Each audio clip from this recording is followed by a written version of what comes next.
Hey everybody!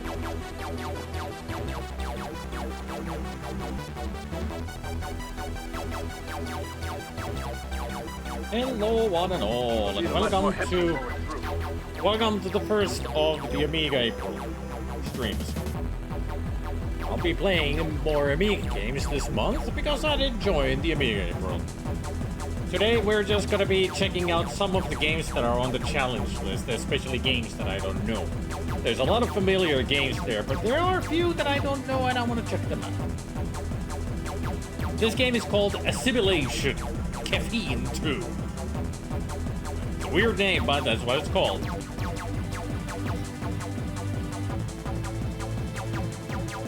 And the challenge for this is that you just play the game through. That's it. It's a shmup, if you couldn't tell. No, it says assimilation. It's just horrible font. That's all it is.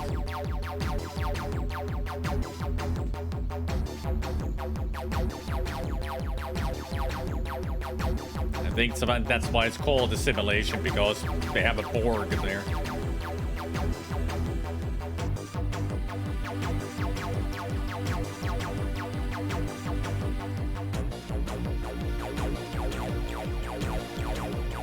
Can you tell that this is a public domain game?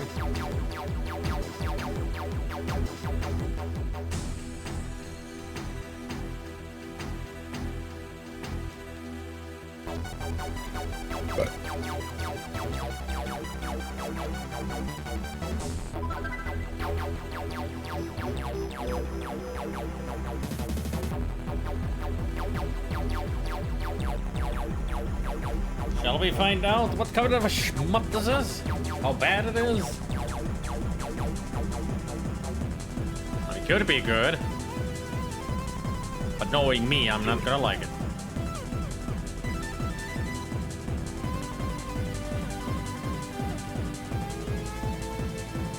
It's not a janky game.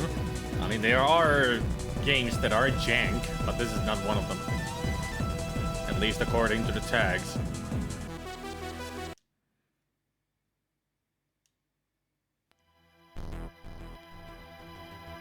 Level 1. Whoa. Interesting mechanic. It's got gravity. Like playing a freaking Flappy Bird shmup. I'm constantly going down. I need to pull up.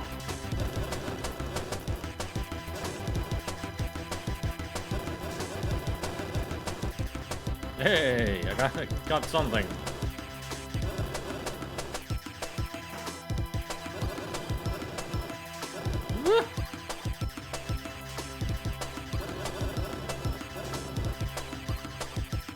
Whoop.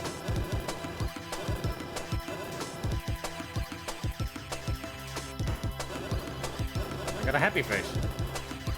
I got an S. I got that thing.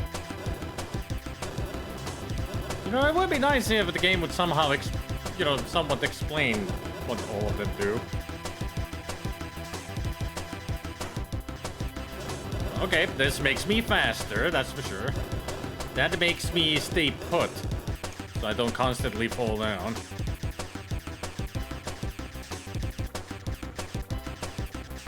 I think this is a boss fight. What a weird boss fight.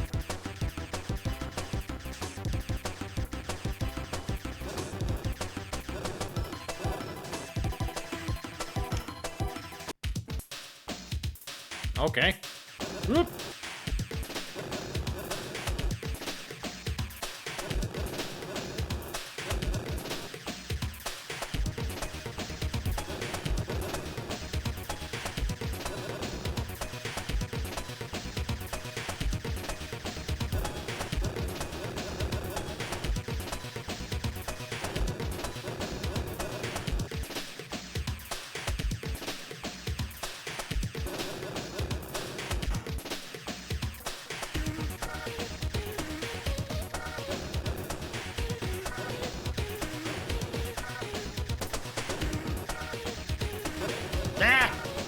I already did it. Hey, Mary-chan. Hey, lad. Wildlife! Of course. What else would I have expected? Just one life. Spider.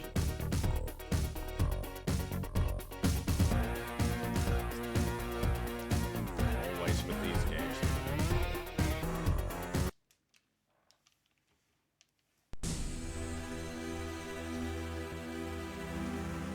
At least it's unique. It's a very different type of a shmup. But is it good? Challenging, that's for sure.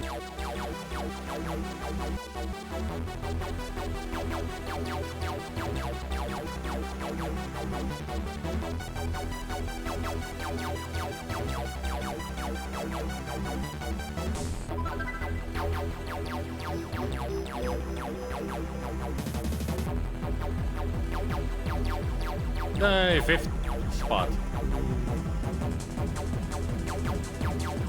Hey, Kassan's Corner. I'm not into these kind of horizontal shmups, and they're not my thing. But I can see a lot of people liking this. It's very unique, it's very different, and challenging. That's for sure. And I can see why the challenge is there, that to beat the game. It's hard. It's a hard game, that's for sure. Let's move on to the next one. I don't feel like trying that anymore because it's just not my type of games.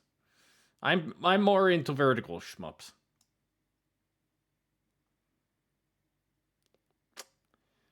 All right, let's see some. What's the next one? Lost in Mine.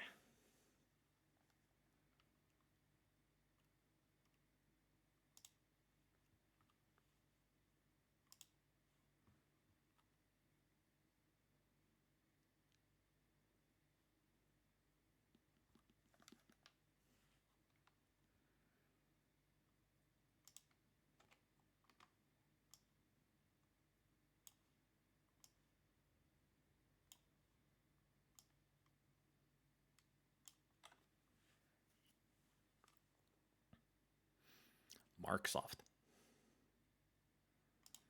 Oh, hi, Mark. Wookie. Soft. Okay.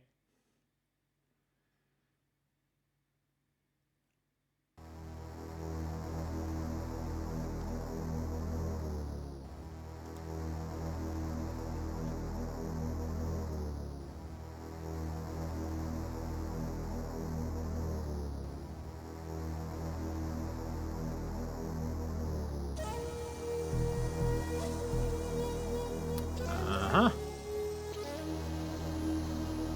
Lost in Mine. Or in Lost Mine. Not sure.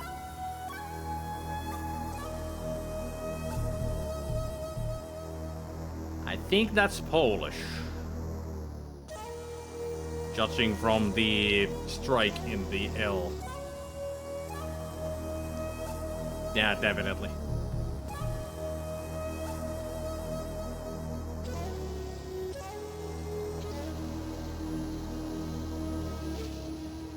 Oh, there it is. Lost in a Mine.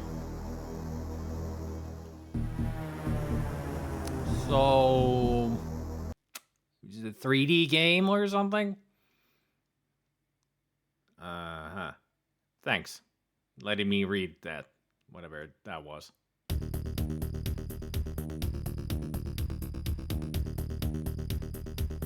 I don't know why with the title there, it gives me freaking Mind Bombers vibes.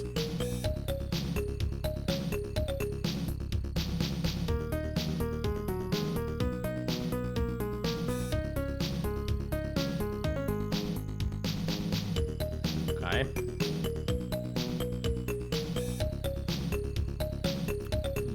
I see here.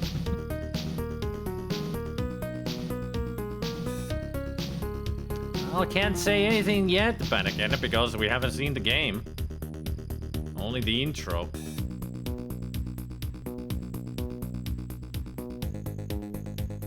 Let's see the game.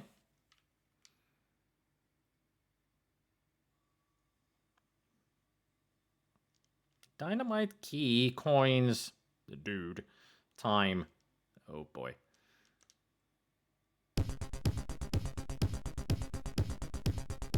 Anybody know Polish?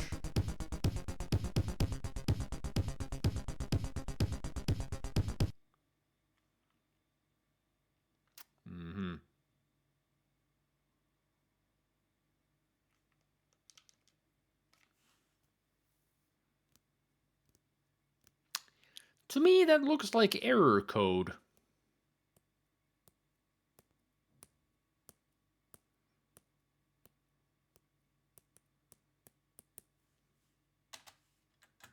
Yeah, that's an error code. That's a guru meditation. Game crashed. No matter what I push, it just blinks. Fire does nothing. ESC doesn't even do anything. Yeah, that game crashed. Great. What a great game. 10 out of 10 game.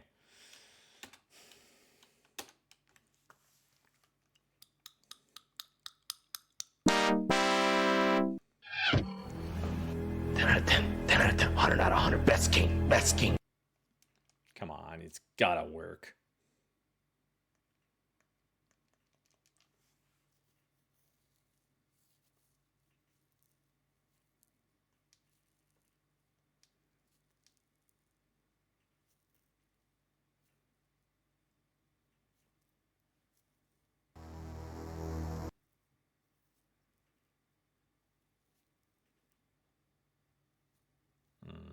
I think that was copy protection right there. It skips it because it's cracked.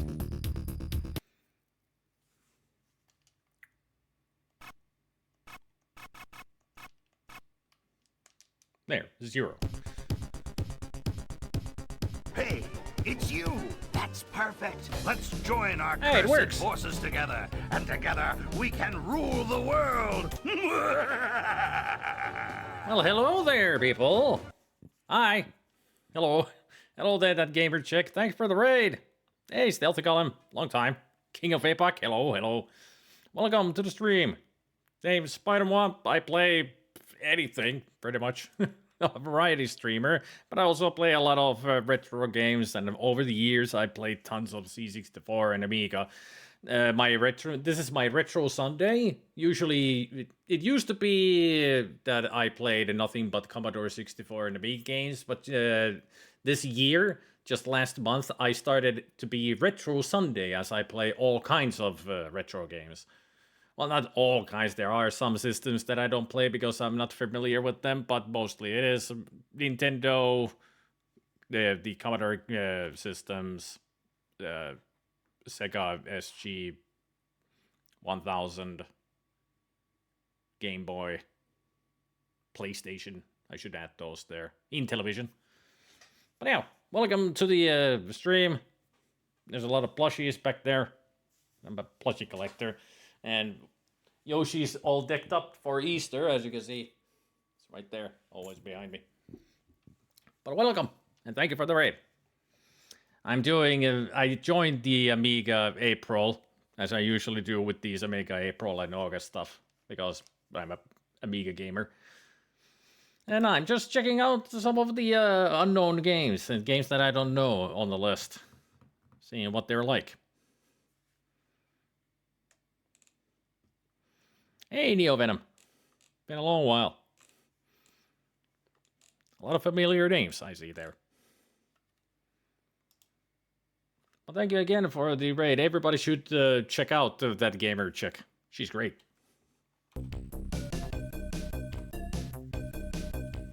All right, let's see. Ah, interesting.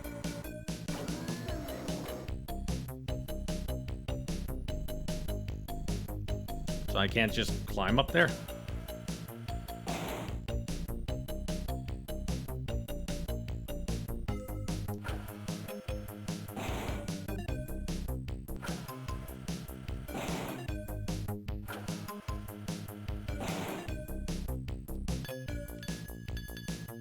E. Alright, this is kind of cool.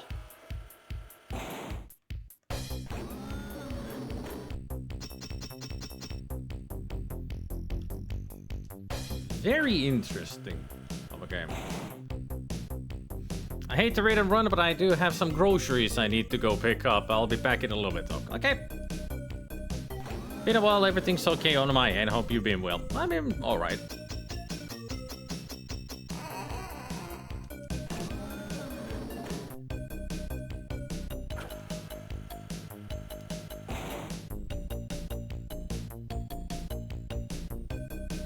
"25 seconds to get to the end. Come on, move. Gonna move on, little guy." No, it's not even in seconds, it's on time.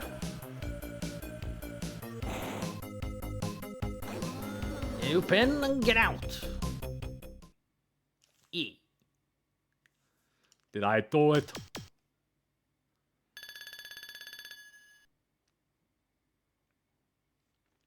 I'm assuming I did well.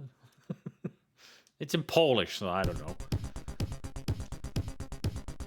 I'm thinking that the poziom is like a level, and that it's explaining the name of the level or description of it. Something. Who knows? I don't speak Polish. Alright. What do we find here then?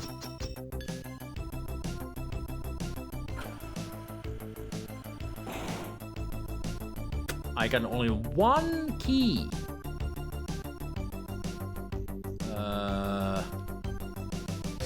This one.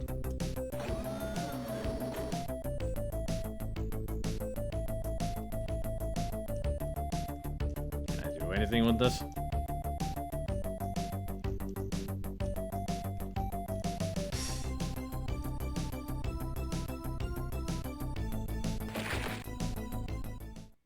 Oof.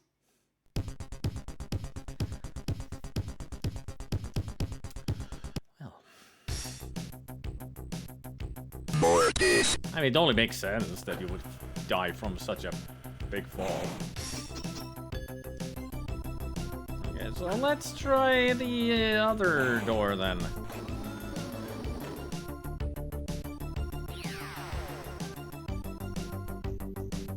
That's a teleport?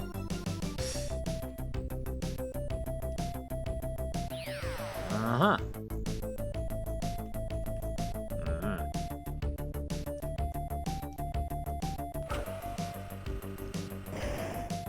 Can I survive this fall?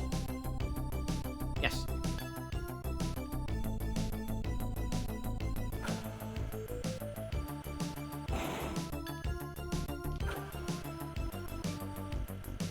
What does this control? Nah.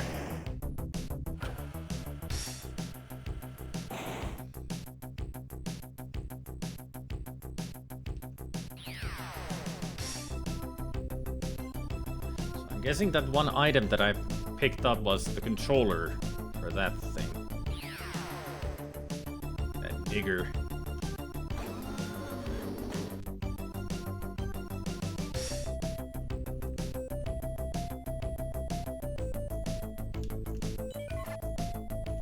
Oh, can I leave this screen because I don't want it to hurt me?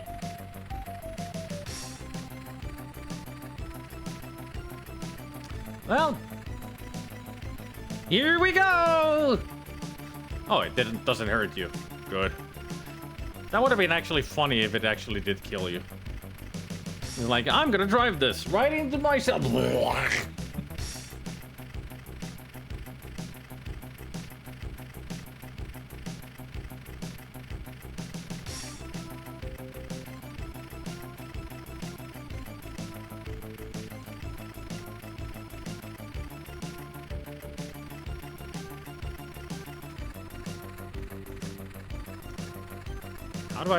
How do I stop this thing? Like, how do I get out of this? I'm running out of time.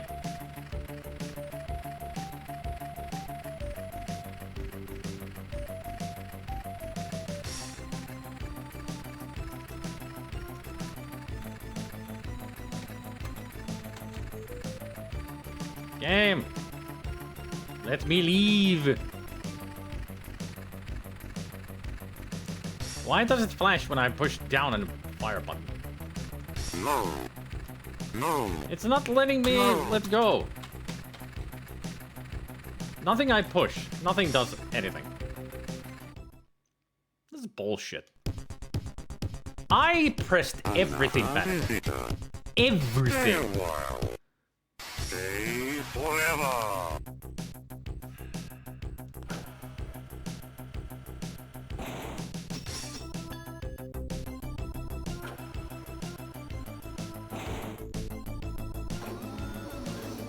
At least I know how to get to everything now, but would be nice to know how you can leave. Ugh.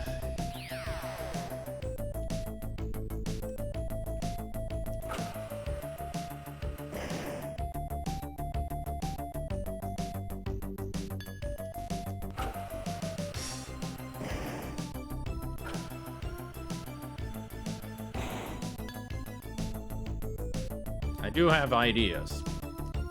I'm gonna try one.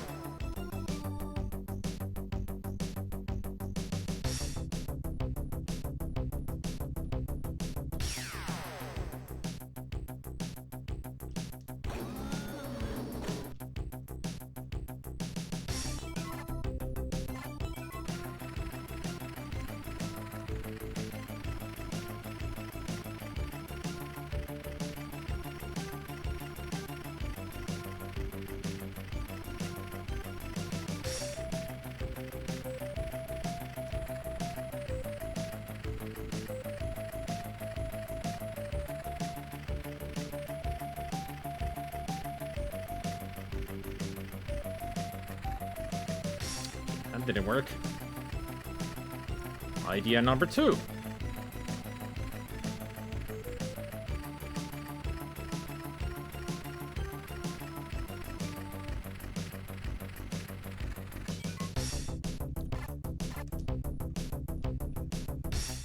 Had to bring it back where it was.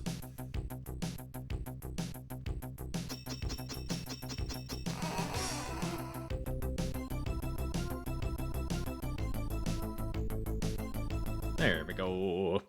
Level 2 done. With 1 life left.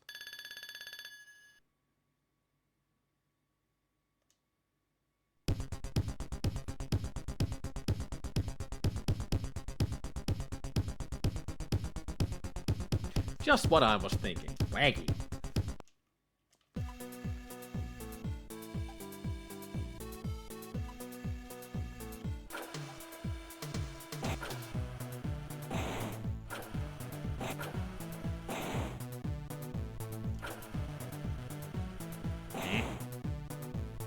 Okay. Well, let's go check the teleporter then. We're here.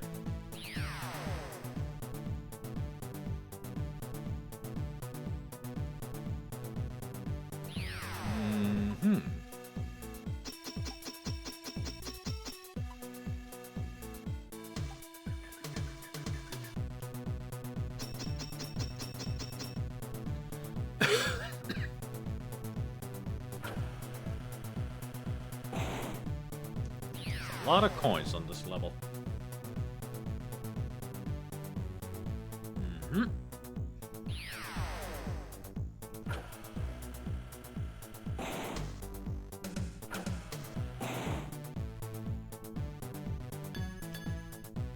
Another controller.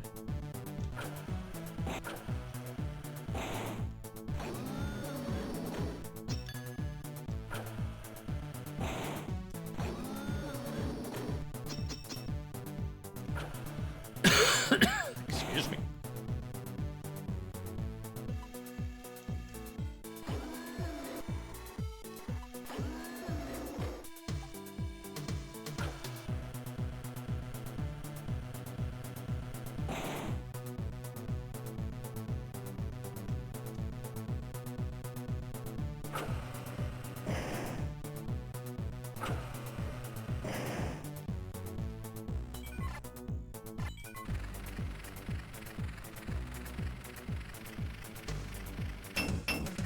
had a feeling that won't work.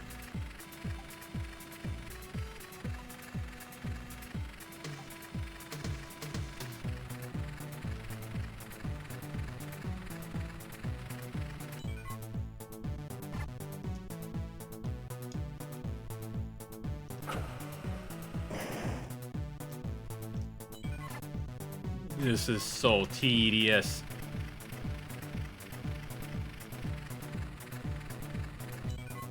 Why did I think that this is a good idea?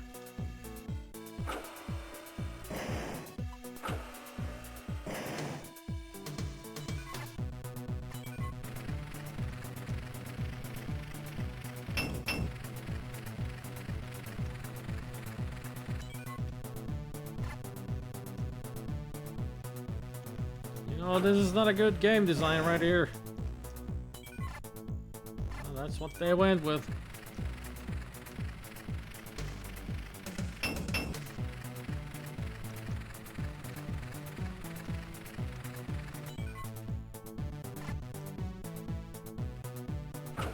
I mean, it's even worse, but it's this tedious and you're on a damn time limit.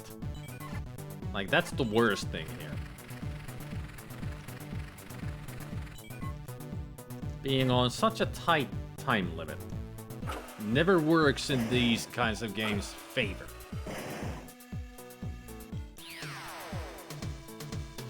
I wouldn't say that is generous, because I don't know how to play through this yet, you know, so...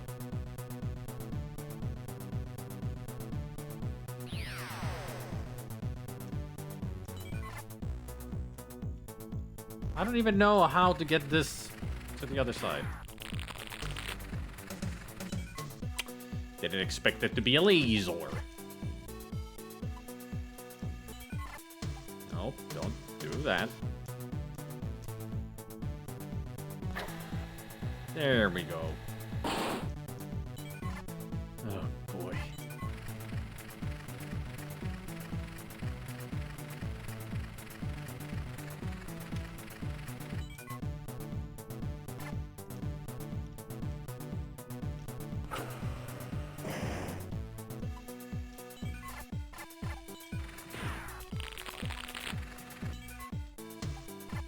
Tediousness be thy name.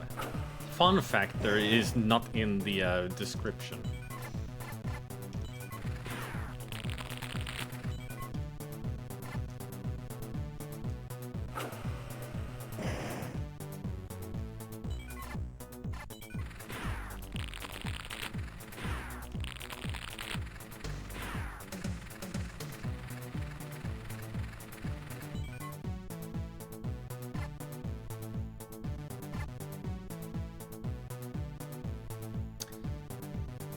Methinks Nathan be right. I have to get to the other side as well.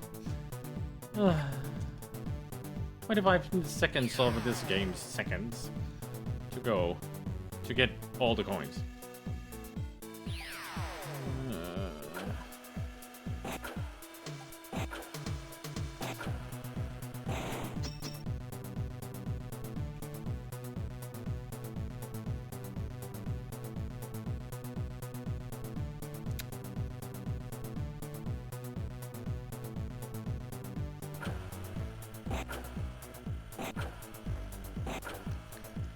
This game is no good. But I can see why they have put that the challenge is beat level 3. This is level 3. And that's the challenge. Finish level 3. And I can see why. This is so tedious, so slow, so stupid. You have to be perfect. Hey, look at that. He's got idle animation. Ain't that cool? I'm not gonna run out of time. You will not defeat me, game, with that kind of tactics. Ha ha ha ha! I'll fall to my death.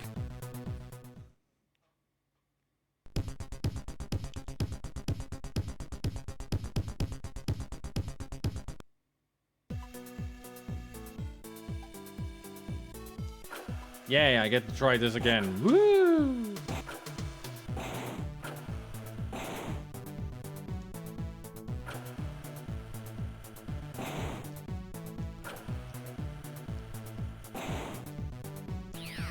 There is no easy, challenging, or anything in lists like that anymore, Lord John. They've changed up the way things work now.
At least I know what needs to be done.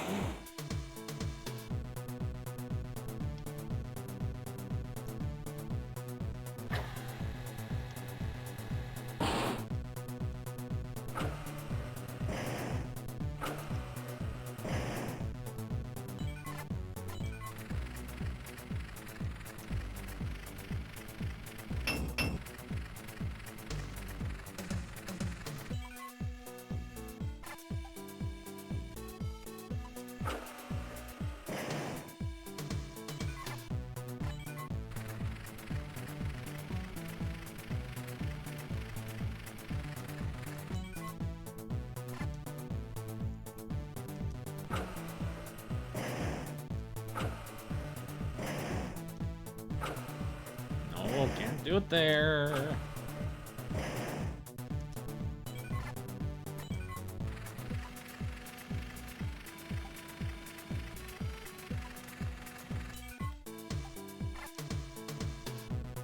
Go back up. Come on. Such tedious work.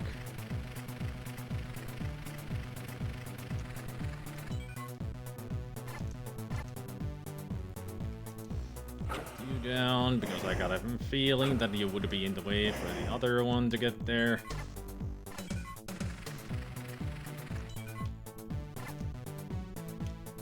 Get you up. Come on. Go.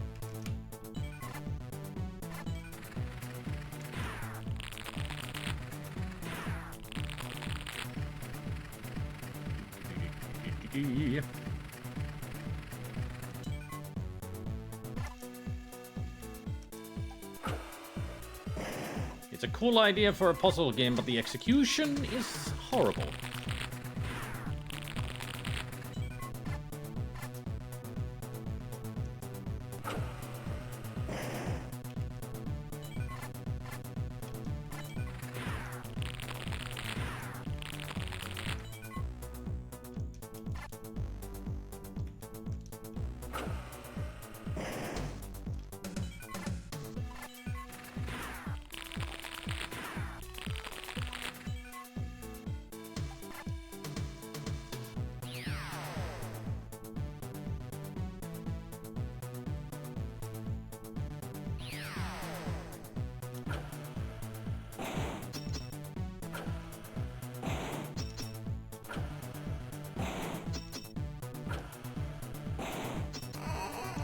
There, the door opened.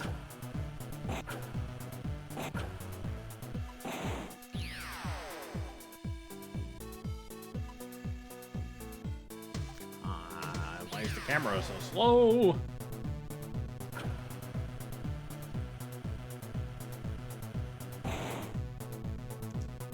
Get in there.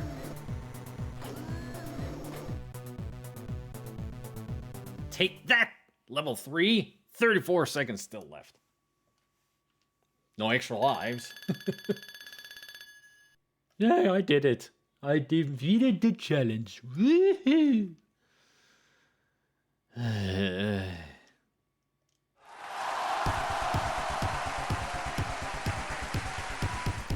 Now let's see what level 4 is like and how tedious and bad this is. Why is it such a long explanation? Why?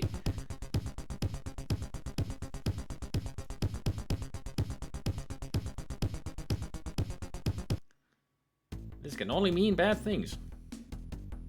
What the?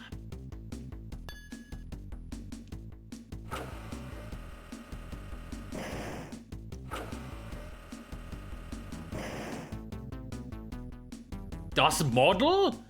This is Kraftwerk that you're playing. It's Kraftwerk's Das Model. Original music.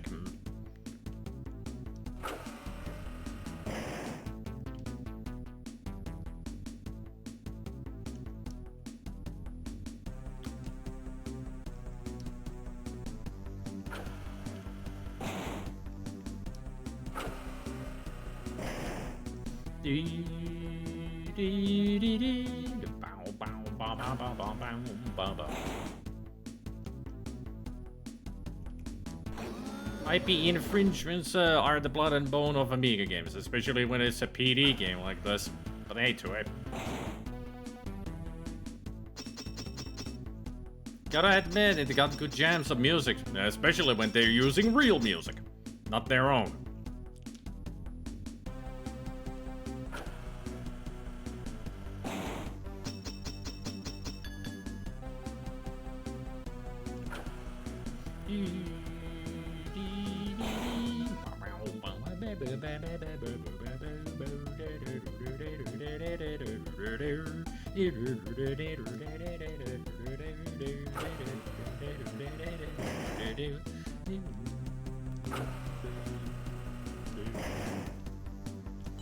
Where do I need to use you guys? And what the heck is down there?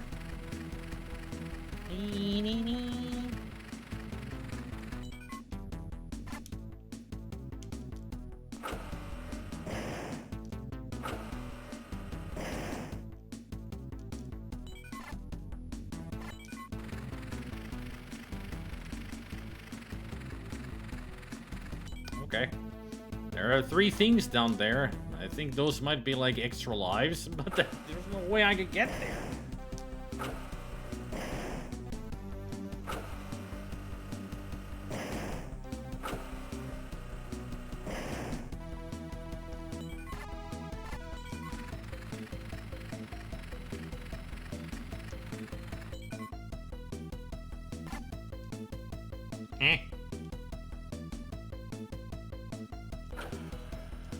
This is...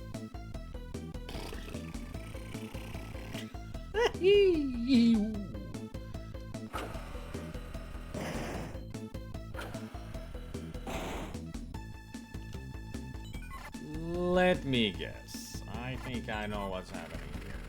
We have to bring them here. So we can turn them around.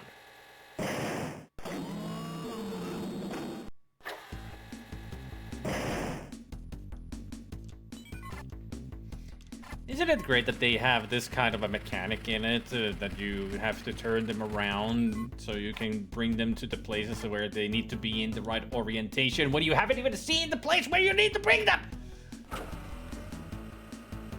So who knows, maybe I've already fucked it up. Because I can't see half of the freaking level. Yes! What is this? What? Can't even do anything with that.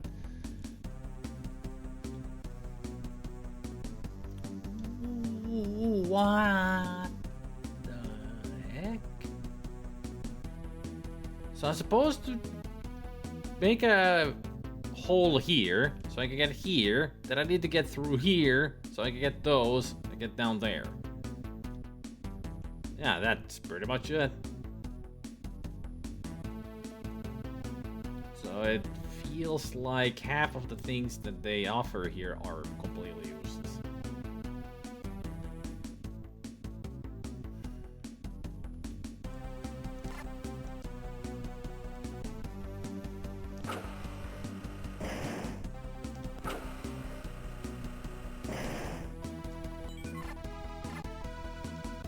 But how do I get... But if I... But then...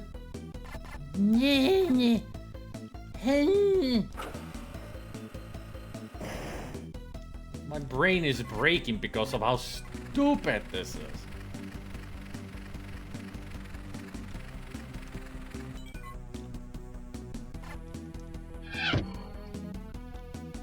Hey.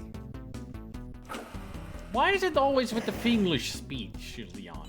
Every time you come here, you buy the Finglish speech and then you are gone. Like, I don't see you talking in the chat at all anymore.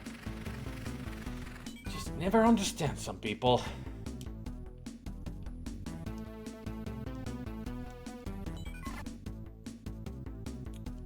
So how do I get this up there? So, I guess I just need to be there myself. That's how. God, so tedious. What were they thinking with this? This is such a tedious mechanic.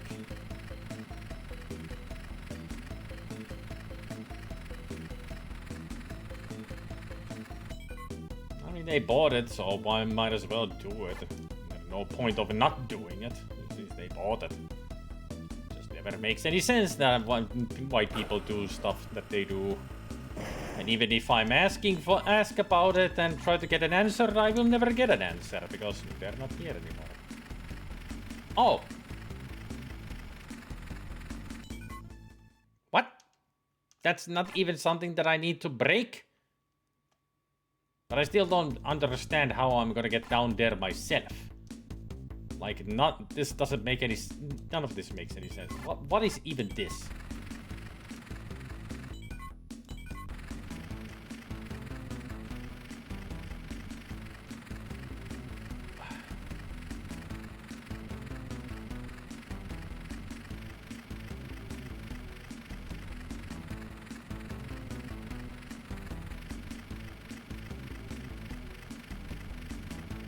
Do it.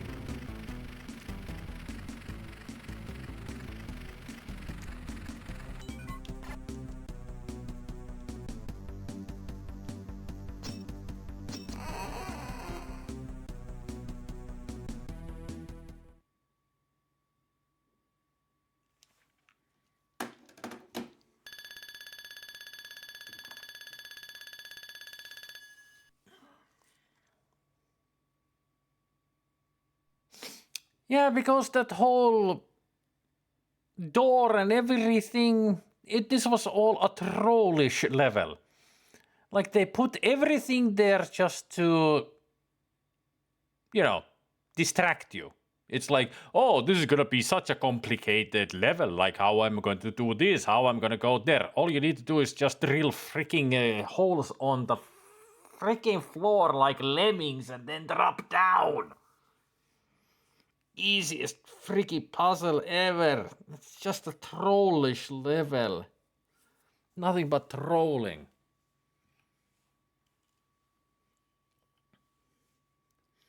I'm not questioning Amiga at all.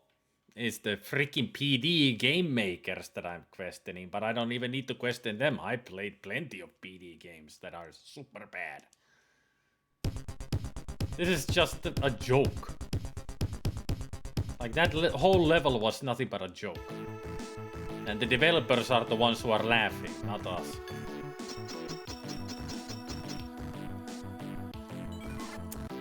Alrighty, so what do we do here?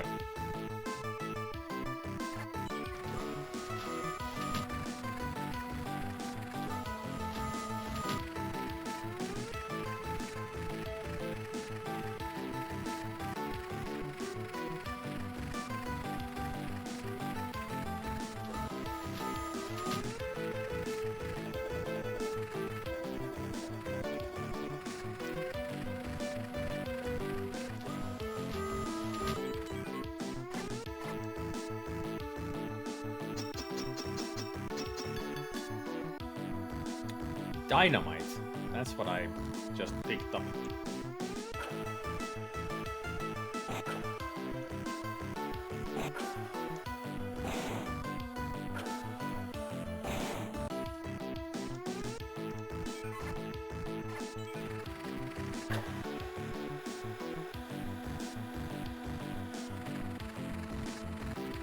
I see. I understand now.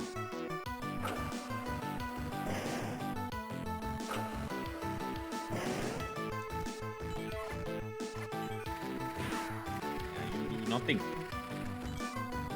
as I thought. You get up here to get out of the way.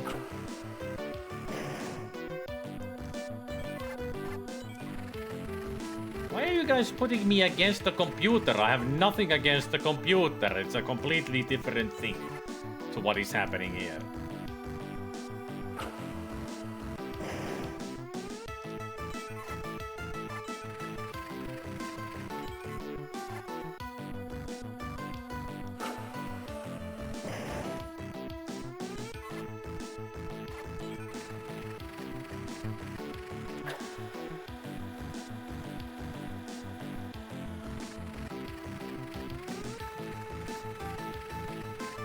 Actually, you can just stay there. You just stay there.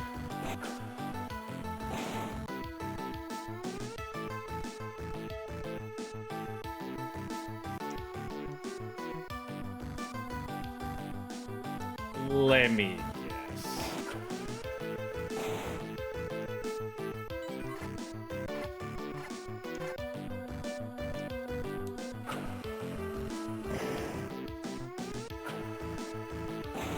Let me test it out on this one.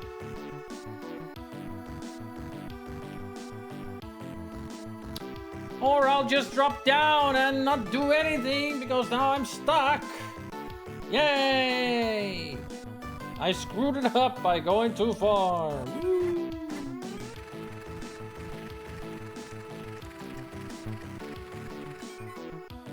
I can't do anything anymore. I was thinking of bringing this laser to shoot the dynamite, and that's what lights it up because I couldn't light it up myself. Yay! This game sucks. When I got to 9,000 points. It's not over 9,000, but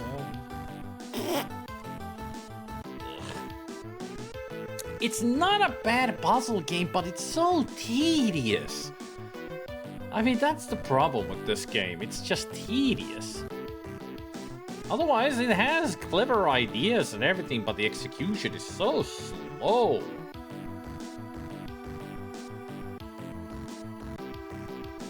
It has potential, yeah, but it's just... all the levels are gonna be like this. Just slow and tedious. That takes the fun factor away by a lot. And not to mention time limits. Nobody cares about time limits in puzzle games. I hate them in puzzle games. Because usually they make them just too unforgiving. At least here it's not unforgiving. The problem here is that you don't see the whole level right away and you just need to go and see what you see and then try to figure out what you need to do. While the game explains nothing of what these are. You just have to try them out and see what happens, and if it works, then figure out what the puzzle is. That's also a big problem when the game doesn't explain anything. But it's a puzzle game. I mean, I could have been stuck here for all eternity. Well, I am right now, but you know what I mean.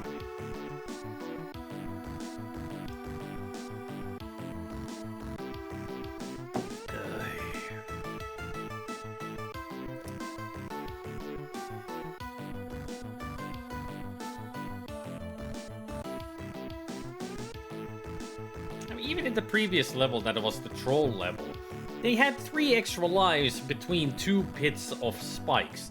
No way to get them. That also tells you immediately that the game developers were trolls. 3 credits?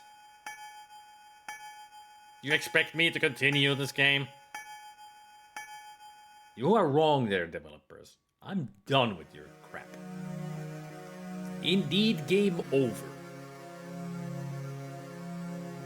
nice picture of a cave or a mine entrance.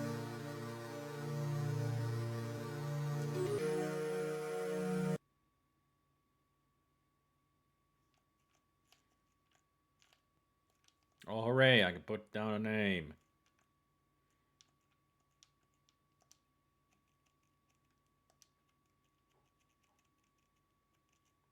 I don't think I got the number 1 place.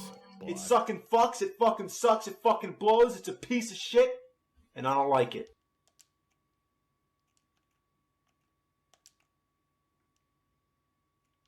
It still has a lot of potential, but yeah, it's just not that much fun when you have to do everything so tedious.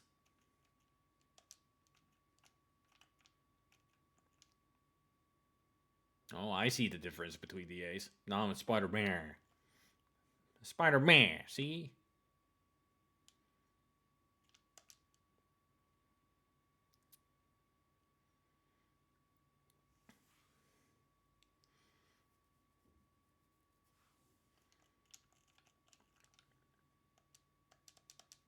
Well, I'm not gonna get my name to the high score, apparently. It wasn't like giving the high score, put the name again, like that, but I couldn't do anything. I thought the game crashed again.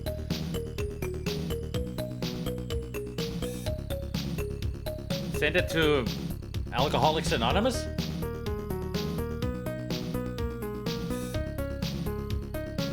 I don't need it to send. I don't need to send it to the scoreboard. I don't care about the scoreboard.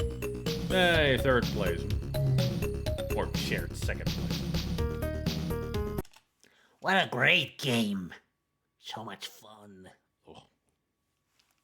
There are better puzzle games with that kind of a mechanic. It was also, I think, one of the biggest reasons why it also felt tedious was everything was slow. It wasn't just, you know, how you get from one place to another, but it's all the controls were slow. Everything moved slow, and you have the tediousness. The biggest tediousness is having to start the controller, move it to which one you want to control, move that to where you want it, then get out of there, back to yourself, then move something. It's like a back and forth, back and forth. It's so tedious. Just let me just have a switch there or something. I use that as a controller, not just going back and forth from one place to another with the cursor. Well, let's move on to the next game, which is also another PD game that you need to beat the game. Another puzzle game, it seems.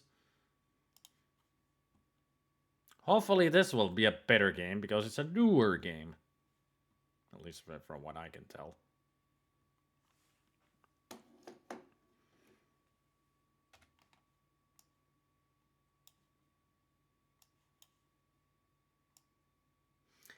Red pill powered. You didn't take the blue pill?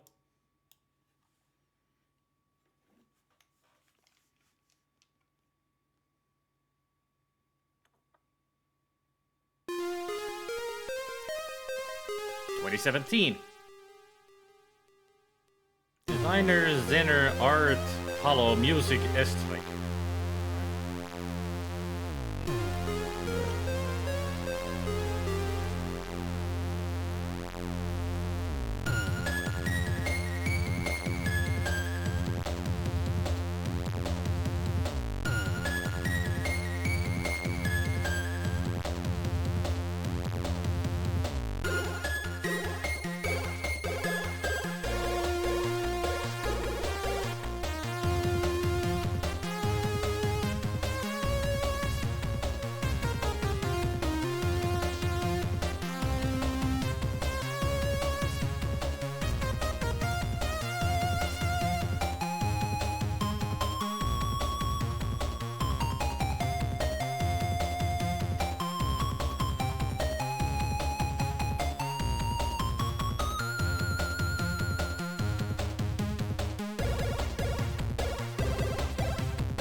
think that the music would bring both to exit simultaneously.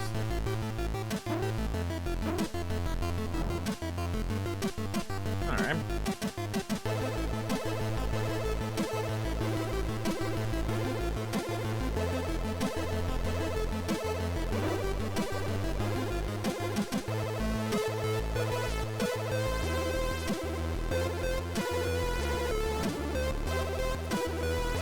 This is an interesting game.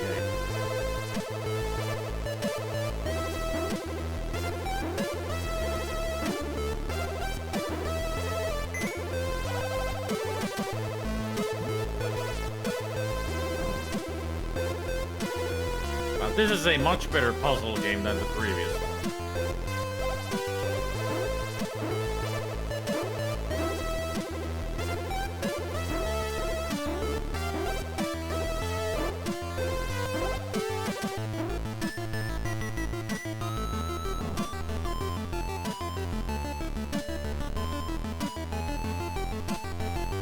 Uh-oh.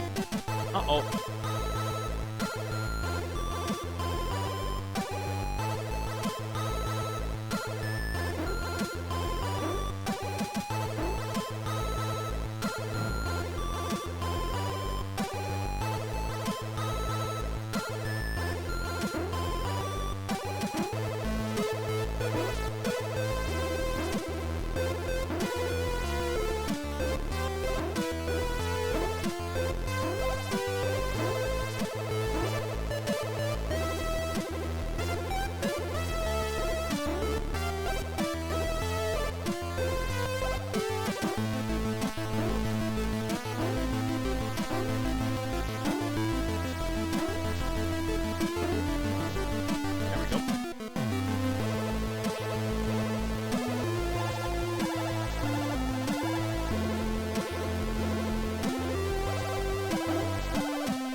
Yep.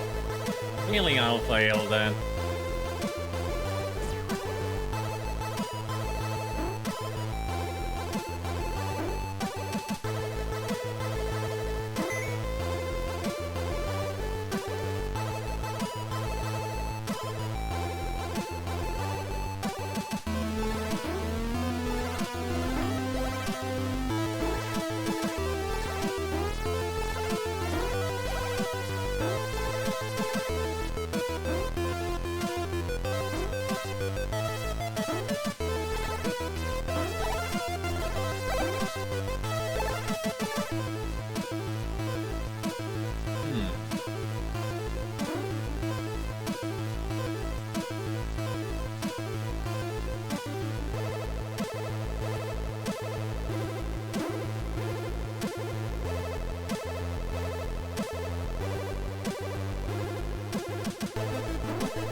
Idea, but I wait.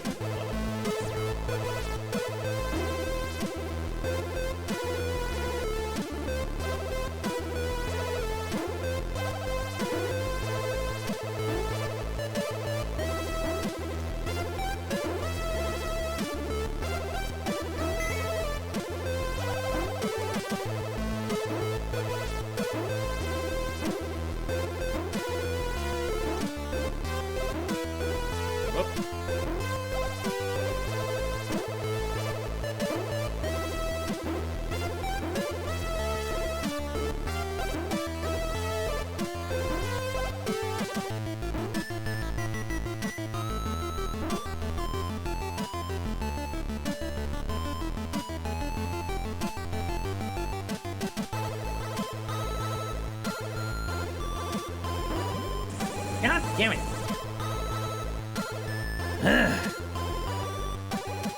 This is a tough one.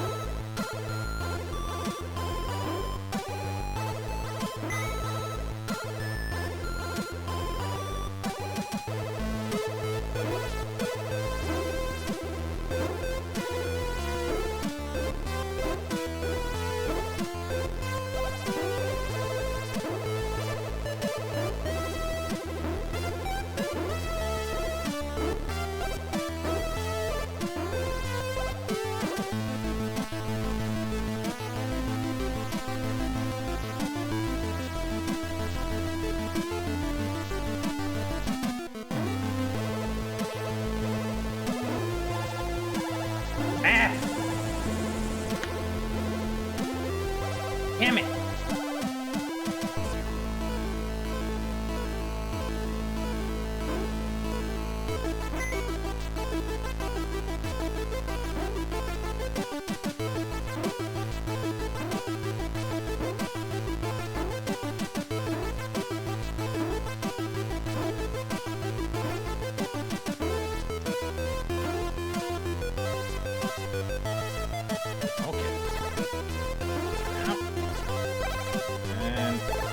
Down. Now I gotta get you over there.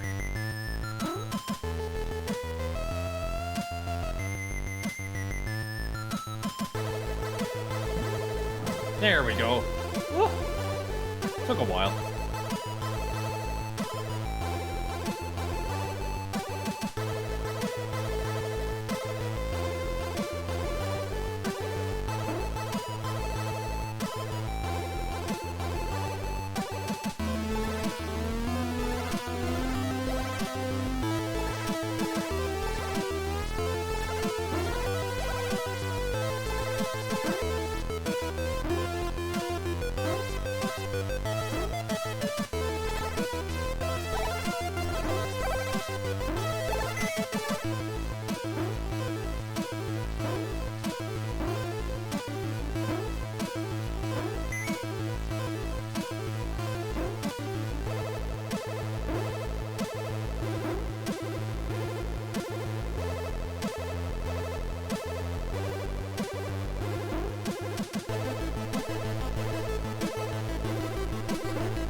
Shit. I already screwed this up.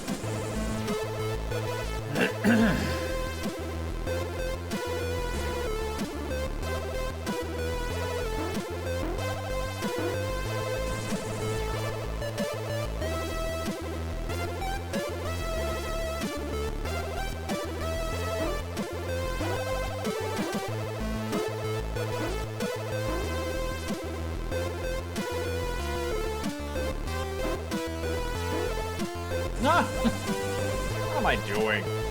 What am I doing? Think before you do anything, idiot.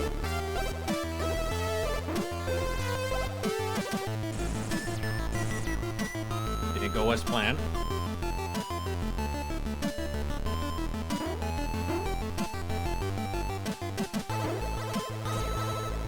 Oh, you.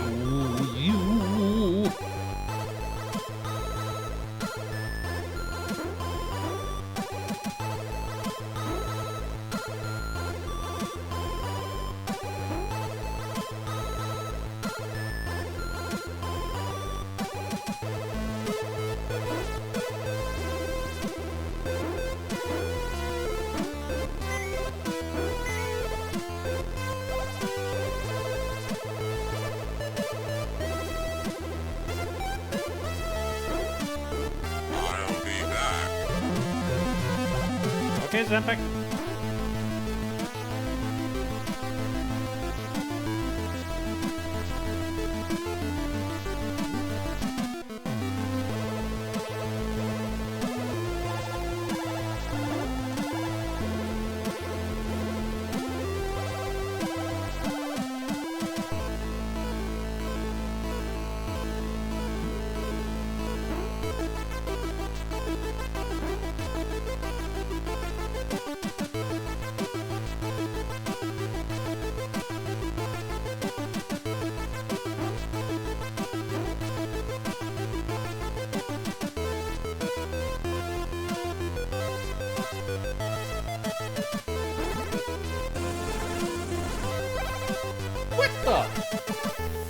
you supposed to do there?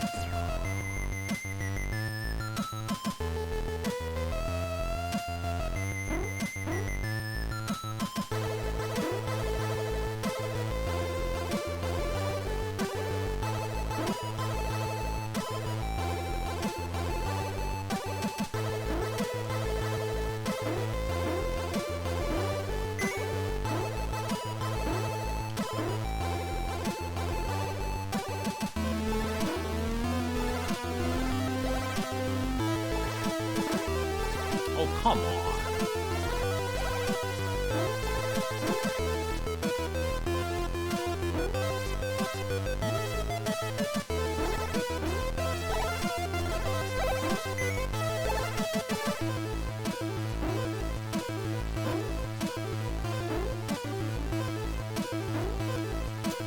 If I do this, then I'm gonna go over there.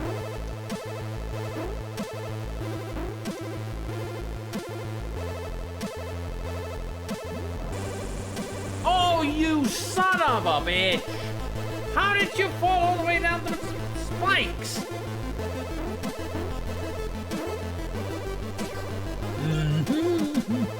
Now I'm getting impatient.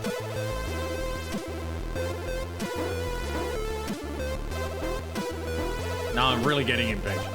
Not even thinking anymore.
There we go.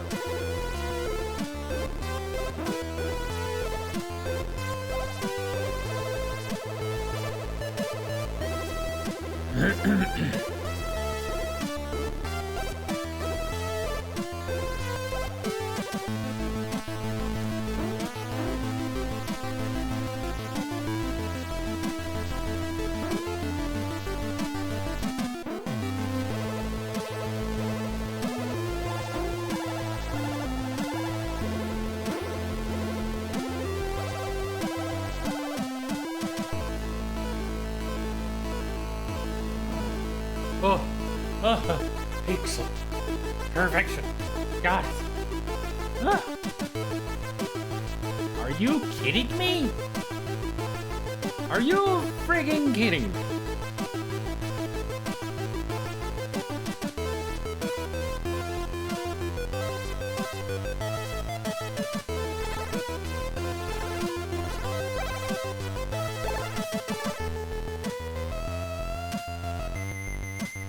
Well, I didn't expect them to get super hard, super quick. This is only like level 7. The final one. Oh, it's the last level. Level 5.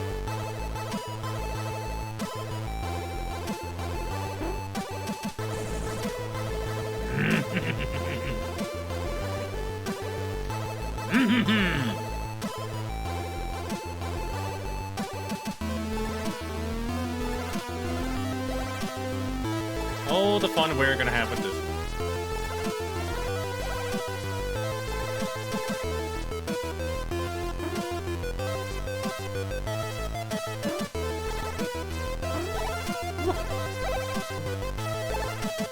This is the music throughout the whole game, Gamer Chick. It's only one track throughout the whole game.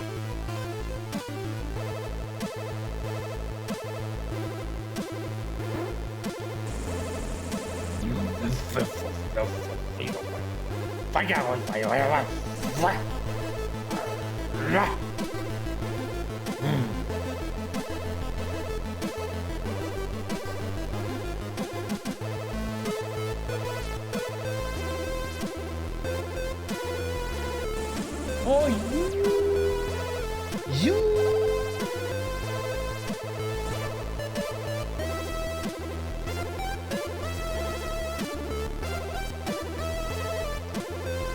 Oh, cowboy!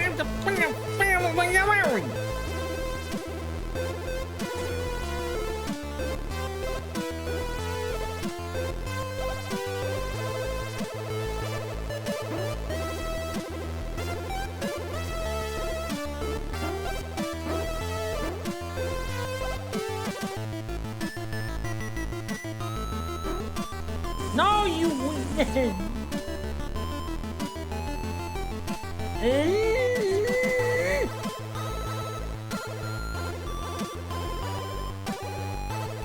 What?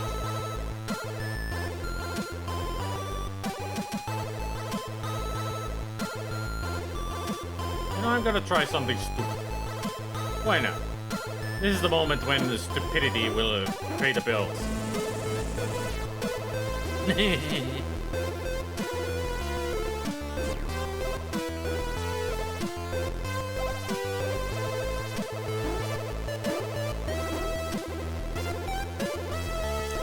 Survived somehow. Survived then.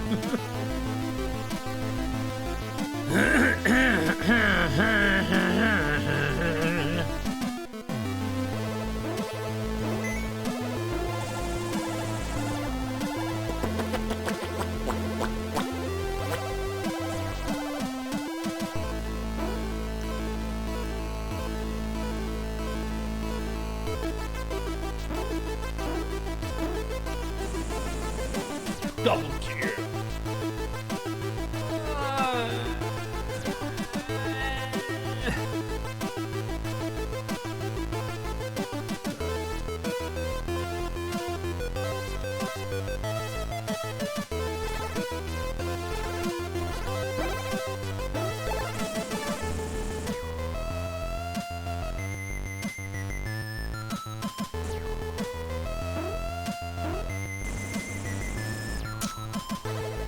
Why does it take such a long time to reload them?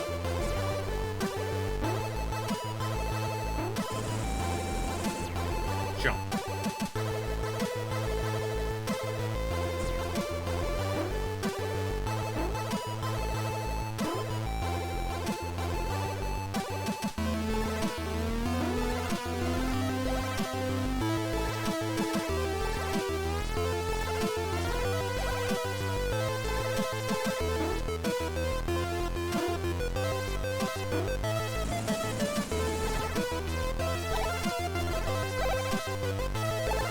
That won't work.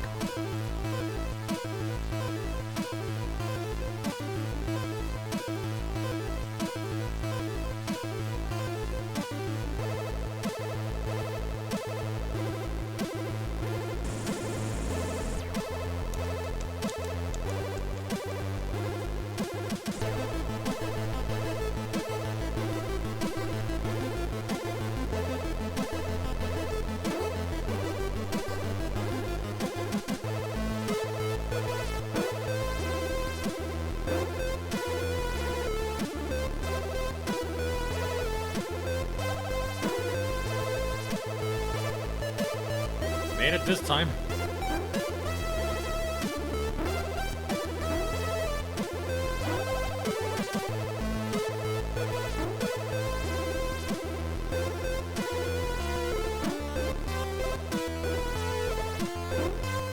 Oh, you're not supposed to go down there. Oh, no, you screwed it up, you stupid robot. No.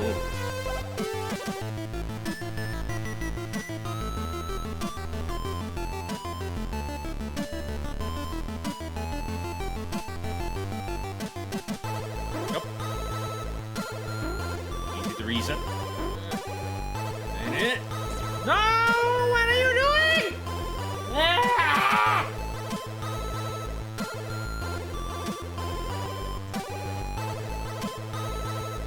What am I thinking? Ging, ging, ging, ging. Ging, ging, ging, ging, ging.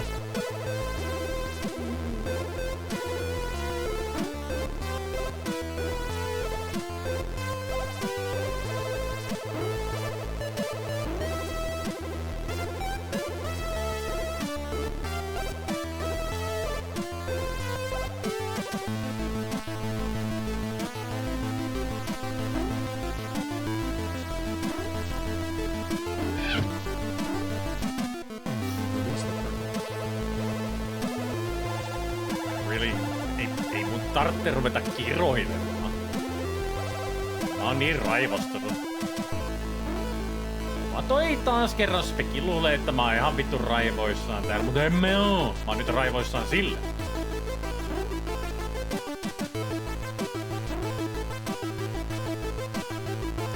Vaan kun pääs tänne, niin se on jo uusi niinku kokemus päästä tänne saakka, mut sit tietysti tyhmyys alkaa, kun ei rupee enää miettimään, vaan reagoi asioihin.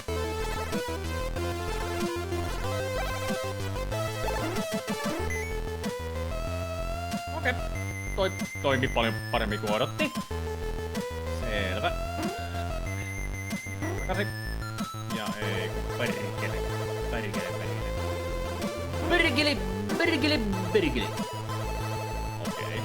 Nyt on isoin koitos edessä. Okei, mietin tarkkaan.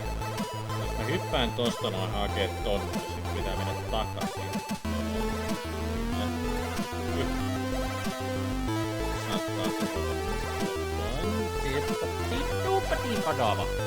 Diipadaava. Tää on diipadaavaa nyt.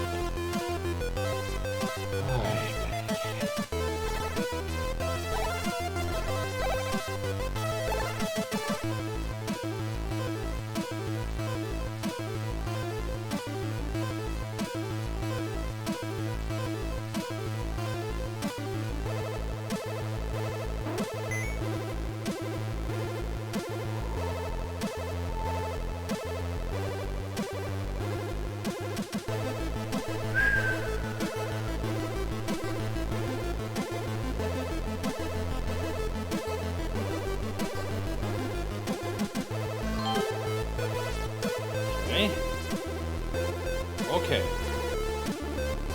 I know what to do.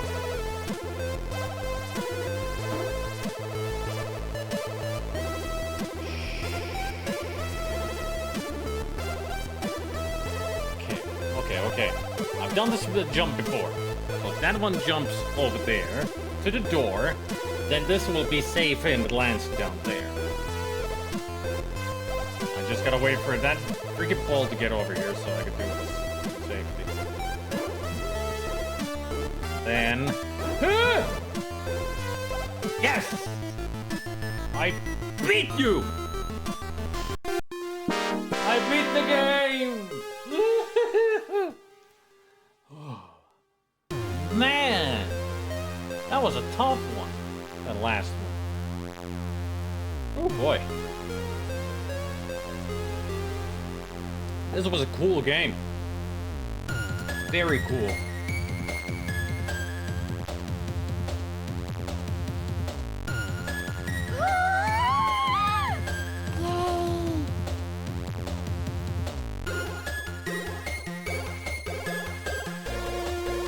I would give that game a solid 8 out of 10.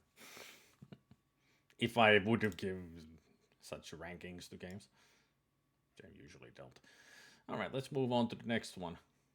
Which is Solid Gold. There.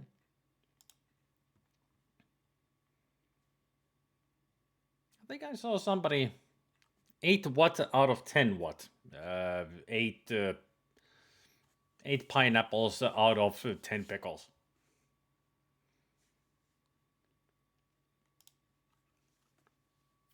Who said my ranking system makes any sense? Because it never does.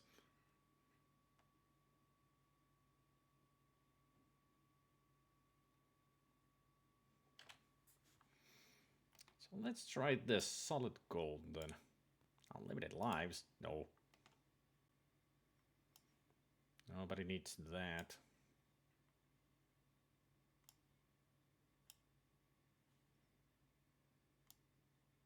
Night Owl design. Not Psychnosis. Just Night Owl.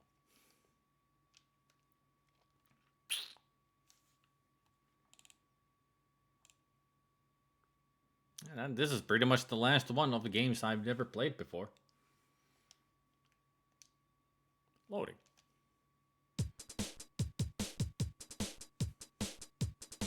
(2013). Programming Frank Will. And graphics by Garrett Will.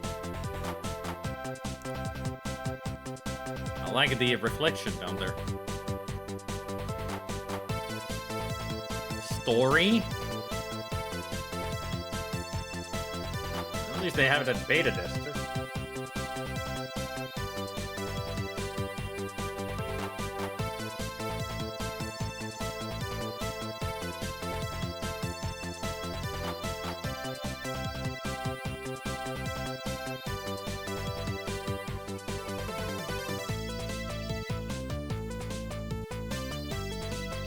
I wonder what kind of a game this is because it doesn't have any review screenshots. Preview screenshots. Usually the Amiga Live has like screenshots of the game so you can preview it of what kind of a game it will be. This one doesn't, so I'm totally clueless. Well, the tags say that it's a platformer, so let's find out. Ooh, introduction, yes please. I want to see your story that you have made for this. A letter from Lord Geoffrey Montgomery was nothing special as such, not even when his mentor hadn't had contacted him for several years. Yet the letter which he was now holding in his hands alarmed him. My dear Dr. Kale, forgive me for not getting in touch for such a long time, but right now I am working on a research project I need your help with. I do not dare to tell you about all the details in this letter. Suffice it to say, I came into possession of an artifact from the age of the Mayas. It is an artifact of great value, which requires further research. So I bid you to come to my property next Tuesday at 8 in the evening. Yours sincerely, Lord Geoffrey Montgomery. At said time, he arrived at the mansion in the south of London. The gate to the driveway stood open, so he parked his car on the road and entered Lord Montgomery's property. A slight feeling of unease crept up his spine when he found the front door open.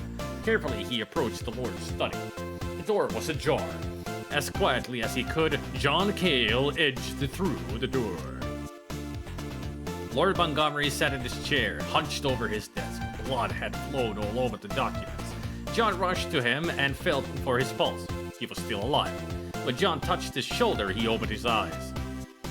So glad you came. I hope it's not too late. Have a men. They wanted the artifact, but until now, they couldn't find it. Hurry! You hear me?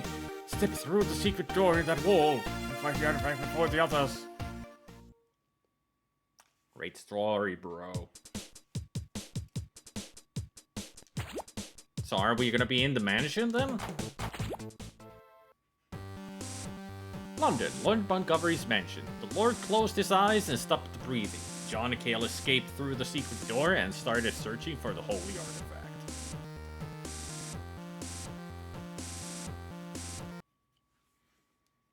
Password is, let's go.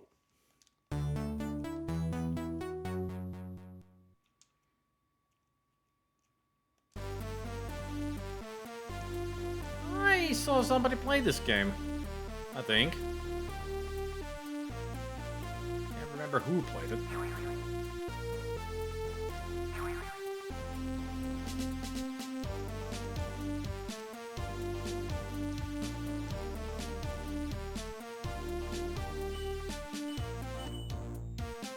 Did anybody tell Montgomery that it's not really a good idea to have spikes on the floor? Well, that's the death sound, huh? Ah! Enemies stay dead. That's interesting.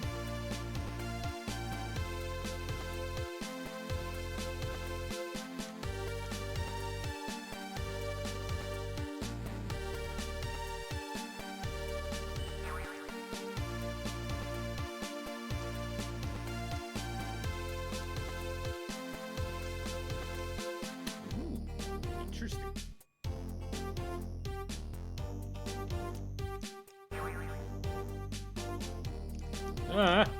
Okay, gotta time that better.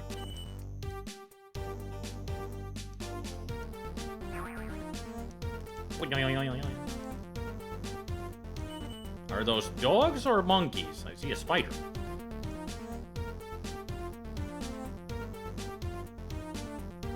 Can't really tell what animal that is supposed to be.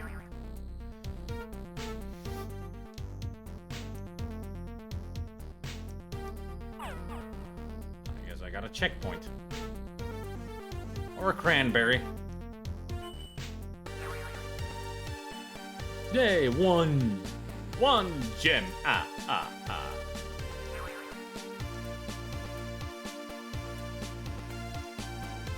mean, the challenge for this game is to collect 100 gems.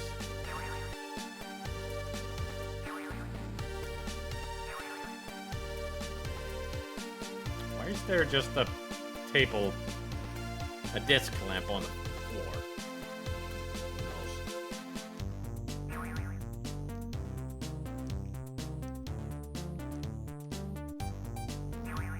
Whoever knows about the design of these kinds of places when it's an eccentric millionaire that designed it? I mean, definitely Montgomery designed this place himself.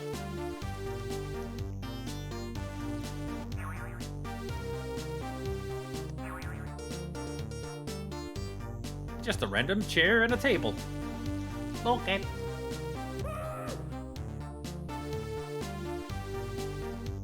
Also, isn't that shout one of the Three Stooges? Sounded like them.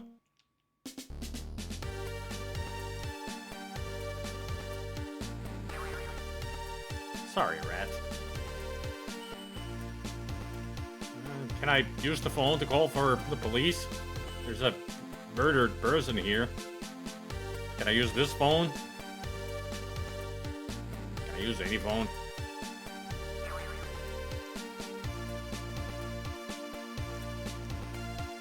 Should get that thing checked out. Not supposed to be leaking green. That wasn't... Well, I never said that I'm good at platforming. Continue game. Now let's continue from the first level, shall we?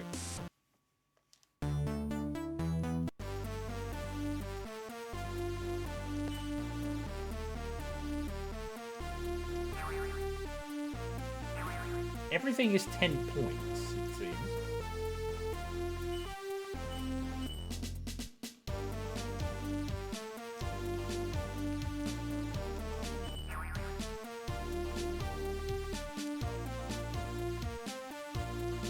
I mean, it's a solid platformer. Controls are good. Very simple, but good. At least no complaints on that part.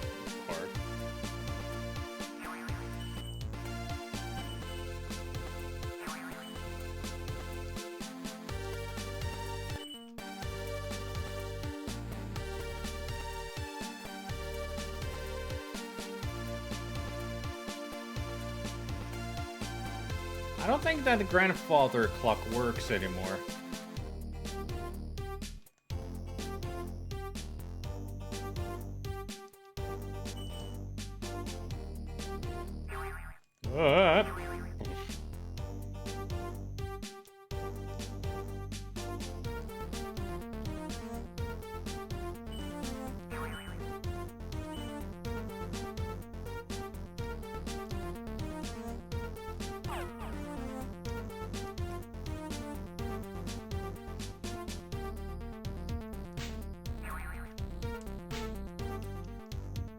At least a good thing that the enemies don't shoot or anything.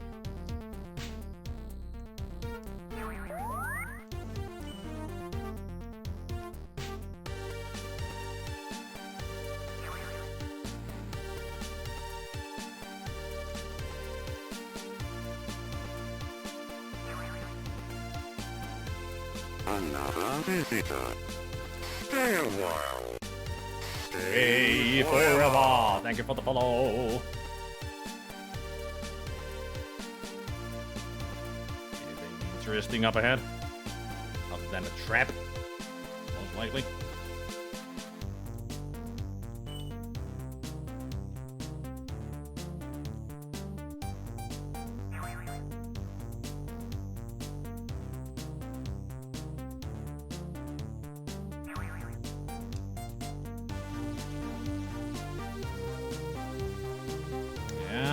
It wasn't on the screen yet, but as soon as it was on the screen, bam!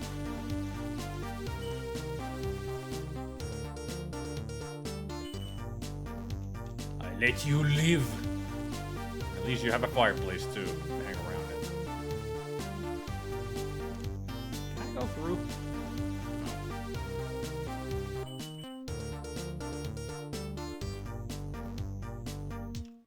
Very simple but working game.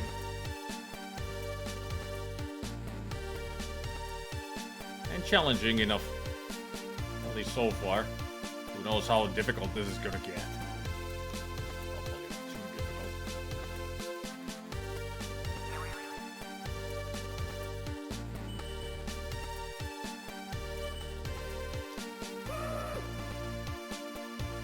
I only make it difficult for myself by not knowing how to jump proper.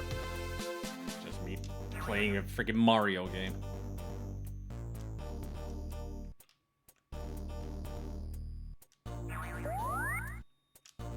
I do like it that there's an extra sound effect when you kill enemies in a row.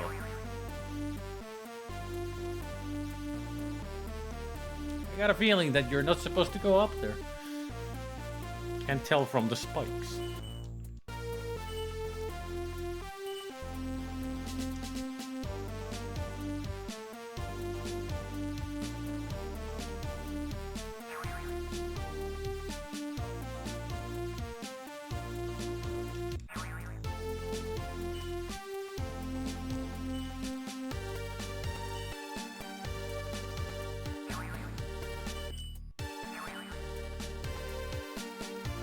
I still wonder who I saw playing this game. I'm sure I saw somebody play it. Don't know if it was APOC or that gamer girl.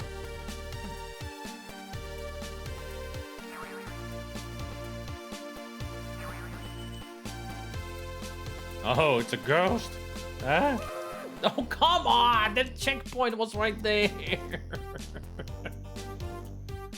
Oh, I'm so bad at platforming. Give me a 3D platformer. I'm much better at those.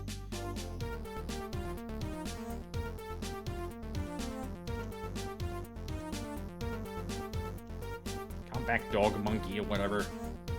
Whatever beast you are! Well, this is not good.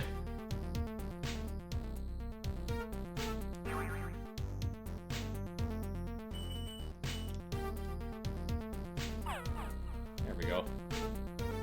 You seem to have some idle animation there. I want to see it. Or just idle.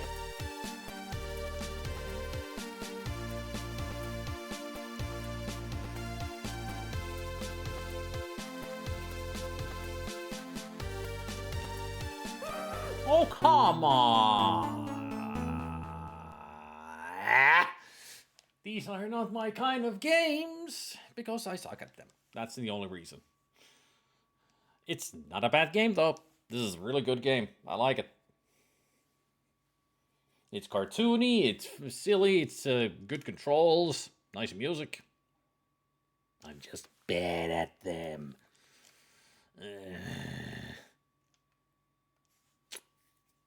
Damn it. And only 3 lives. That's a hard game. Right there. If it were more lives, it would be more fun. Hey, I made it to the list. Yay. Got a high score. 10th. Yes! I wonder how many worlds and levels this has. If it's 1-1, evidently needs more worlds than just dimension. Apparently the challenge is to collect 100 gems. Probably got through the first world already, almost getting close to 50.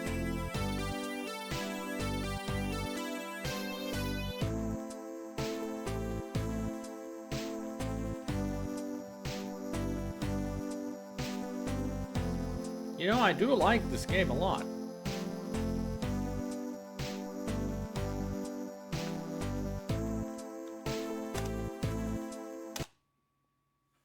So I am going to reset. Let it have unlimited lives. And I will play this game. I want to see more of this. So now I don't have to worry about just the 3 life limit.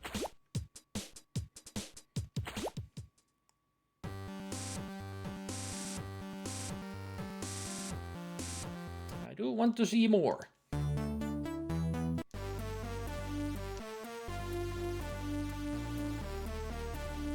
We didn't even see extra lives.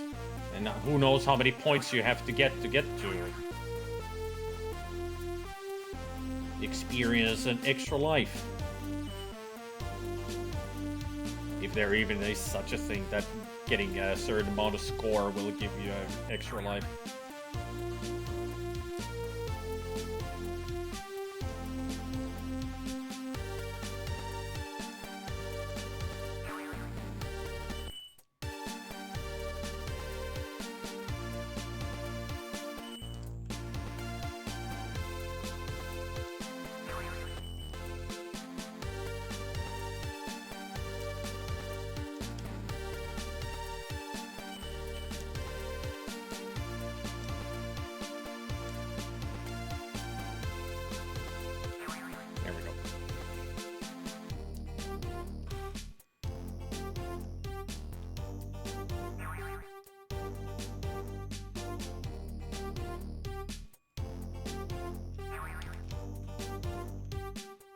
There we go.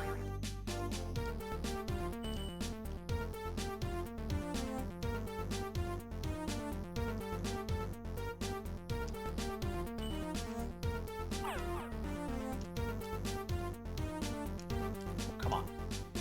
Stop bunking your head on the floor. Hey, sweet.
Jim.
Oh, it. Hey, boink. And you. Yes, your turn now.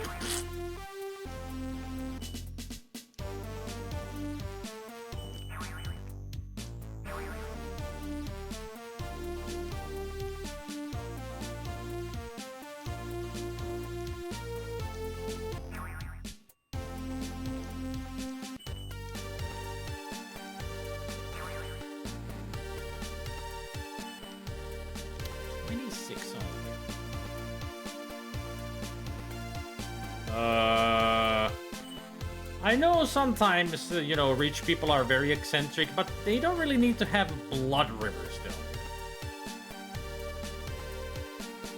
Well, that's not supposed to be some kind of a furnace. Even if it was a furnace, it's still weird. Ah, stairs that lead to nowhere. This is the Winchester house then.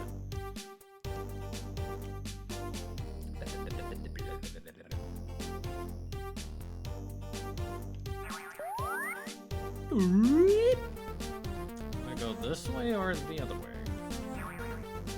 Like, which one's the right way to go? The left. Yeah, through the basement. 34. I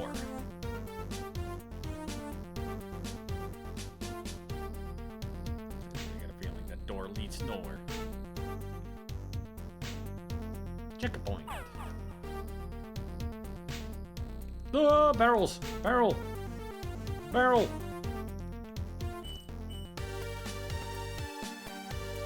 I don't want to even attempt to jump on them. Got a feeling it might be a bad idea. Bad idea. Haha, double kill. Ooh, hey. Hello.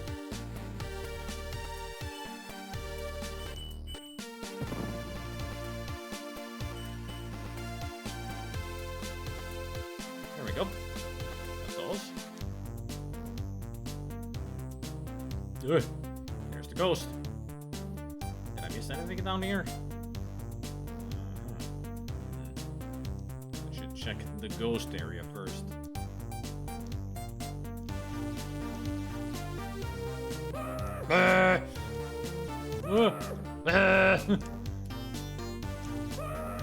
Yeah, they kill you. Yeah. Whoa! Yeah! Oh. I see.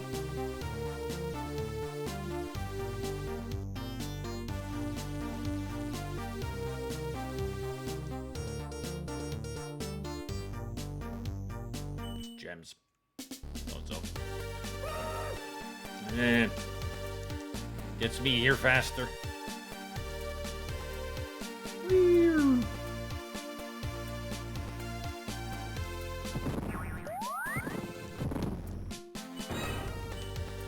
50 gems. And that gives you an 1-up? Okay, so it's 50 gems for a 1-up.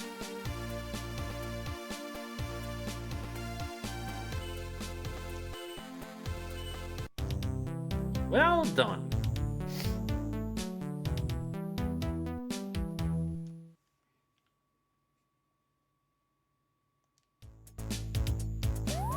I missed on 7 coins?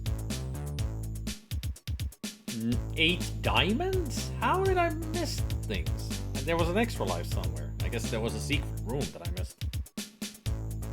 Lives lost 7. Distance in pixels, 48,001 pixel. And 253 jumps. Time, 7 minutes, 21 seconds. Okay. Interesting. Password is London.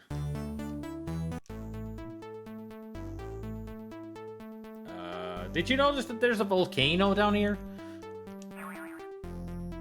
2 volcanoes?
Fuck.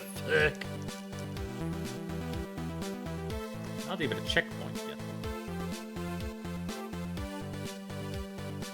I can do better. Probably won't, but I can try to do better. I make no promises.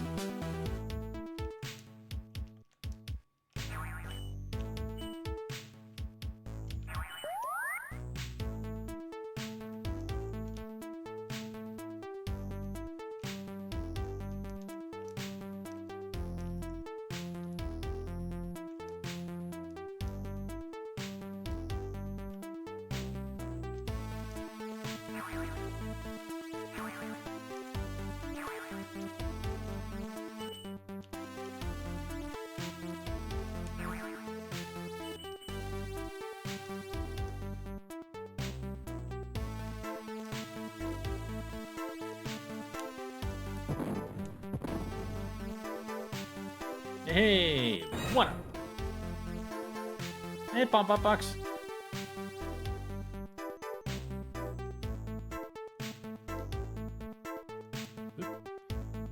Oop. Oop. Checkpoint.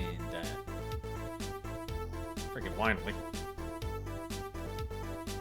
Just want to check I don't miss anything back here. Aha! See? Da-da-da! Those were platforms. They're well hidden.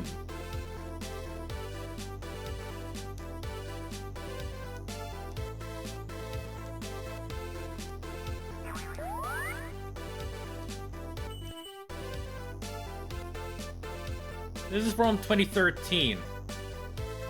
It's in one of the challenges for Amiga April, and I decided to try it out, and I liked the game so much that I'm now playing it proper. With unlimited lives. Because this game is hard. I couldn't even get through the first level without dying completely. Let's see, I need to get over there. And for that, I need to get over there. And for that, I need to get up there. And I won't get there from here. Alright. We'll get there eventually.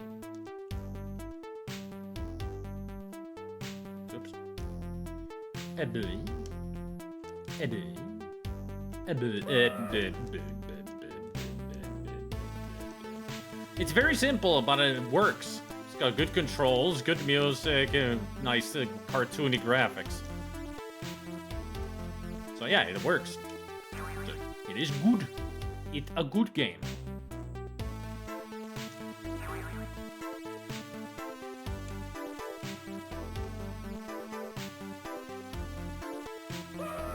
Oh, you got me, kill me.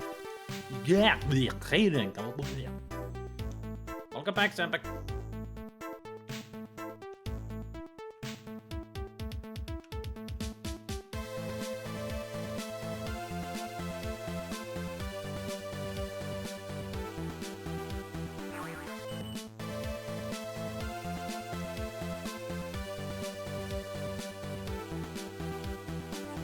It's a ghost. Ah, spikes! Son of a... It's called Solid Gold. It's a PD game from 2013.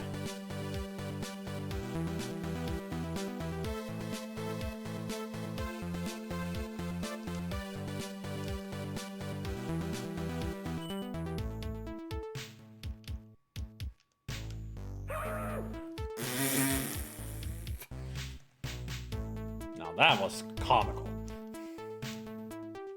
And the next checkpoint was right there.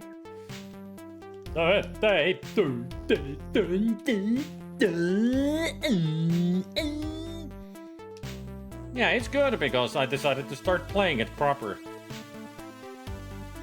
The game only gives you 3 lives, and I couldn't even play through the first level, but now I got unlimited lives on, and I'm playing it for fun. Because I like it.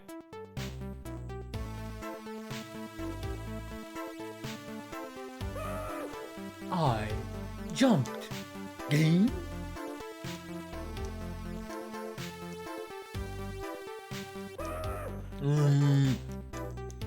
This hitbox. The hitbox is on the barrels. It's annoying.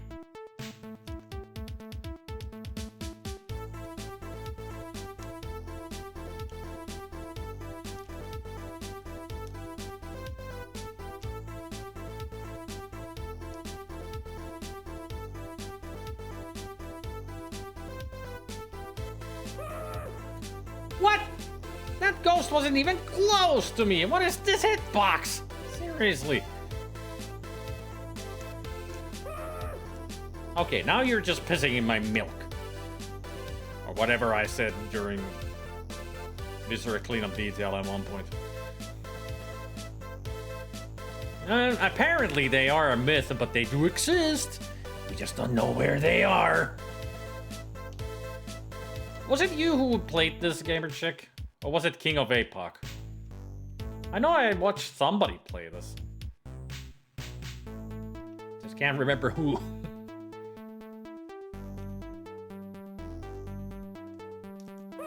The checkpoint is right there!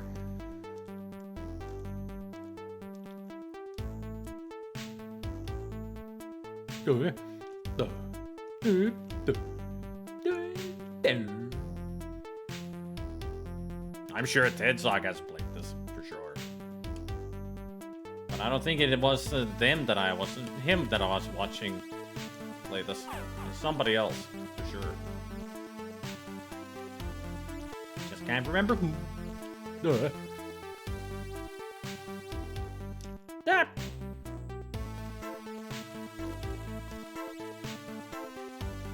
Yep.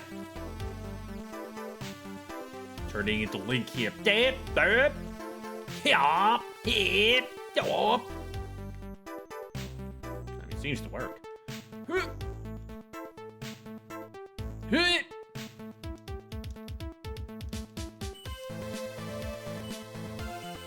There we go.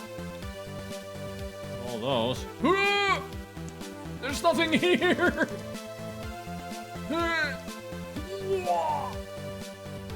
Hey.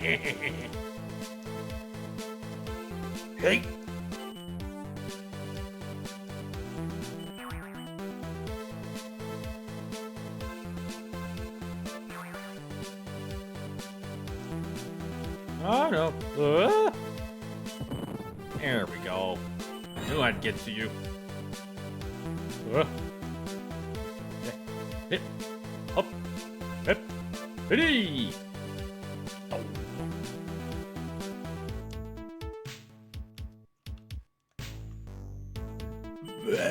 Excuse me.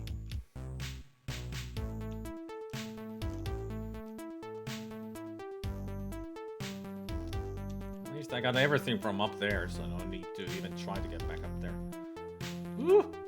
Yeah, that's that spot.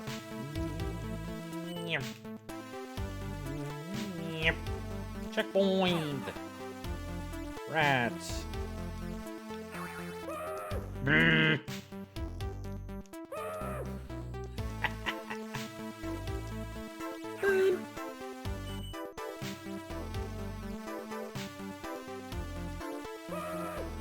Why did I think that's a diamond or something?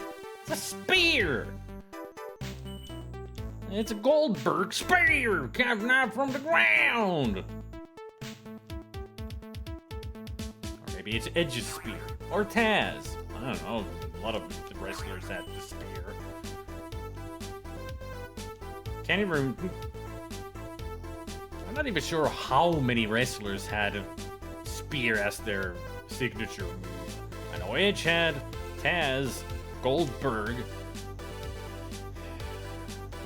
I think there was two others that I don't remember right now. Why aren't you jumping? Oh, great. Now we got cannons. Why? Why? A cannon. Of all things.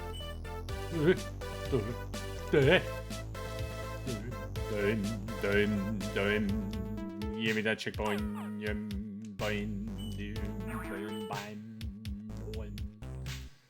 I wonder what these random pictures are. Maybe portraits? Who knows? That's a very tiny tree. Oh, it's cute.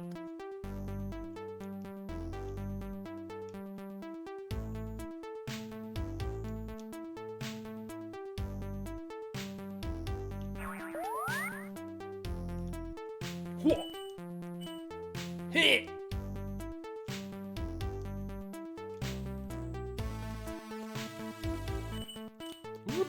Yep. And a hip. And a hop. And a hip. And a hip. Hop. Hip. Hop. Hip. Hop. Hop. Hip. Hip. Hip. Hip. Bull.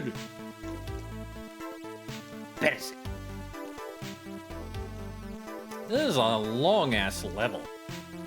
Trying to get through all this with 3 lives?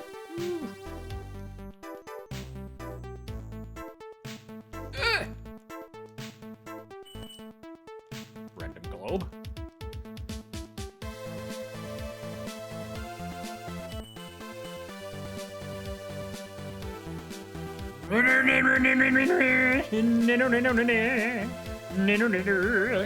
Turning into Shakira, apparently.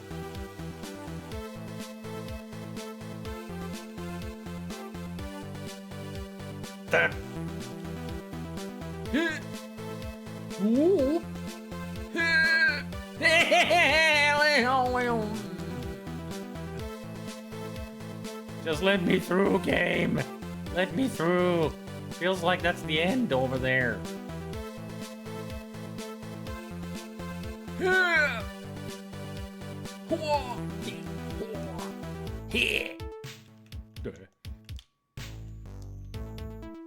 Well,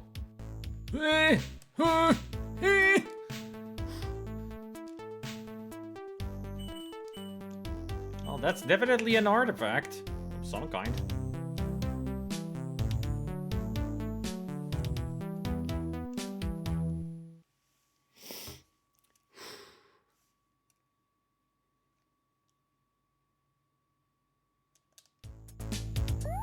All gold, missed 1 emerald, 5 diamonds, 2 rubies, got all enemies killed, both extra lives. How did I miss some items? Like, I lost 20 lives. Just doesn't make any sense. Like, where are they hidden? Tikal, Guatemala. After Kale got rid of his pursuers, he inspected the strange fragment of the relief he had managed to snatch from them. John realized that the journey would now take him to Tikal, the legendary city of the Mayas. Right. Where in the world is Carmen San Diego?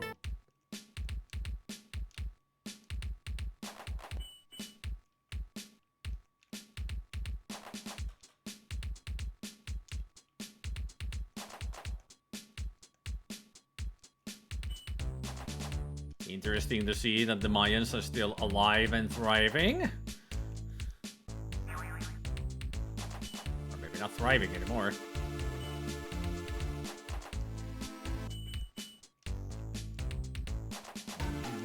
Boing. Boing.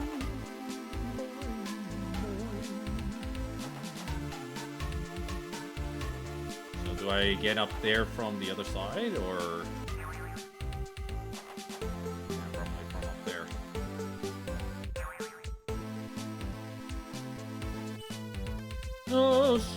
Go, Snake, it's a snake.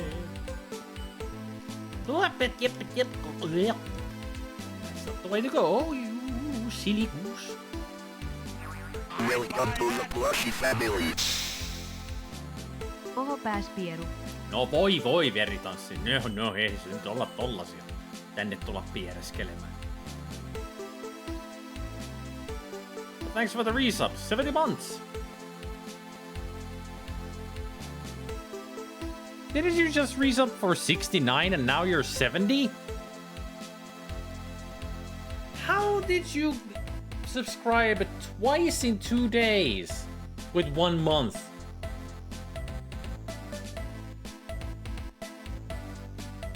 I don't get it. Yeah, yesterday it was 69, but now it's 70. How does that work? Switch, what are you doing? I mean, I appreciate it, but how?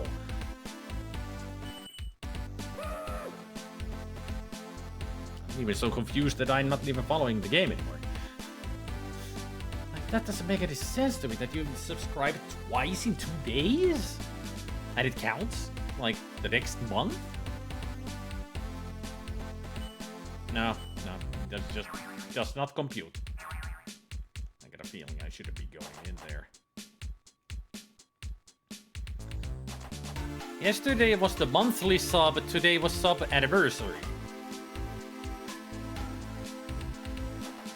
What? Eh.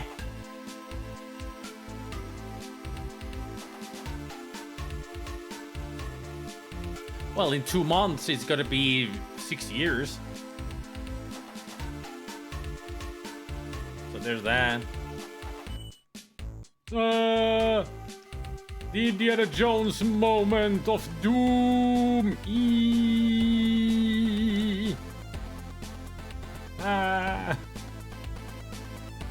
Really don't know which way is like the right way or the wrong way. I got a feeling I should go down there from here first.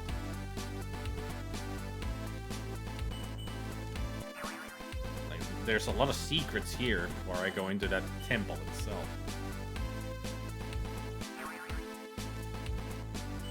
Big head, as they say in sanitarium. Like playing Genesisters. Ah! Checkpoint! You know what? But there's still there's so much. But. Oh, there's platform. Never mind. No, still, there's so much up there that I didn't get to check the freaking stupid temple and. Ah!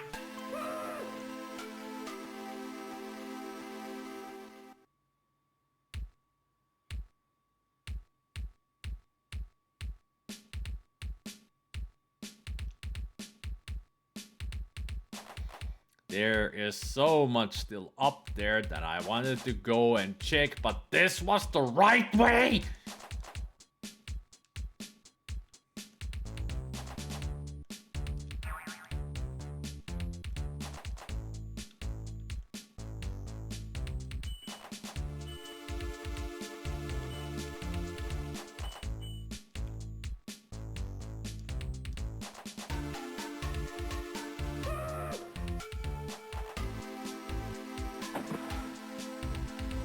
I do like it that our hero is so incompetent that he cannot even swim.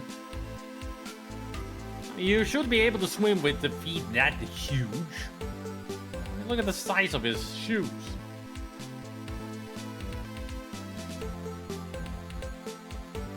Still, it's annoying. I'm gonna miss out on so much stuff that I wanted to go check and collect and be happy with.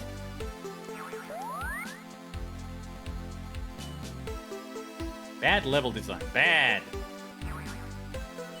Me no likey anymore. This game is not good. Design flaw.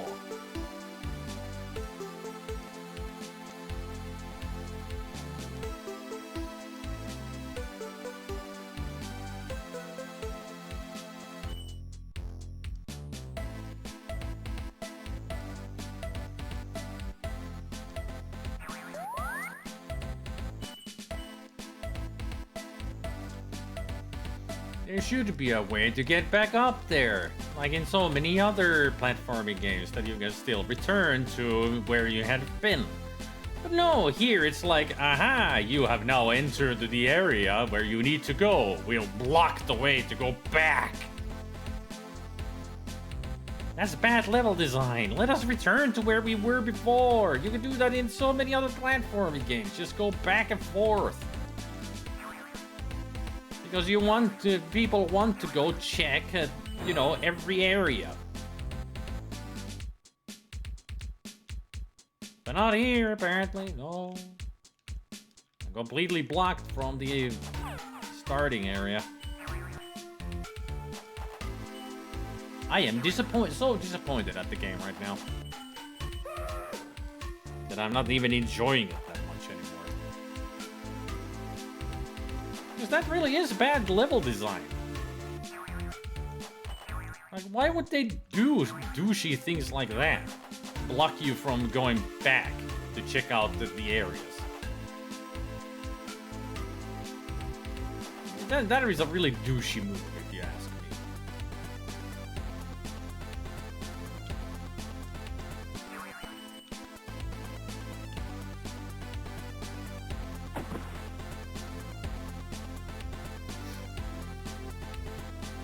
I mean, it kind of takes the fun out of a platforming game where you can go anywhere. Well, then they block you from doing exactly that. I mean, this is designed like you can go back and forth. But no. Just no.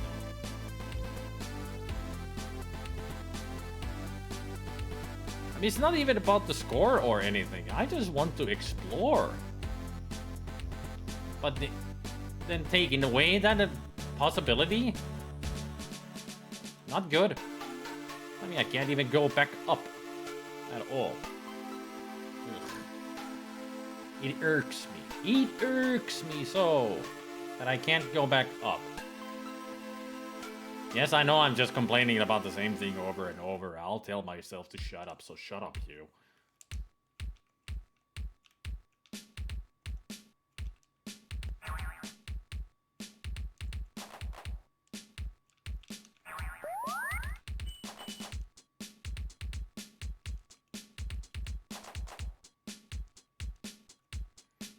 And you can tell that this is like a platforming game where exploration, going from one place to another, could be a thing, but it's completely removed from the game. Like, there should be ability to get back up where you were, so you could explore more. But no, they just completely block it by removing the possibility. This is as far as I can get. That would be the way to get up there. But there's nothing. No platforms, no nothing. Not even a ladder to climb. I can't just grab onto the rock side and start climbing. I wanted to see all the cool secrets. I wanted to see what other enemies would be up there. What there anything else to collect. Yeah, it does ruin this. I mean, like I said, as soon as that happened, I lost my interest in the game. Like, the fun factor just completely died. I'm not gonna play this game anymore. It was fun while it lasted, but that kind of bullshit? No thanks. I'll still give it, if I would review it, I would still give it a proper 7 out of 10. Like, it's a good platforming game and all, but that kind of bullshit, it just ruins the whole experience.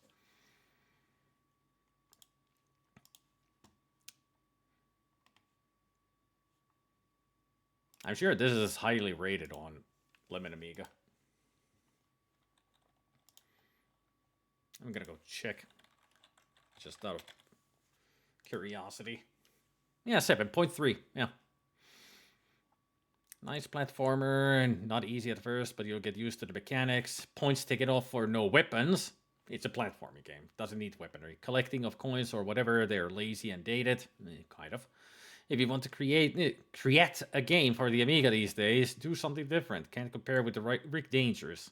I mean, it's a different game. I would compare this with... I don't know what to compare this with. It has its unique style to it. It's very cartoony, it's very simple, but it still works.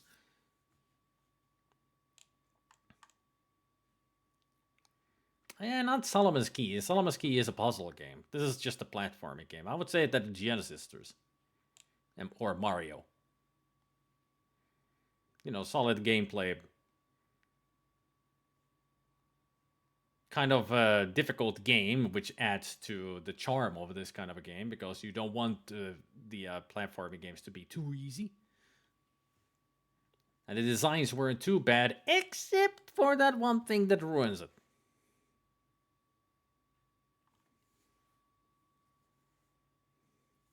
Nice touch with the Easter eggs, by the way. I noticed them now. Been there since yesterday.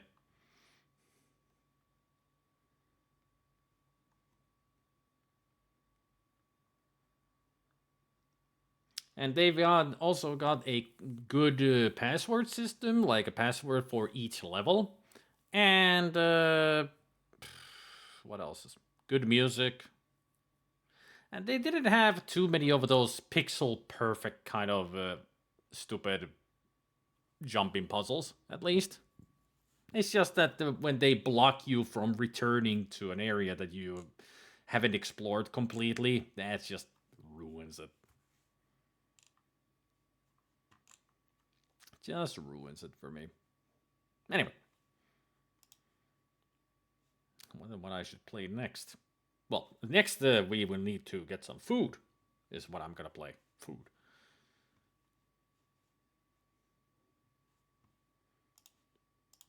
So let's take a break. Maybe I'll choose a game from the challenge list. There's a lot of familiar games there. I mean, pretty much these were all the games that I didn't recognize from the list. Everything else I do recognize. Maybe I'll choose one to play for fun for the rest of the stream. Who knows?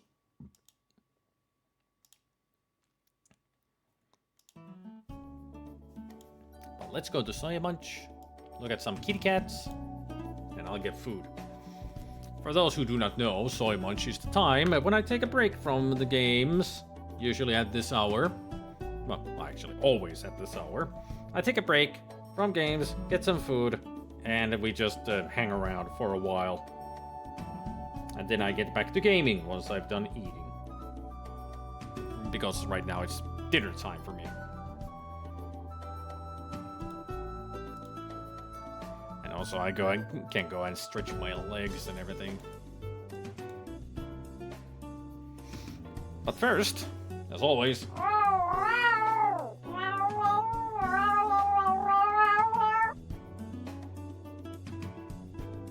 we got kitty cats.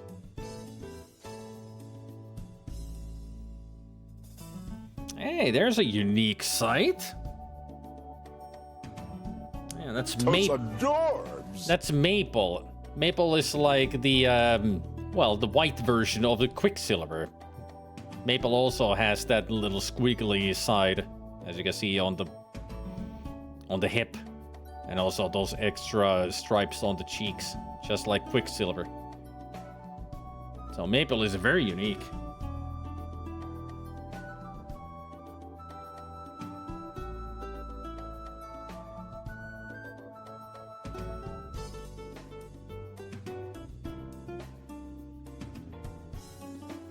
There's my boy Sox's head, just poking out.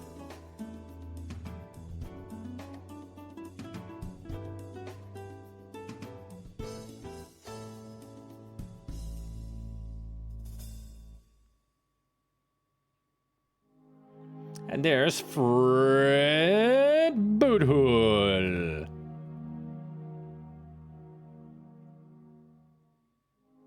The one and only. Fred and his ex marks the spot.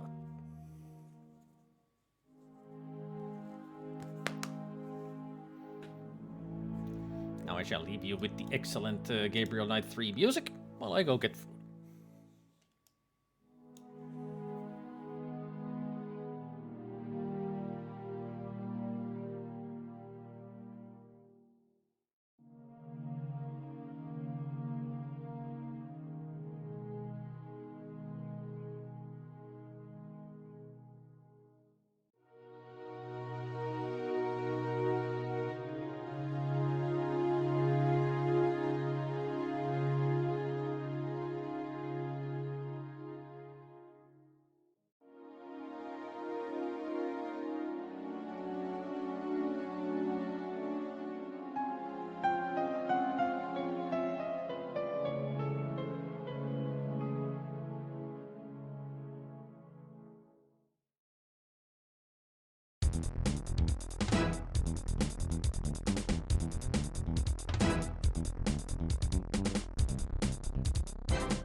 sunlight.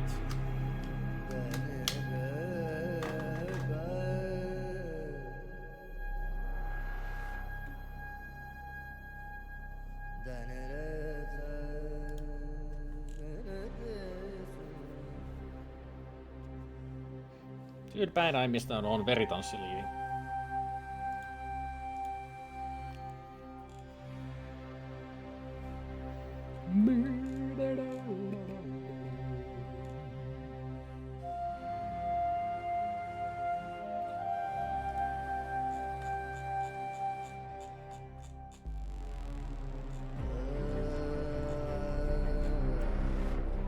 By the way, did we get in and give any shoutouts to all the people who rated us?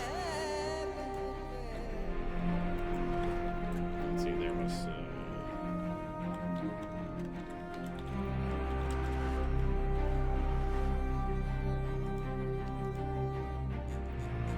I'm not even sure if my mods did their jobs.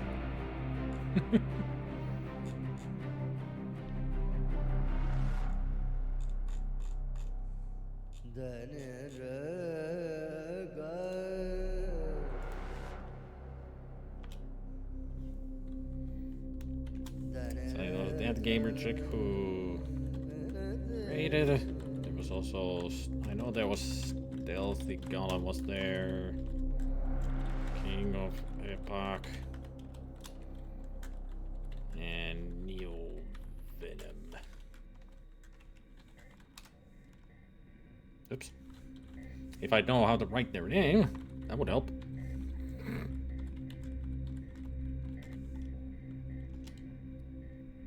That's better.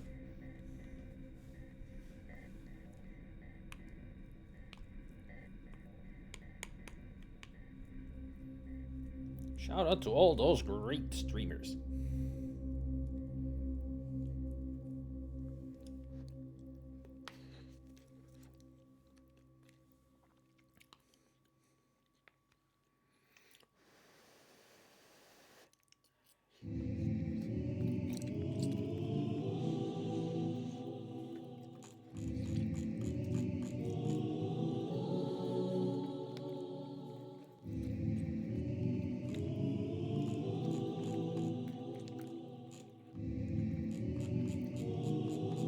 Yeah, I got rated by that gamer chick like at the start of the stream.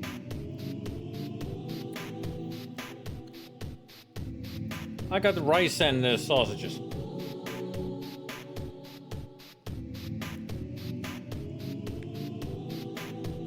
So nothing too fancy.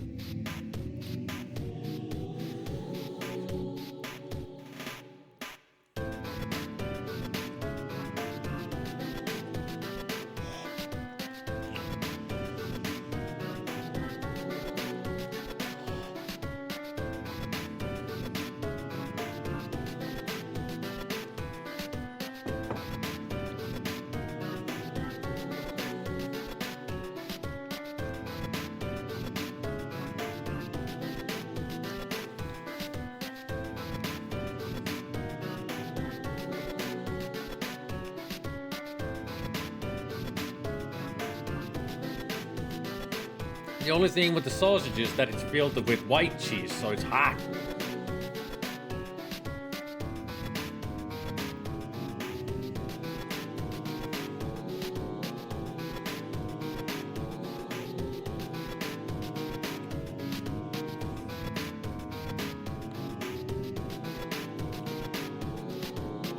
All that melted cheese.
Ja että räntää.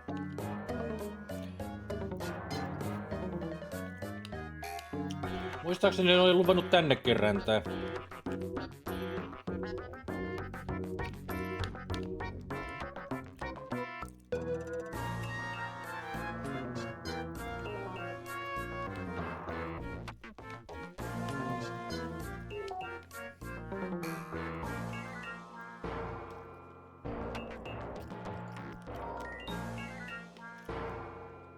Ei Smonite.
I gotta say, one of the challenges on the list is very interesting. It's in Simon the Sorcerer, you gotta find faces in the rock.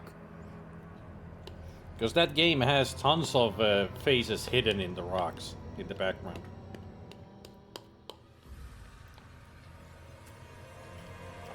I don't even know how many there are in total.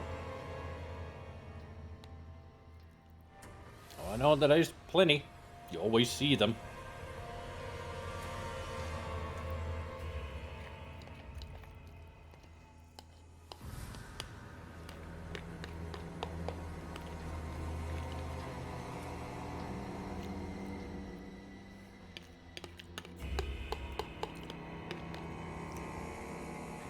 Makes me wonder, how do they distribute the points for it?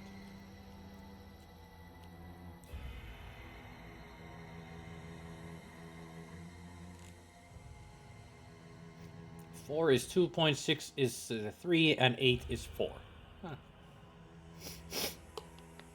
And already five people have found all 8 faces.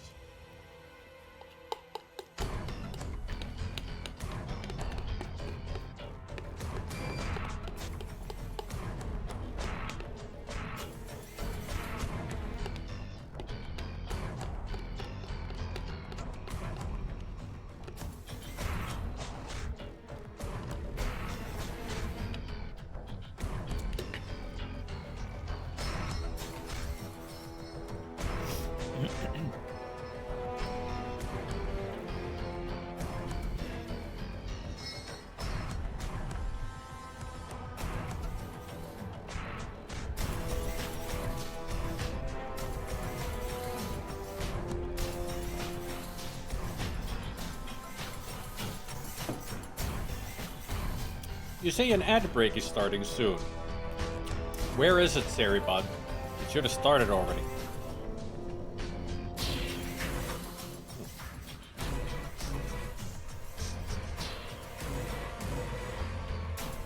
It already should have started, so I don't know why it hasn't shown up. Weird. Oh, there it is. And it popped up. Good.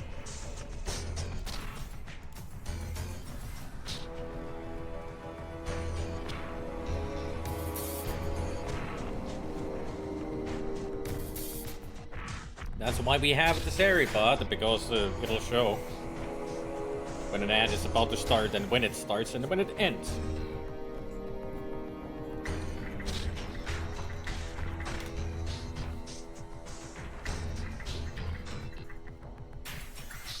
Where do hamburgers go to dance? The meatball. That's not a good one.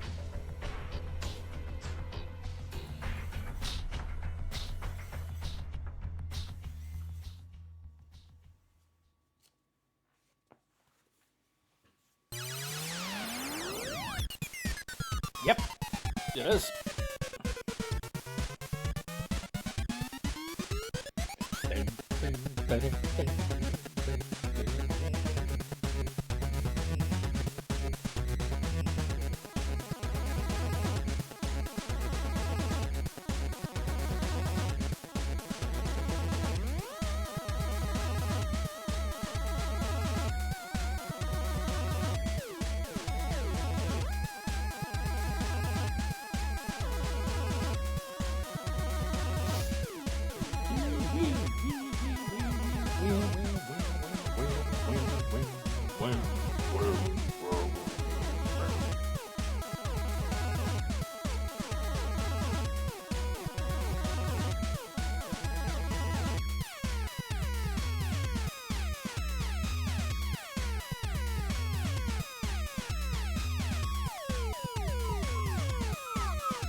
I wonder what game I should play.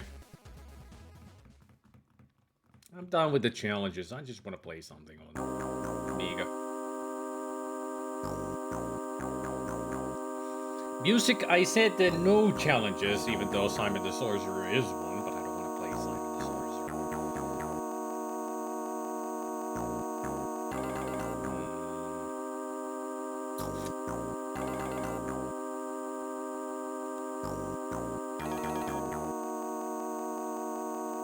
I know. All the live channels go there.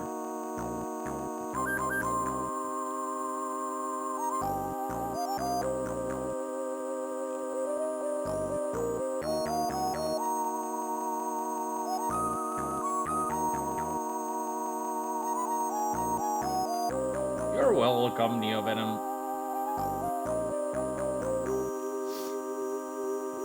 I just realized that I'm not sure if my mods have done their jobs of giving shoutouts to all the streamers, so I did it.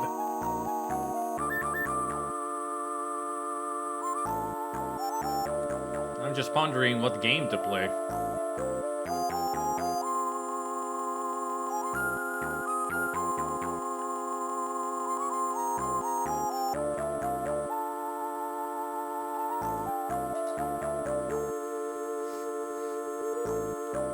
There's a few co-op games on the, as always, there's co-op games on the challenge list.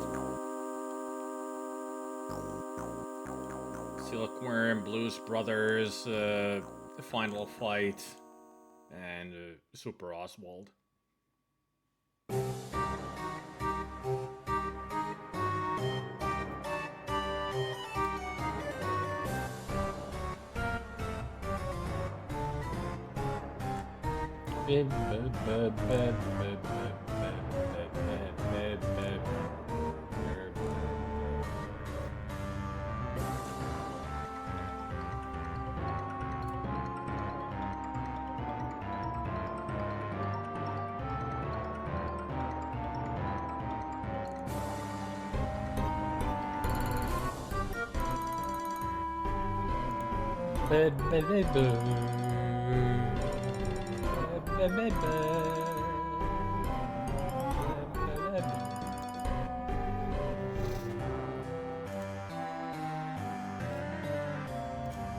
Why am I seeing games called Spider-Man 2 and 3 on the list?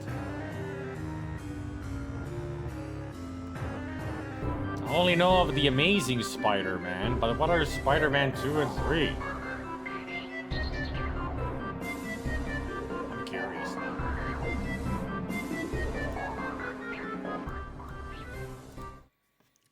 Alright. Since I'm that curious, I'm gonna go dive into Spider-Man 2. Let's see what this is. It's gotta be some kind of a stupid PD game.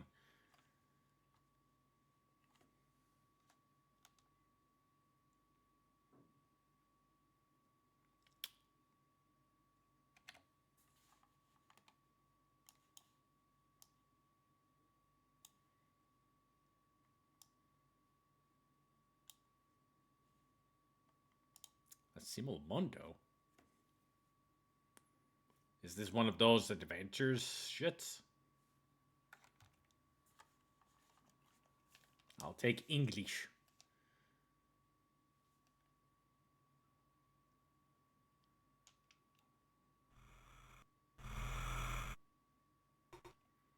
Stan Lee presents, highly doubt, Spider-Man. And now, Carnage.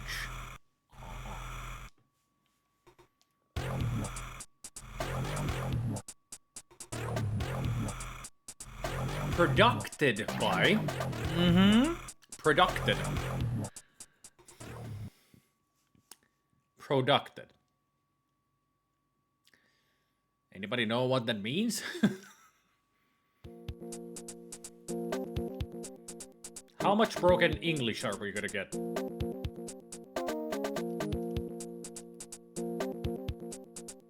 Is this supposed to be a loading screen? Yeah. Casting.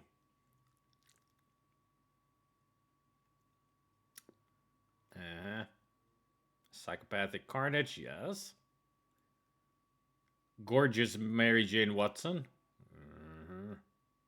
Father Brule, who?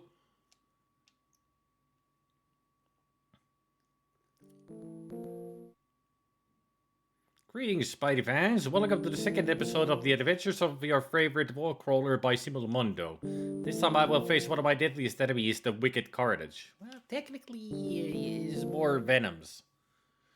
At least you got, well, Cletus Cassidy spelled wrong, so good for you.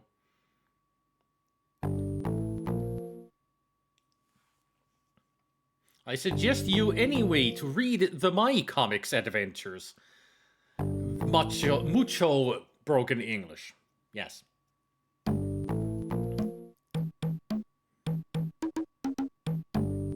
For now, it's enough for you to know two fundamental facts on the fearsome opponent who together will have to stop.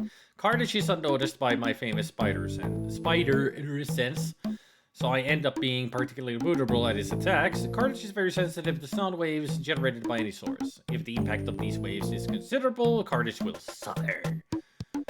Church of Our Lady of the Saints, Brooklyn. At 10 a.m. O'clock. 10 a.m. o'clock. Peter Parker, in company of his wife, Mary Jane, has entered as the appointed... Okay. We didn't need to read that, apparently.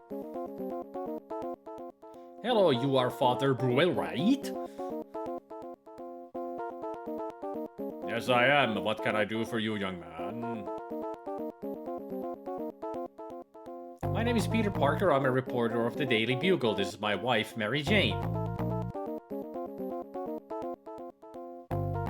Good morning, Father. Why did you bring Mary Jane with you? Hello, I believe, Mr. Parker, you have come here to ask me questions about last night's murder, right? Yes, right. I would like to ask you some question and take some pictures. If you want, but I'll tell you the same things I've already told to your colleagues and to the police. You do know that Peter's not a reporter. It was shortly after midnight when I heard some noises coming from the nave of the church. I got down to check them, and at once I saw a mysterious figure disappear in the dark. I called for an agent of patrol in front of the church, but Lord have mercy of me. The English is beautifully horrible. I didn't believe. I couldn't imagine that that poor son of God would find his death. From the darkness stepped out, the creature. Horrible. Diabolical. It attacked the agent and killed him in few seconds without mercy. It was horrible. I thank the Lord who wanted me spared. Priest, you're not making any kind of sense. No. I would have gladly given my miserable life to save that boy. Miserable?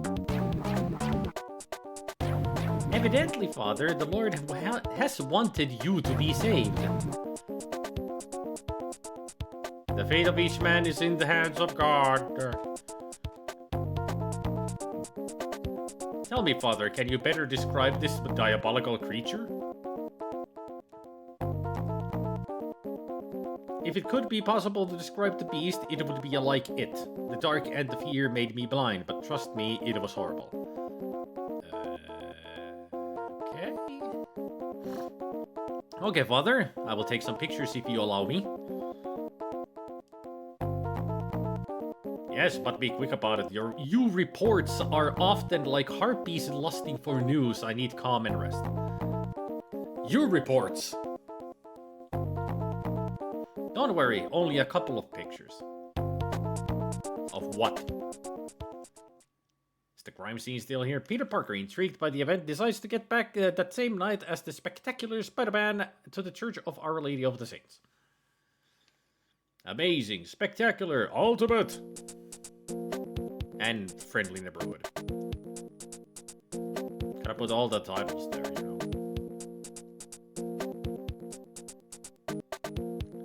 Oh boy, look at this animation of him walking. Oh, I can run. We can jump or hop.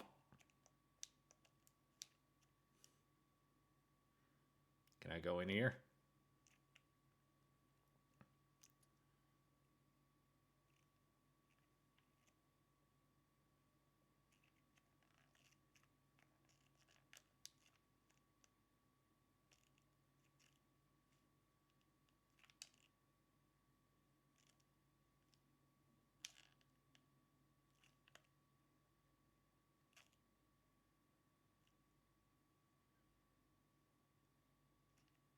No, this is something worse.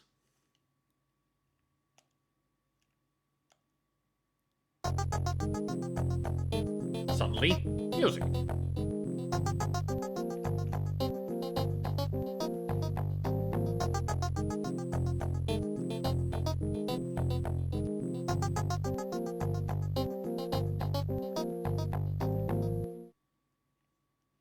Oh, okay.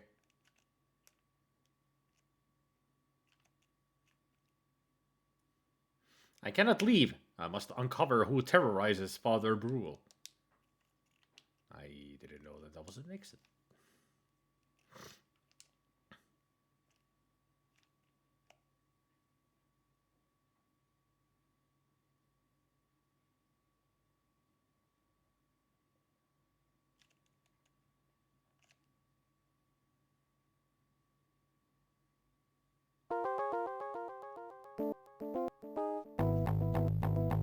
The music is certainly something.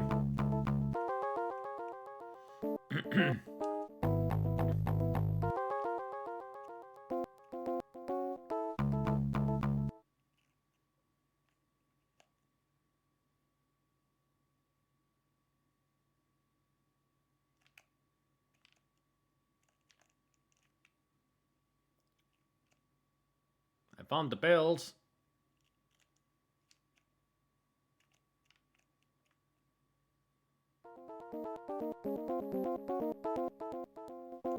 Carnage!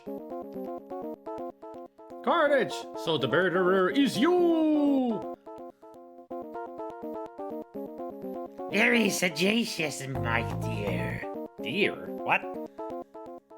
Damn you! Why did you kill that agent? If only I got a motive for what I do. I wanted to kill him, is that enough? That's exactly what Cassidy would do. Disgusting psycho. How many people have to die for your bloodthirst to be sedated? Unlimited. Many, many. And I'm waiting to taste your blood. Only blood you'll taste today is yours. That's not something Spidey would say. He's against that kind of violence.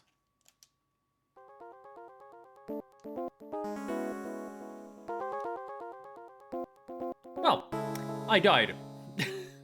Poor Spidey, as much as I hated him, I'm sorry for having killed him so hastily. And I'm sorry for you players who will have to start a new game to be able to successfully end this adventure. Jesus Christ, this is so fucking bad. This is awful. This is horrible. Also, why is the game so freaking dark? Points 20! Yay! Out of here.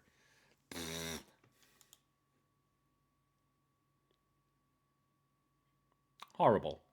Absolutely horrible.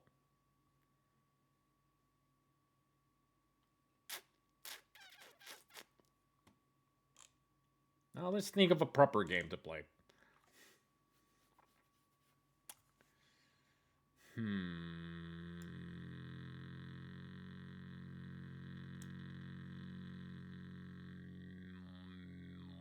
I really don't know. Really do not know what game to play.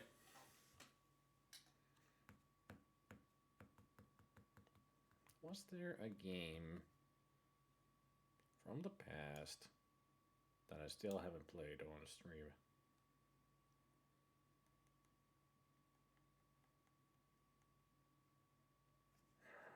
Let's see. No, I played that all right.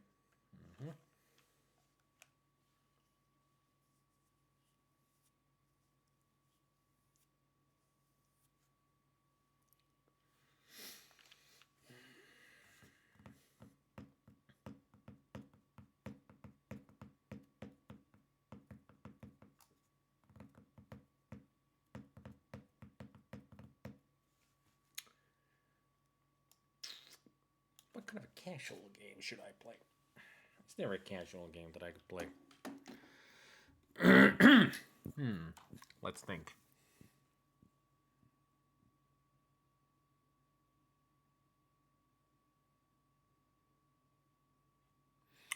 Something just for fun.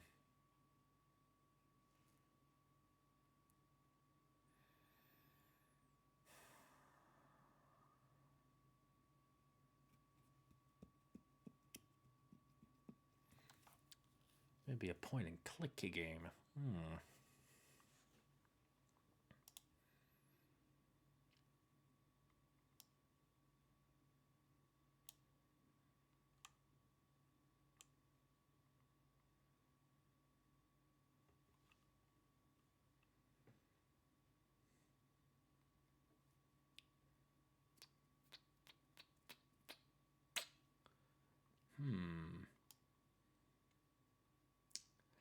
Decisions.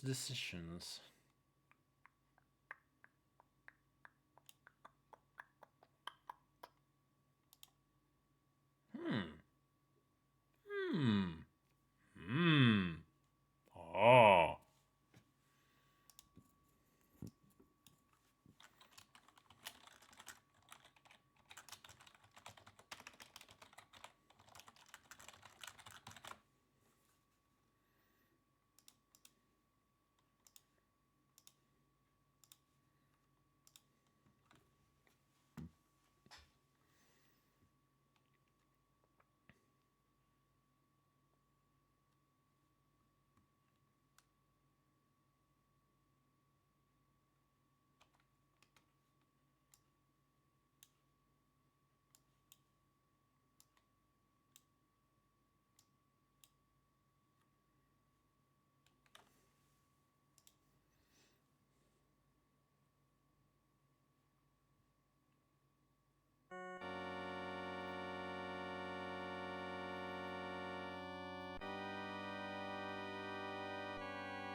Curtain is about to go up. Please be seated.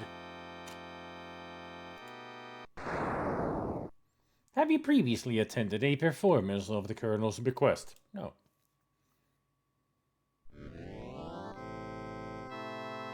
Will.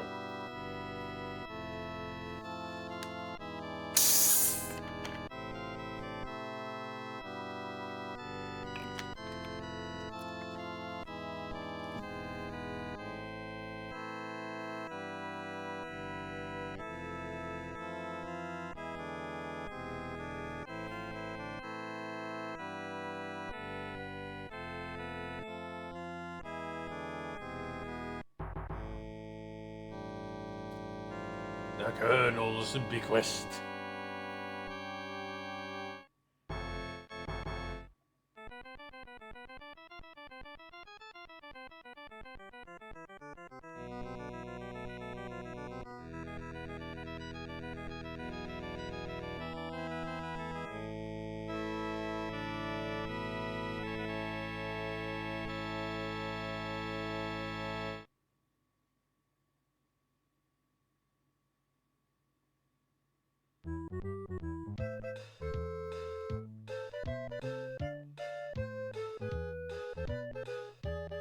Written by Roberta Williams. Yep.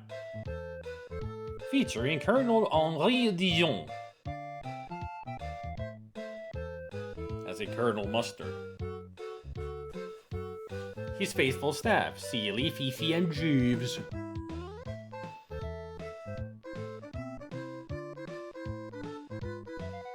The rest of the Dijon family, Rudy, Gertie, and Gloria.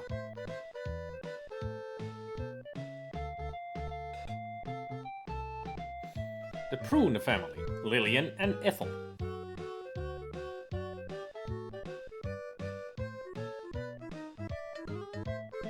The Colonel's confidants, Clarence Sparrow and Dr. Wilbur C. Fields.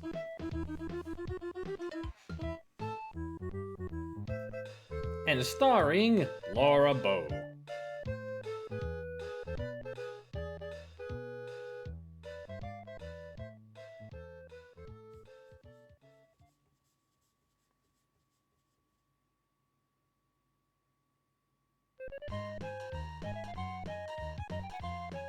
(1925) Tulane University, New Orleans, Louisiana.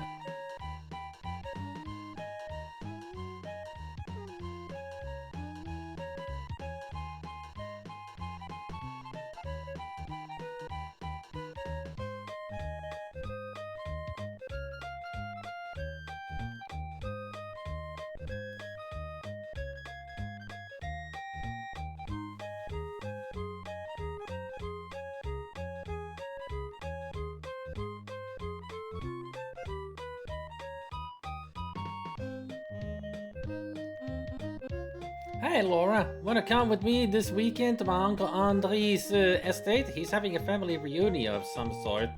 You can keep me company. I don't know, I have studying to do.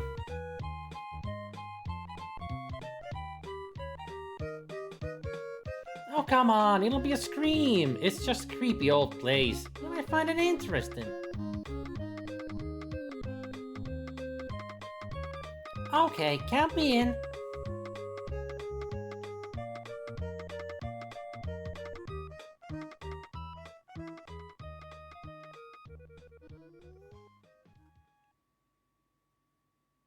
Or as she said there, 2 nights later.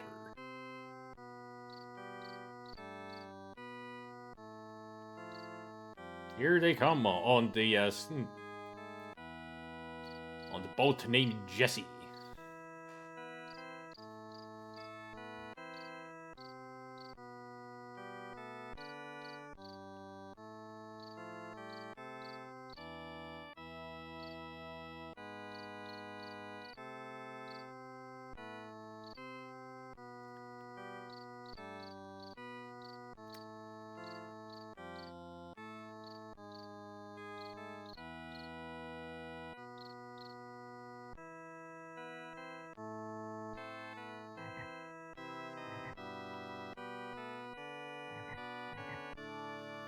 Amiga version by these 3 people.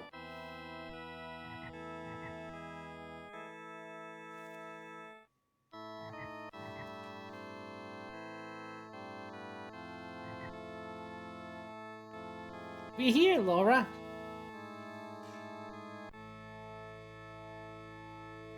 Misty Acres.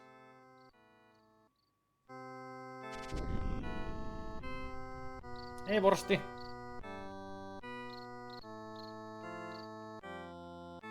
I'm using mod player. Well, what do you think?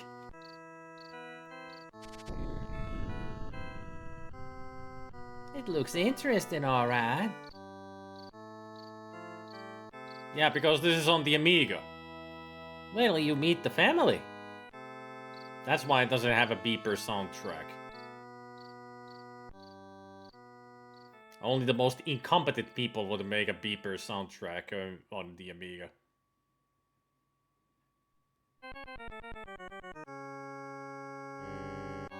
Ken Allen always puts the effort into things. You rang. I mean, yes. Jeeves, don't you remember me? I'm Lillian. Oh, yes. Everyone else has already arrived. They're just sitting down for dinner. What are you looking at? Like he's definitely looking at something else than them. Please come in and join them.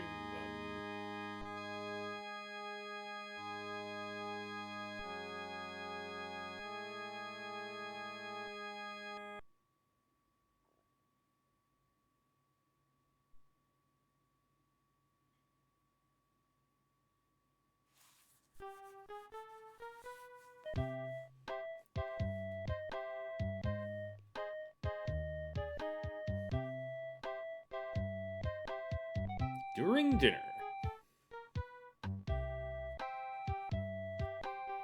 I'm glad you're all here. I'm sure you are wondering why I sent for you.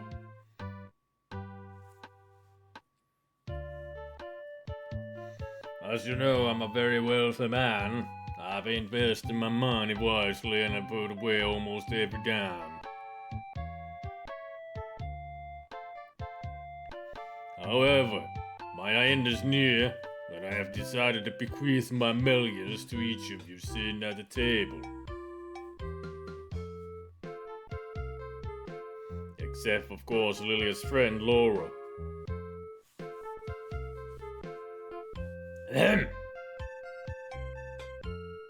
Anyway, as I've said, you're all inheriting my money, and you will inherit equally when I go.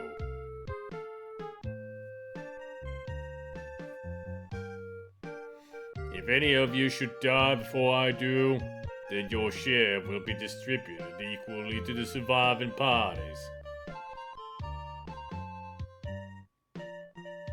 I'm tired, Fifi. I'll be back to my room. Good night, all.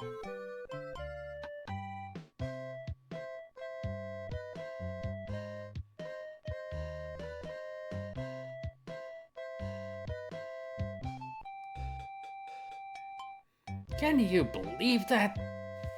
The old goat! I'm surprised he didn't and try to take it all with him. He's such an old skinflint. I don't think you deserve any money. Speak for yourself. How much do you think he's got? Well, I know what I'm going to do with my share. Your share? I bet the old gotcha outlives you! I wonder how sick he is. Do you think he's gonna go soon? I've had enough of this. Laura and I will retire to our room now.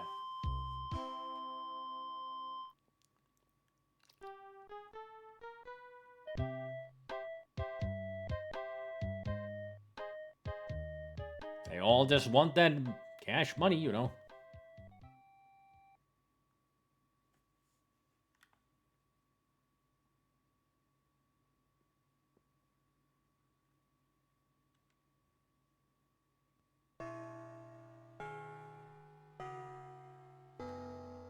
Act 1.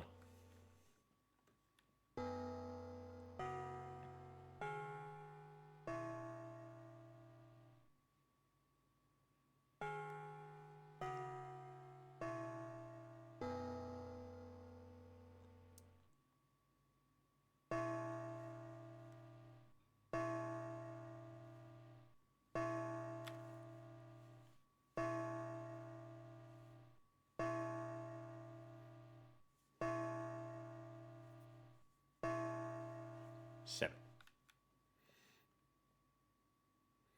This is the guest room you share with Lillian. Though a bit tired looking, it seems comfortable enough.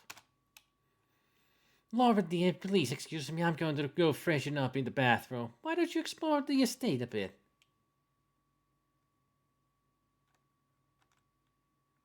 Something doesn't feel right. Everybody's acting too strange, even Lillian. What would Daddy do in a situation like this? Honey, if things don't feel right, they probably aren't. Observe the situation closely and be unobtrusive. Explore your surroundings quietly and carefully. Try to question the others without raising suspicion. Notice small details, take lots of notes, and above all, be careful.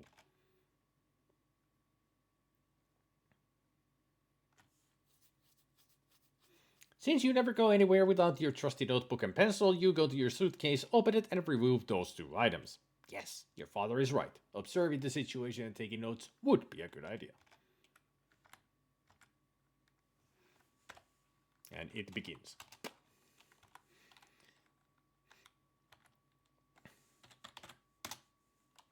This is the guest room you share with Lillian.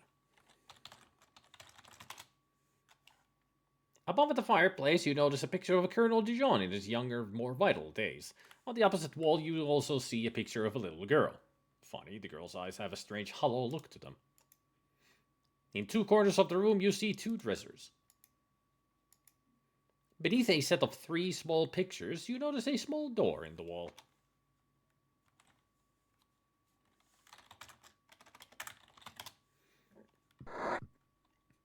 It appears to be a chute of some kind. You wonder where it goes.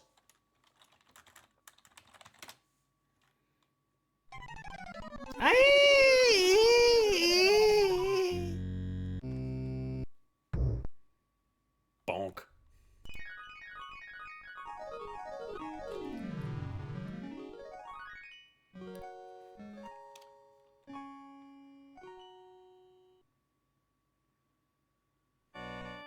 Oh, shoot.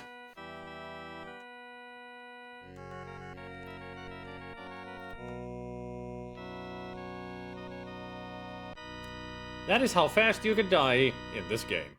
In the first room of the game, in the first minute. That's how quick. There's a suitcase lying on each bed.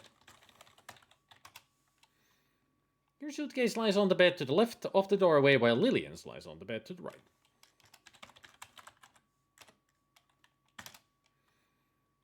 Most of the sofas look very old, dusty, and uncomfortable. Most of these chairs look pretty old. Some of these tables could use a good dusting. The finely carved fireplaces show the craftsmanship of bygone days.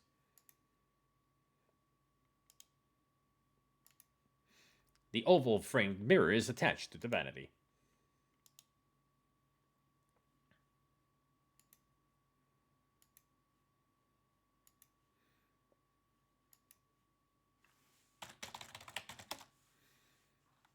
The tall French windows add a grace and charm to this old house. Beneath a set of 3 small pictures, you notice a small door on the wall. Yeah, that's not the one I was trying to look for. Party power activated.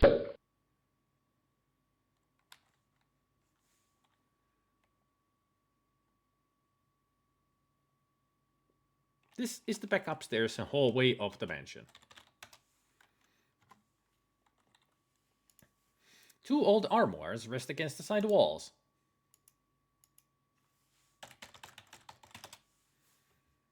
You notice deep scuff marks on the floor near the 2 armoires. 2 Greek statues guard both sides of the bathroom door. That's the bathroom door. A beautiful porcelain cat sits elegantly on a marble pedestal. A lovely vase rests atop a marble pedestal. All you see are kerosene lamps. Sees as if the corridor's too cheap to put in electric lights.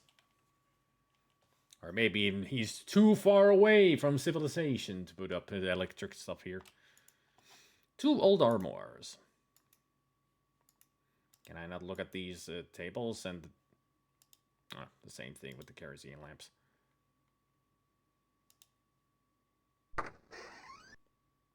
Nice sound effect.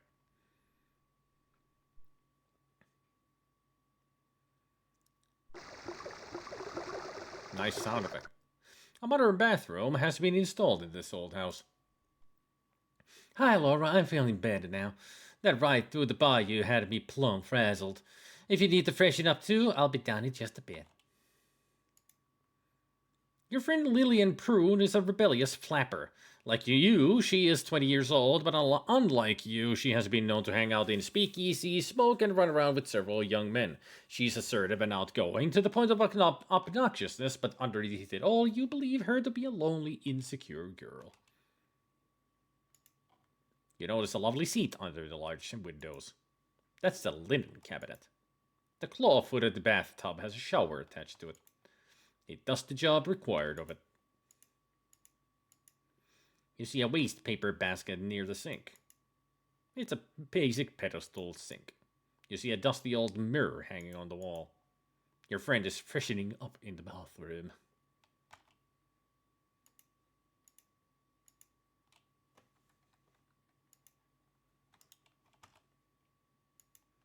A small hand towel hangs over the sink.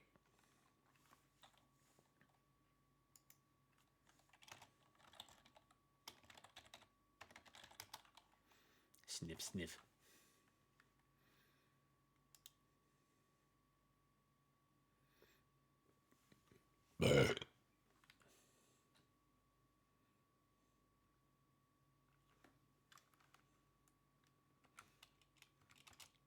And now for the second, more graphic death of the game.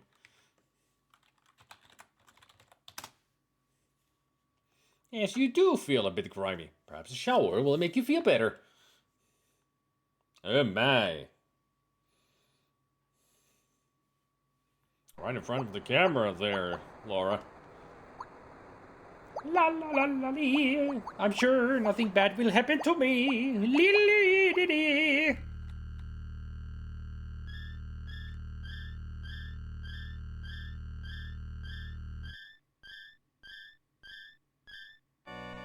Didn't Alfred teach you anything?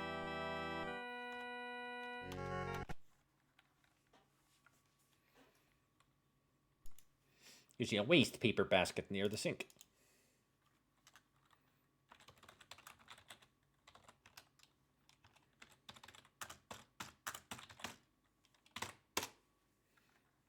Currently it is empty.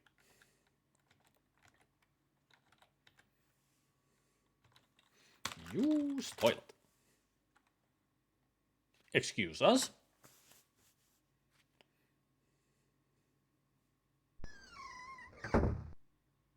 Well, did you think this was Leisure Suit Larry?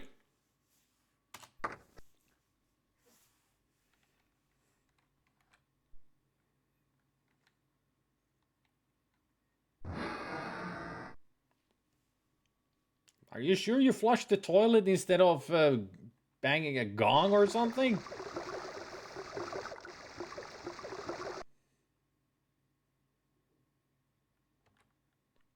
And that was our first reference to other Sierra games.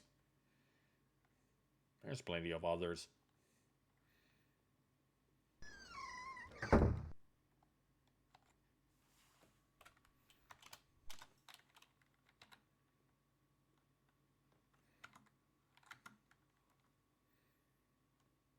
gonna speed up the animation a little bit. If you ask me, I don't think he has any. Oh, hello, dear. What are we talking about and who doesn't have any?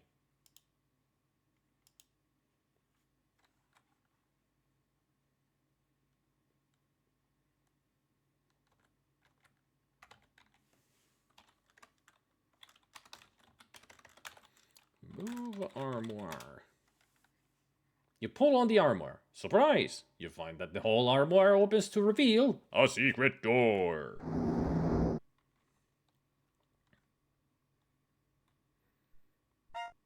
You have found a small hidden room in the house.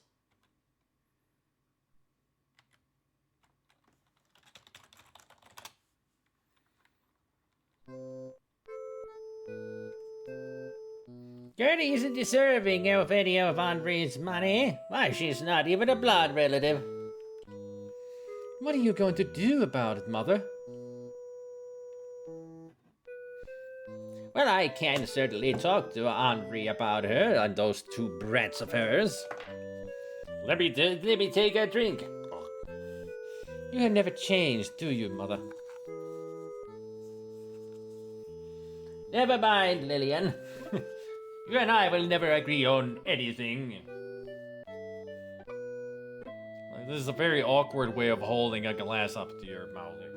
And she holds it like this and then drinks. It's like breaking her own wrist there. I do love these animations when you're looking through the paintings in the secret hallways. Because it's always so silly.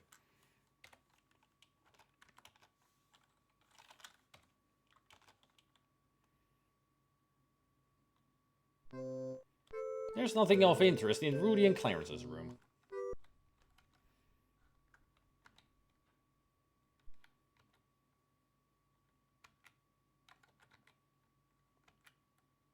Yeah, nothing happens. Not yet.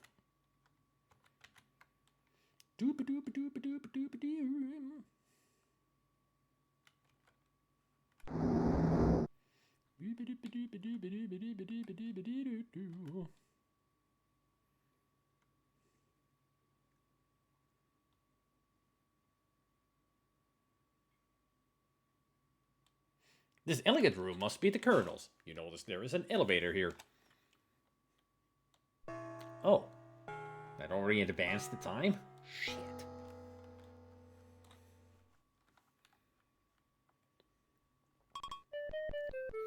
Pardon, Henri. I can see lipstick on you. Well, well. Sniff, sniff.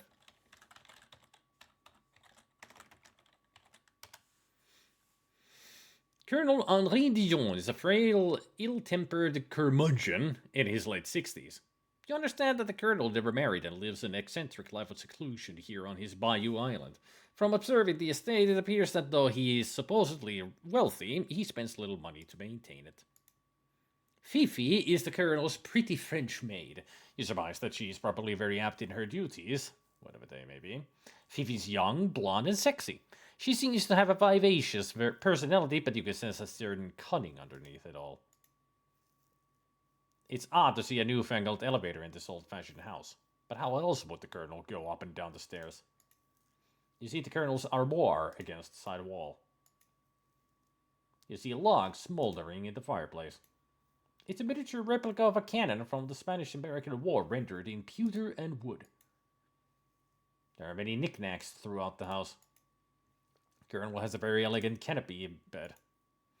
A dressing table sits against the wall with a large mirror attached to it.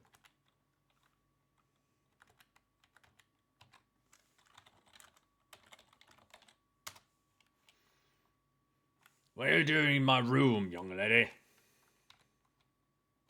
Just looking around, seeing the sights. Plenty of sights to see.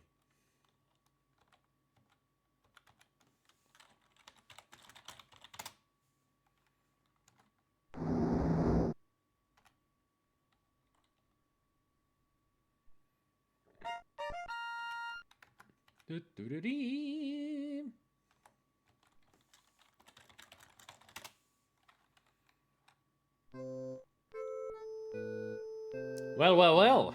Oh, mon ami, I find it difficult to refuse you. I am so attracted to you. Well, I was quite a blade in my younger days. Ooh la la, I can tell, Henri, I can tell.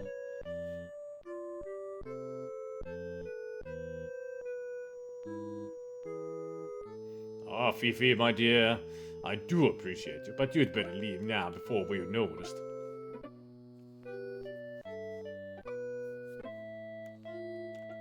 If you say so, Henri, au revoir, ma chérie. I just find it very silly that you were just in that room. You leave the room and you come in here and they were just finishing up having a good time because they just put their clothes on.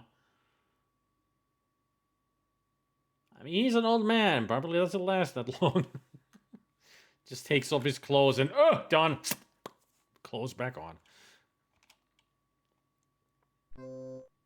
You see the Colonel sitting in his room.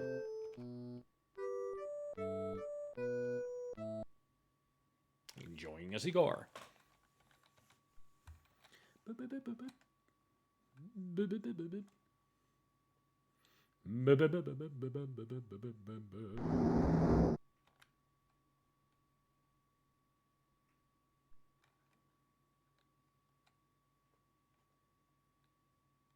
This is the front upstairs hallway of the plantation house. A grand staircase leads down to the lower level.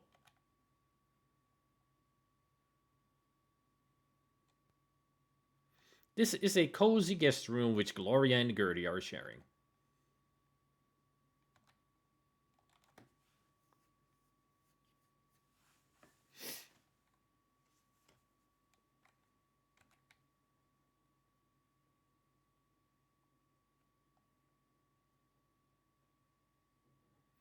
This appears to be another guest room that Rudy and Clarence are sharing.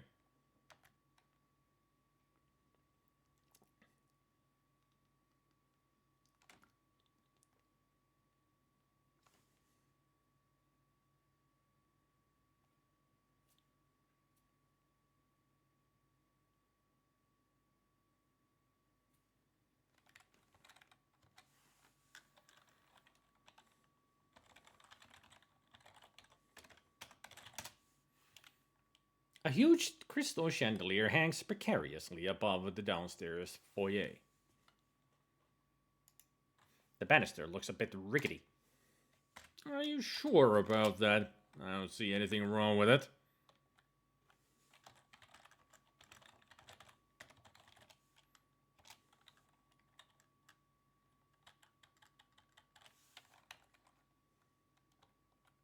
Watch out! Bonk. That's number 3.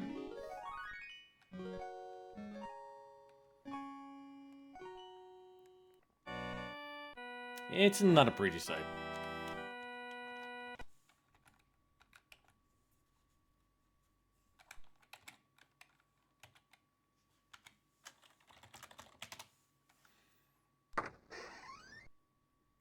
It's just an empty closet.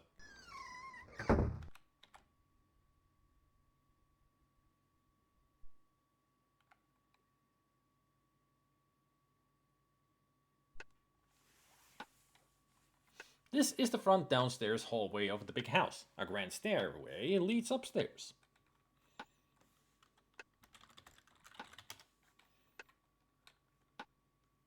A very old suit of armor with one gloved hand holding a battle axe stands beside the stairway. Although it's well polished, all of its joints are completely rusted.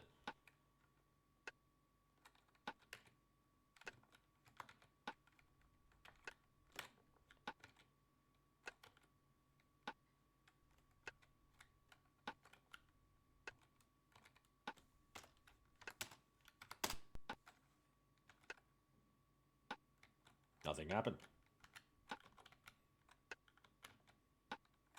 Nothing happening. Very interesting. Nothing happening. But if you happen to be walking down from this spot,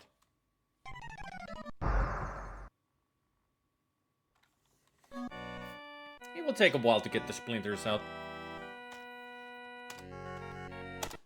That's the only way to die from the chandelier. If you walk from up to down. If you walk up, it doesn't do it. Left or right, doesn't do it. But down, you're dead. Just avoid walking straight in the middle. If you're coming from up here to down here, just don't walk straight down on the middle. Otherwise, that chandelier will get you every time.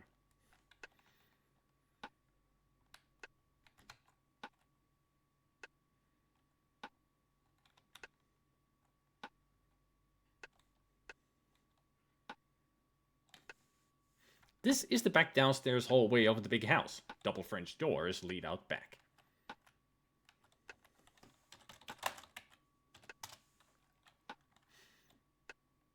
The incessant ticking of the stately grandfather clock is the only sound you hear in the empty hallway. I do like it that you can see Laura's reflection on the mirror. It's a great little detail.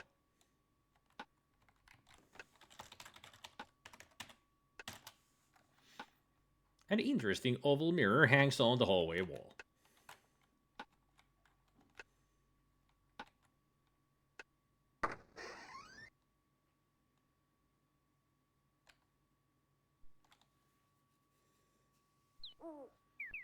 Out the back door, a garden path encircles a small statue, then continues on through a lovely rose arbor. It's real creepy and dark out here. You shiver at the thought of venturing outside alone. Perhaps you ought to go back inside.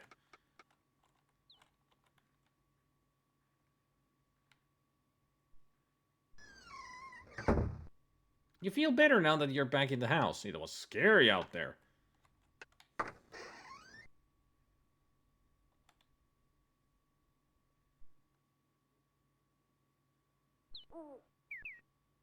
There is a chance of an Easter egg happening here.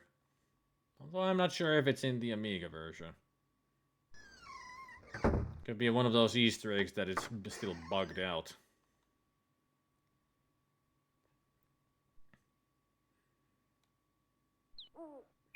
Whenever you come out here, through those doors, there should be a plane coming from the left all the way to the right.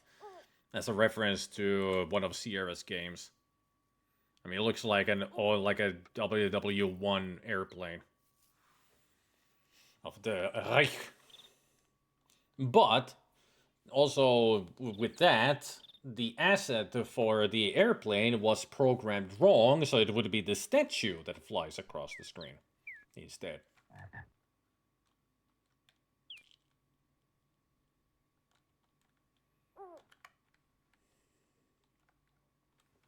So it's a little bit creepier when you think about it, when it's that statue that flies across the screen and you hear sound effects. Like it should be a biplane going past.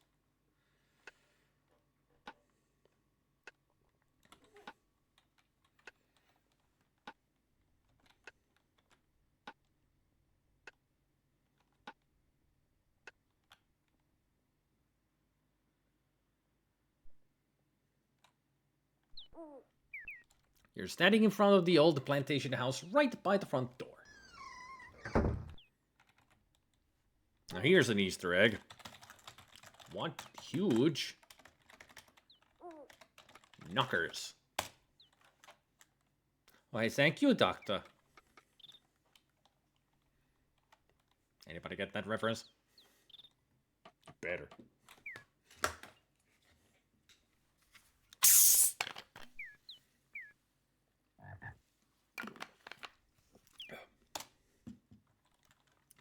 Who is the programmer?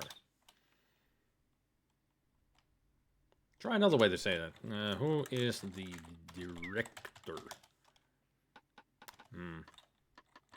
Who is programmer? That is not clear. Who is the stump lord? Bob Ballou.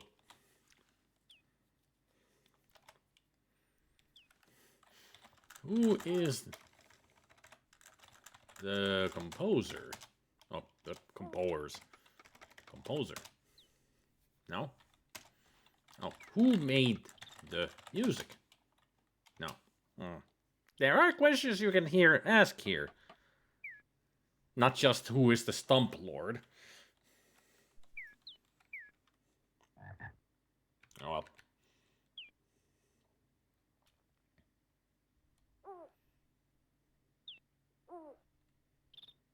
This is the southeast corner of the mansion, right outside the parlor.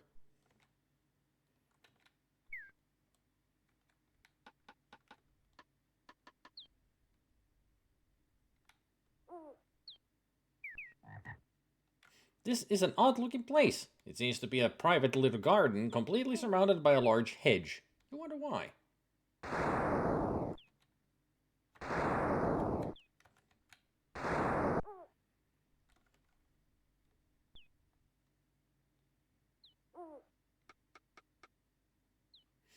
There's a poor but clean shack here at the edge of the old sugarcane fields. Nearby you see a small chicken coop. Talk chicken. This isn't King's Quest 3.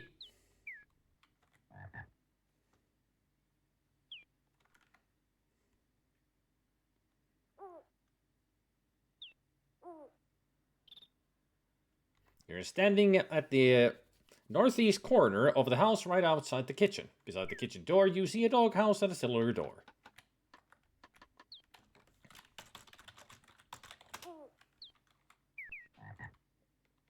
There's a large doghouse outside the kitchen door. You see the name Beauregard written over the doghouse door.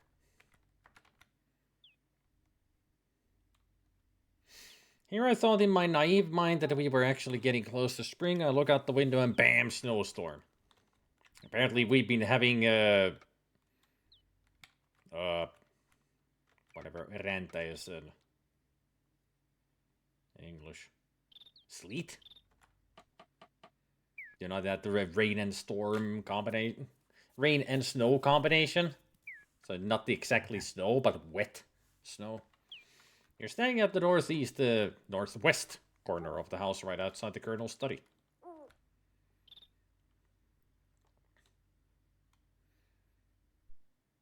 You see a rusted iron bell at the top of an old bell tower. A rope dangles a short distance beneath the bell, while a ladder runs up the tower's side. Behind a withered fence, you also notice the remnants of an old plantation's fields.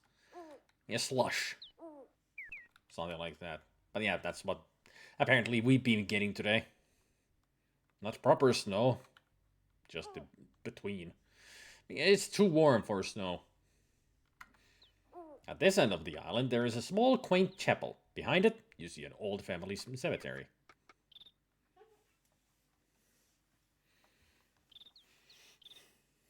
Yeah, same here. I'm sure that it's not even gonna stick to the ground.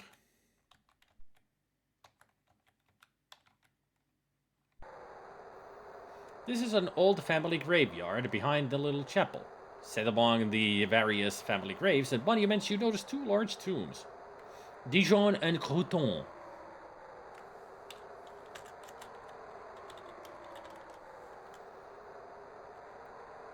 Also, there's an Easter egg here at the cemetery.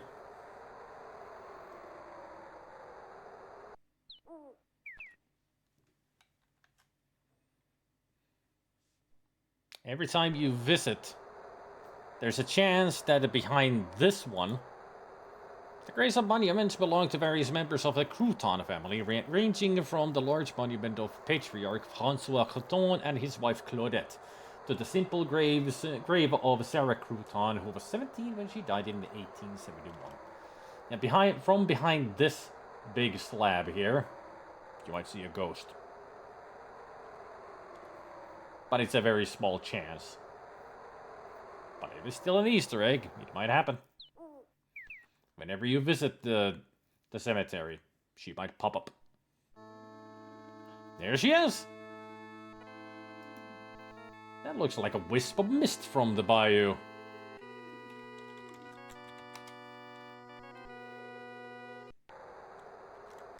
I got it.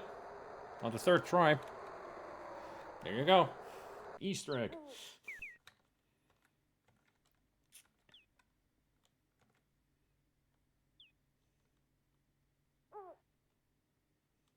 On the west corner of the island, you see an old dilapidated stable surrounded by an empty coral.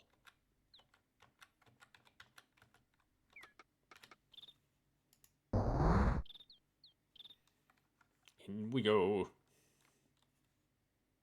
There's only one stall in this old stable. As there is an old broken down nag in the stall, you deduce this must be Blaze.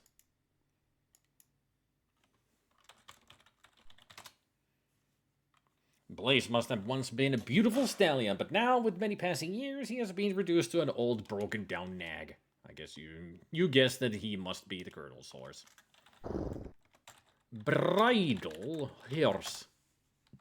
This is a King's Quest 4. Must be Blaze's old bridle. You see an old saddle hanging on the wall. A lantern hangs from the wall inside the stall. Nothing we can do.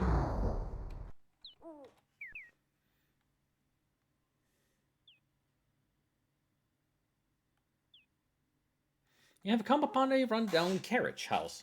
Old crates had been piled before one of the doors. For obvious reason, it has not been used as a carriage house for some time.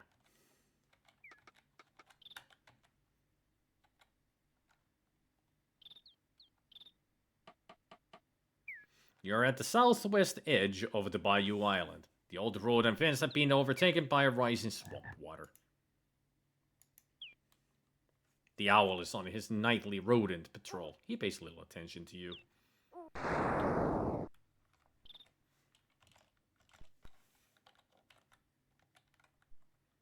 don't know if I can get around the fence from here. But I can definitely go into the swamp water. Have you ever had that sinking feeling?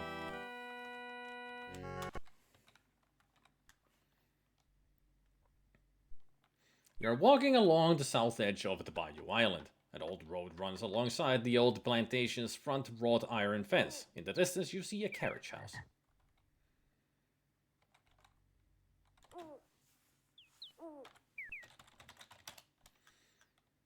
A rusted gate crosses the old driveway.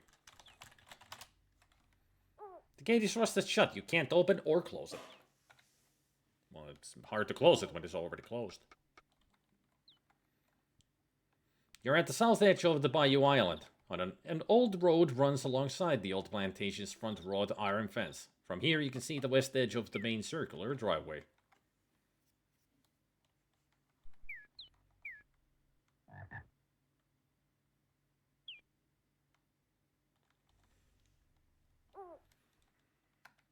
You are standing at the south edge of the Bayou Island looking towards the great old plantation house. An old road runs alongside the plantation's wrought iron fence.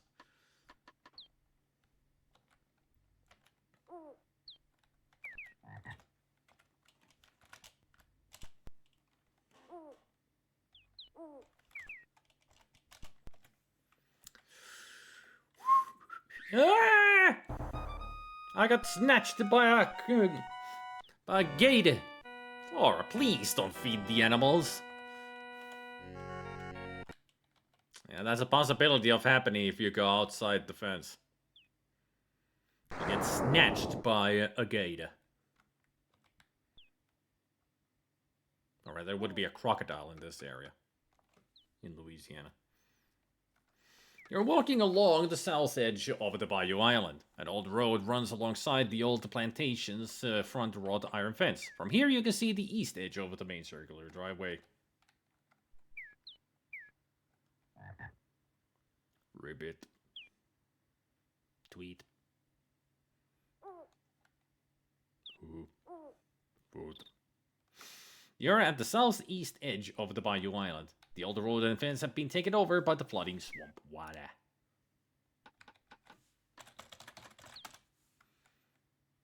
The full moon casts an eerie light upon the ground as you walk the estate grounds.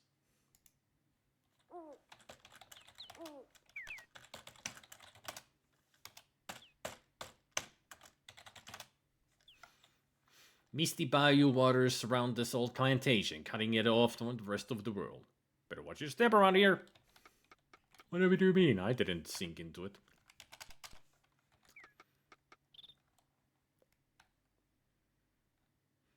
Misty bayou waters surround the old plantation, cutting it off from the rest of the world. Better watch your step around here.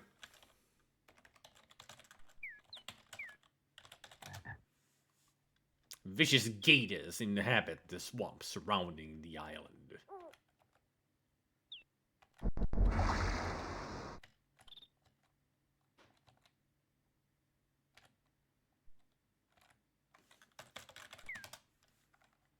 Mist drifts eerily across the dark bayou.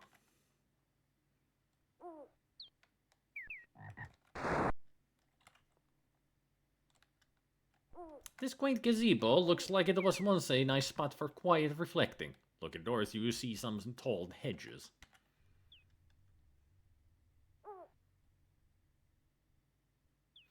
You're standing at the east side of the circular gravel driveway leading to the old plantation house. There's an old deep well just off the driveway.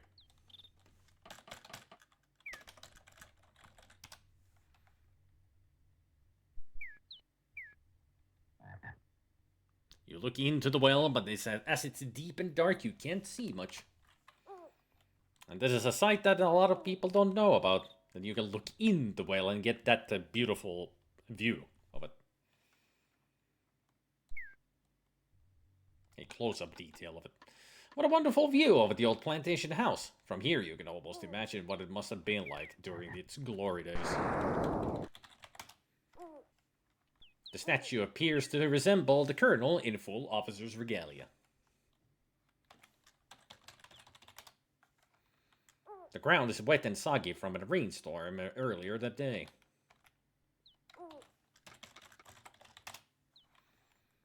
A low hedge borders the walkway to the house, while unkempt shrubs surround it and various outbuildings.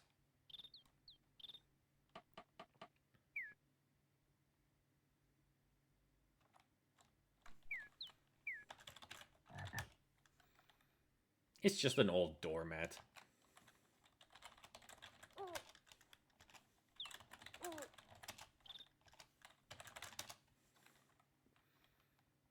You don't have it. Just do that yourself. I'm sorry.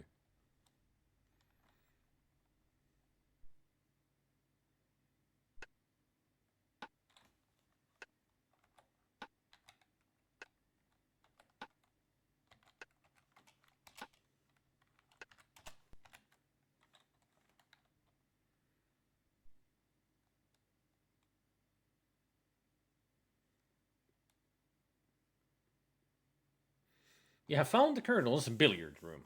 Funny, he doesn't seem to be the kind of guy who would enjoy playing billiards and listening to records on the Victrola or the player piano. I had a feeling that's gonna advance the time. What about this side?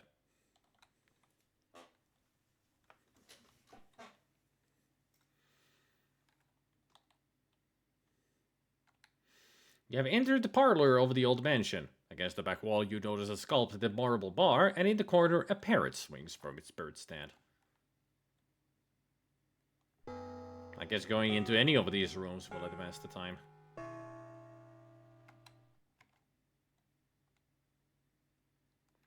No, Betty. She's half sloshed most of the time, and... Shh! He's that young friend of Lillian's.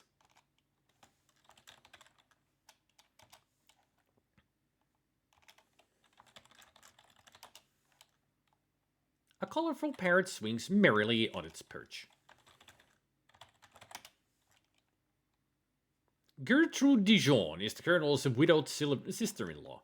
She obviously is behind the times, as she looks like she has stepped out of the gay 90s. A bit of a snob, she walks around with her nose up in the air and has an annoying habit of constantly playing with her many strands of pearls.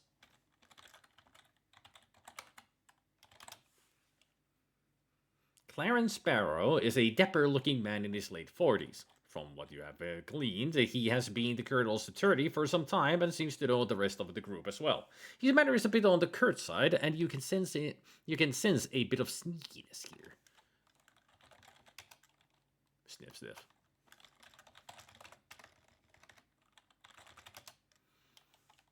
You see a beautiful girl and casually wonder who she might be. Funny, her eyes have a strange hollow look to them. The sculpted marble bar sports a beautifully finished ebony countertop. Upon the countertop, you see a decanter of cognac. Upon the countertop, you see a decanter of cognac. Drink cognac? You don't care for liquor, remember?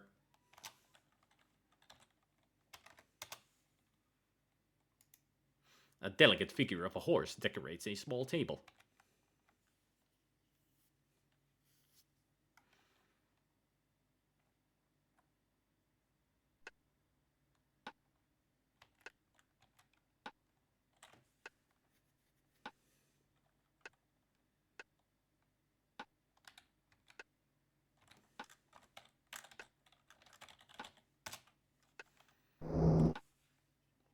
push the oval mirror and to your astonishment, find the mirror opens to reveal a secret door. Yeah, I found a small hidden room in the House.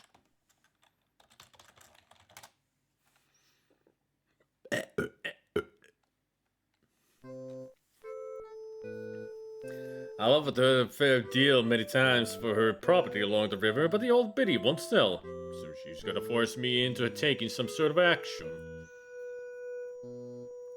What could you possibly want with this swampy land anyway? It's no good for anybody.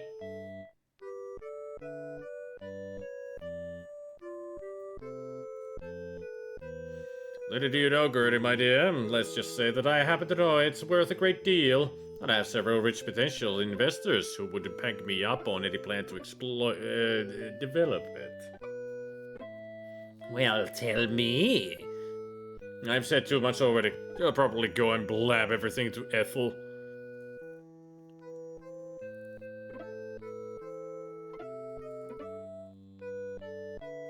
Of all the nerve! Well, if I were an Ethel, I wouldn't sell you any land either. You're no better than a low-down snake in the grass. I don't know what my daughter sees in you. I've read with Gloria. It's none of your business. Besides, she doesn't care what you think.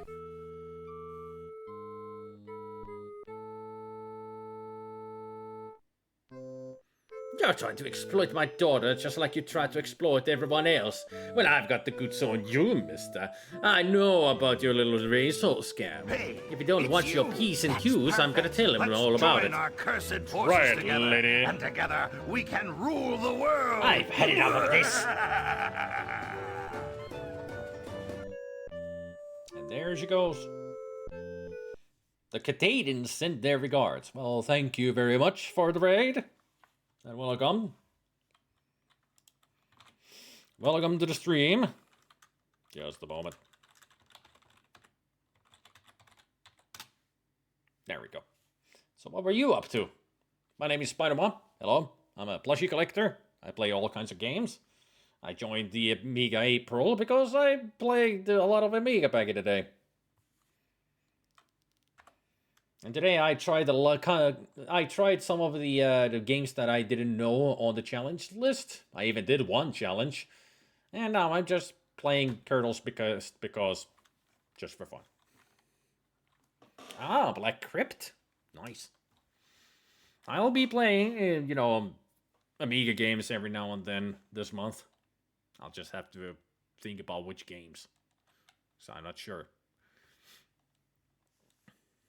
Seem to have dodged to all bad bullets. Yeah, I didn't try any of the janks because there were only like 4 or 5 games on the list that I didn't know. Every other game I know already, and I don't want to try them at all. Because I'm not interested in the challenges anymore. I did try them before, but I only got like 8 or 7 points every time. I'm not good for the challenges. It's still fun to do, but this time I'm just gonna play whatever I want for Amiga April and share Amiga that way. Just play whatever. It's more fun that way anyway. At least for me. There's nothing of interest in the dining room. Oh, you did the Simon the Sorcerer one, yeah? I looked at it and I was like, what? When I saw it and saw Simon the Sorcerer find all the phases, like, eh? I know there's phases in the game all over the place, but only 8? I'm sure there's more. Another visitor. Stay a while. Stay forever. But welcome to the stream. Hopefully you'll have a good time here. You pull out the grandfather clock and to your surprise find the whole clock opens to reveal a secret door.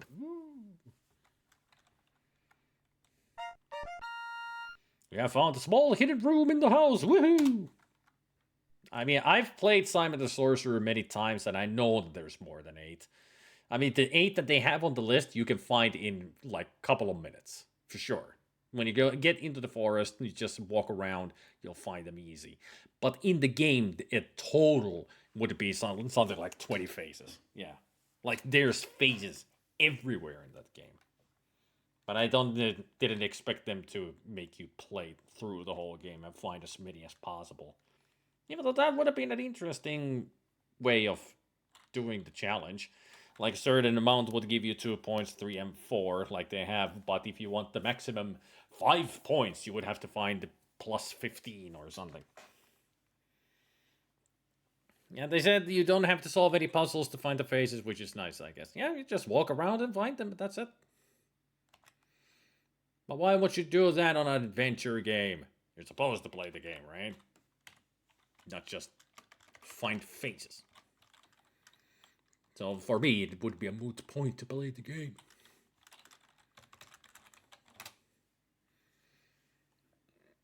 Boy.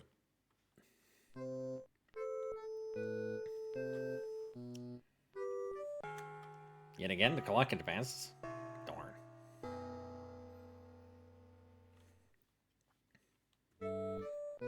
Have a good lay down. What a skinflint Uncle Andre is. Man, might I could do with his dough.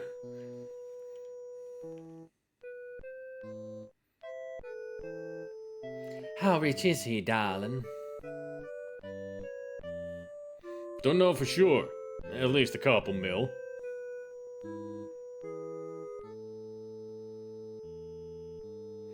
If he's so rich, why doesn't he keep this place up better? It's such a dump.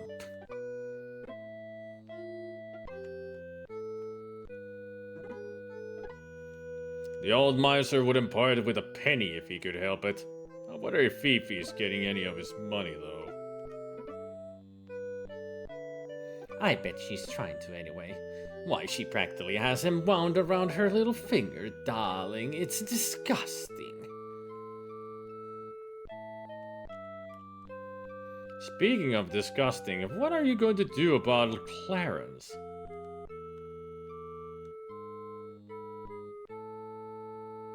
Oh, him. I've decided to break up with Clarence. I have a new beau, a director, no less. He's such a doll. Clarence isn't going to like it when you break it off. I don't trust him at all, the sneak.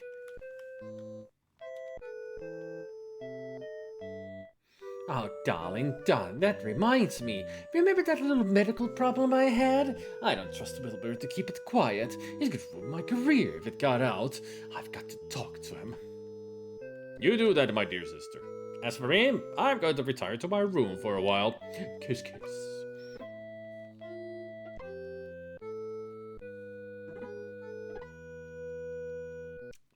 Kiss, kiss.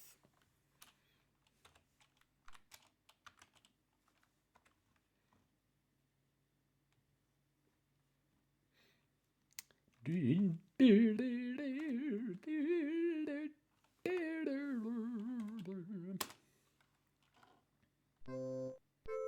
doctor is alone reading a magazine.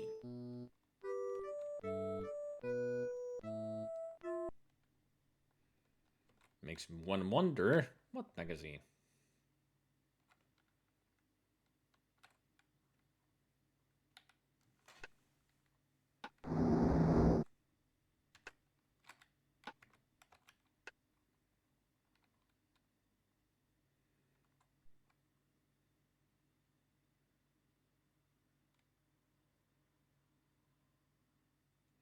This must be the library. You see many books of various and sundry topics displayed in the bookcases. Tucked into one wall, you notice an elevator shaft. I want to warn you, Wilbur, don't dare to go spilling the beans on me. I wouldn't do a thing like that, sweetie pie. Wait. My little medical problem was my own business and nobody else's. See to it you keep quiet. Sure thing, whatever you say.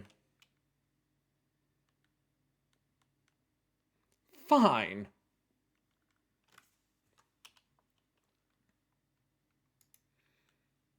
Various objects and knickknacks are displayed on the fireplace mantel. None of it interests you, though. Dr. Wilbur C. Fields is a pudgy man in his mid-50s. He seems to be a nervous type and sweats profusely. You wonder about his medical practices if he ever samples his own wares. You gather that he has been the Colonel's personal physician for many years.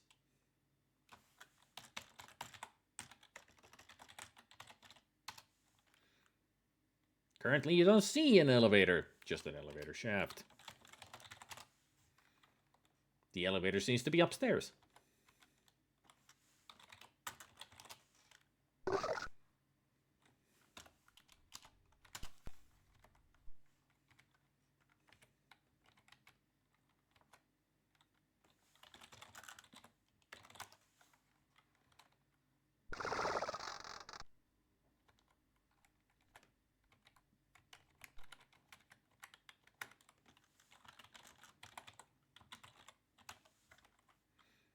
Currently, you don't see an elevator, just an elevator shaft. Well, I was trying to call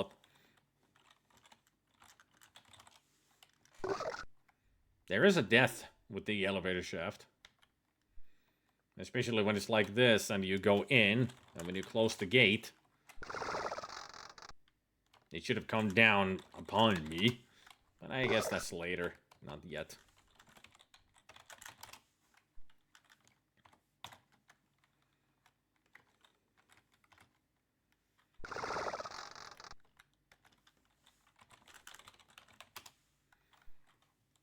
Ah, so you're Lillian's friend, Laura, is it? You look very nice, Laura. Very nice indeed.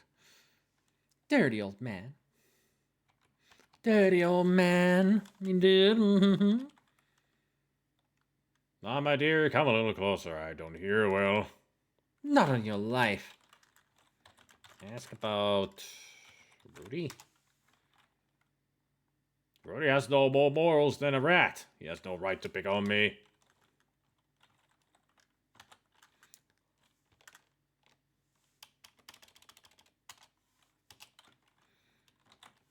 Ask about Gertie. I'm not well acquainted with Gertrude. I know her daughter, though.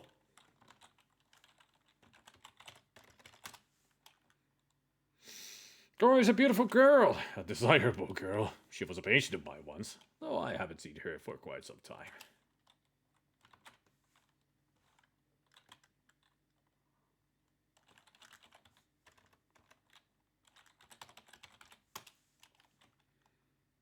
I haven't seen Lillian for quite some time. I remember her visiting here as a child. I understand she had some problems a while back.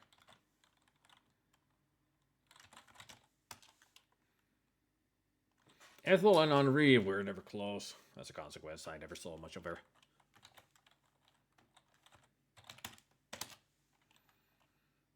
Henri's got more life in him than you might think. Yes, sirree.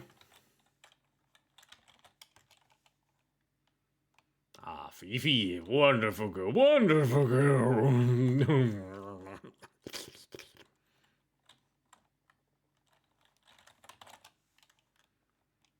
I don't think much about Jeeves. Sometimes Clarence gets a bum rap. He's not as bad as some would have you think.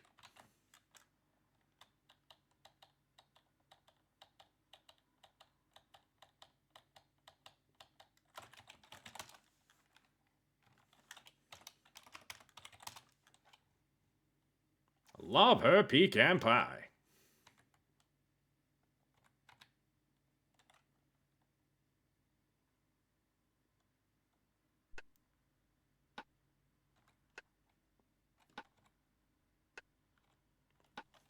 There is one person that I would like to talk to.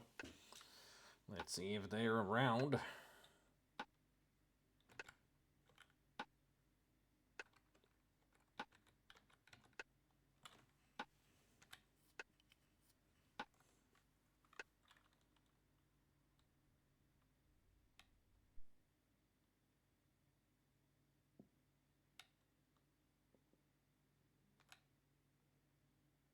There's also a chance every 5 seconds the game checks if the chandelier will shake.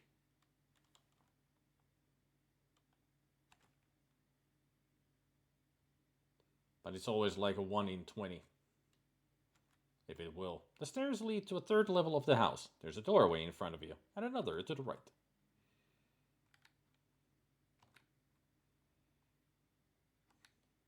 This must be Fifi's room. Although her room is in the attic, she has fixed it up nicely. Sniff, sniff.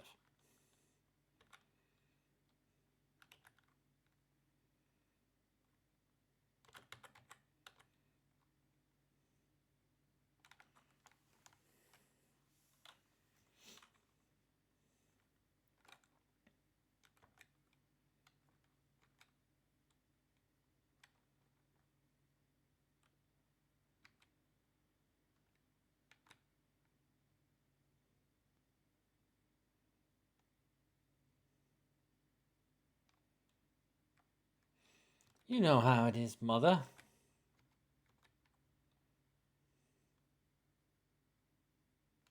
Oh, hi, Laura.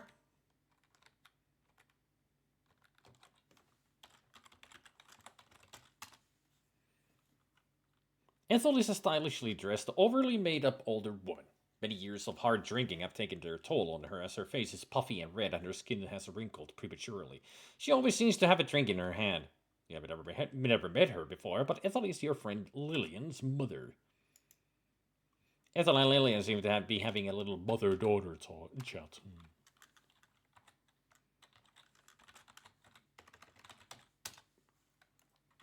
Are you having a good time, dear?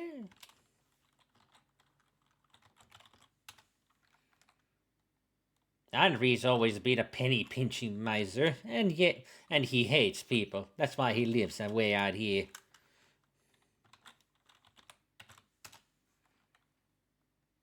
My nephew tries to pass himself off as a gentleman, but he's nothing but a worthless gambler and a womanizer.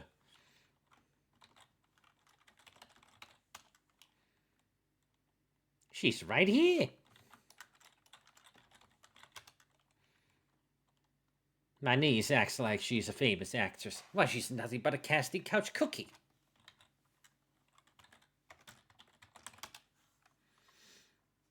Honestly, I don't know why Aunt Reed insists on keeping him. He's not to be trusted.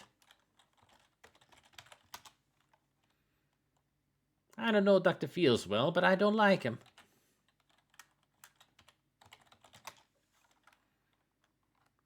All I'll say is Gertie and I don't see eye to eye.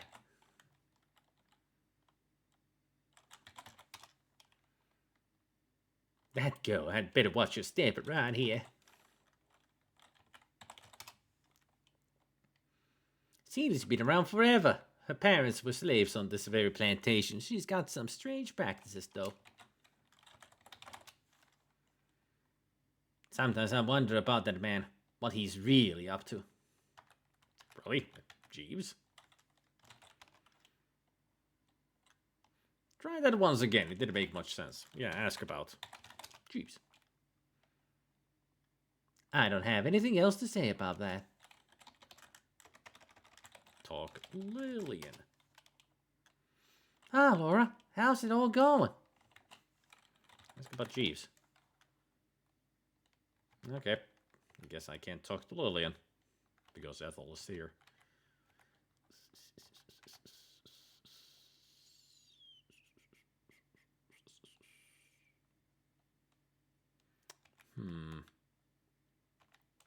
What else could I do? Open Amwa. Nothing important there. Pole armor. That's what I meant.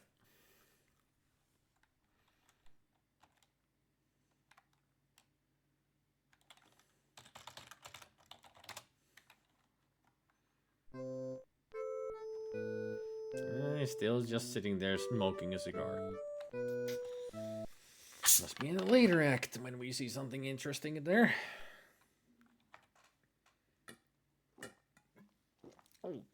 Now, where have I not been? I'll listen to the conversations downstairs. I haven't been to the kitchen or the study. Only 2 spots. Only 2 spots that I haven't been to.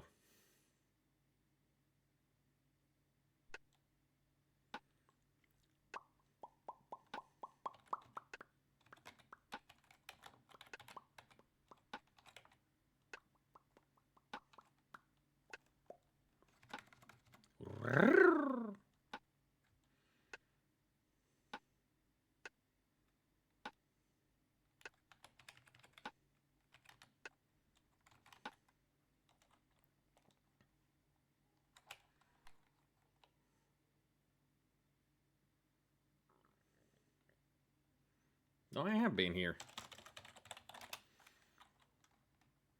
Jeeves is the Colonel's imposing butler. Though you find him somewhat good-looking, he nevertheless gives off a disconcerting feeling of secretiveness. You have noticed that Jeeves generally keeps to himself and seems to talk in little more than monosyllables. You wonder about him. Would you like a drink? No, thank you.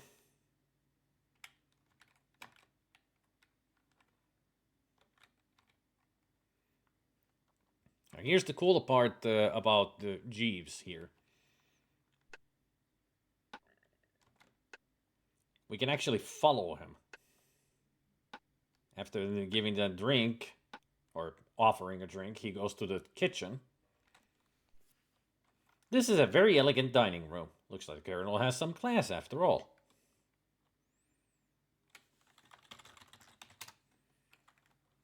Which table do you mean? The small table or the dining table? Most of these chairs look pretty old. There's plenty of seating around the large dining table. A large silver coffee urn sits on the small table. At least I think he goes in here. Talking about Jeeves. This old house has a nice big kitchen. Right now you see Celia washing the dinner dishes while Beauregard has found a warm spot by the stove.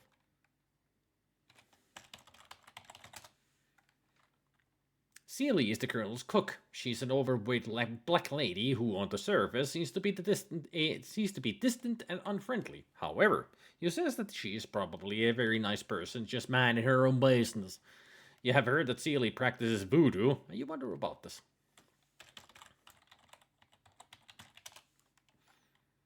Beauregard appears to be a very old and lazy bloodhound. His loose skin hangs in folds, and his long ears almost drag to the ground. You sense that Beauregard must be the Colonel's beloved dog. Okay. Oh, good doggy. The smell of coffee permeates the room from the bubbling pot. There's hot coffee in there.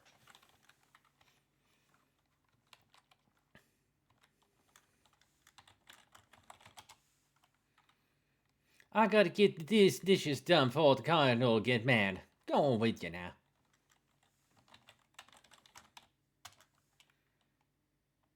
I ain't got nothing to say about him.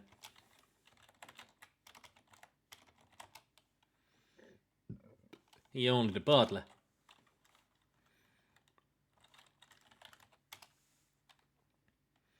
Don't know nothing about him.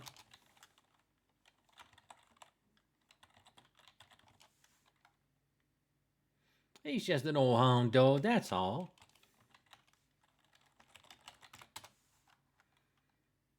Don't want to talk about it. Alright, I'll leave you to your work then. The old butter churn is empty. They even got an ice box. This is your average run-of-the-mill ice box. Yeah, but it's fancy. I mean, it's 1925, having an ice box. That means that you got wealth. I don't think ice boxes were that common yet. Or maybe at 20s they were.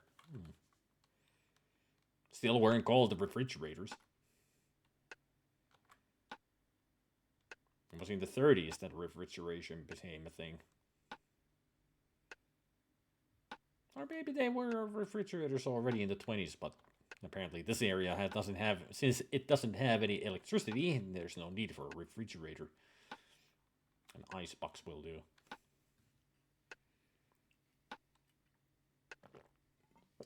Oh.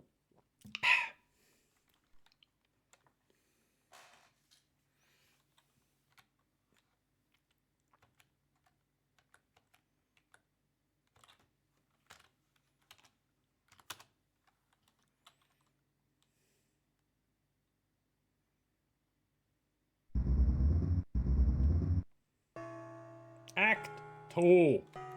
See you, Zambect. Have fun with Turok.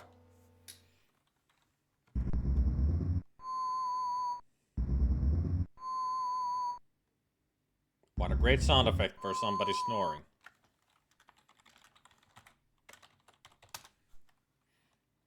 Gertie looks awfully tired. Perhaps you shouldn't bother her. And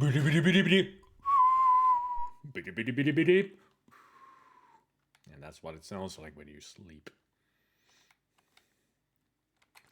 Oh, hey, up. There was something on the ground.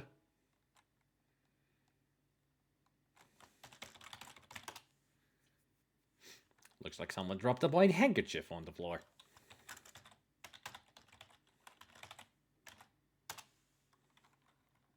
Okay.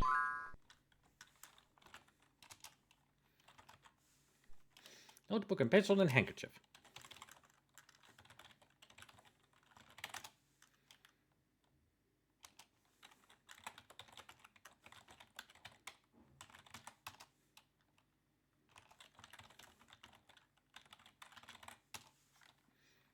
Sniff, sniff.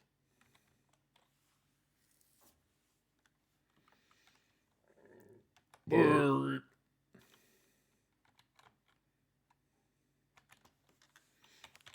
Polar mare.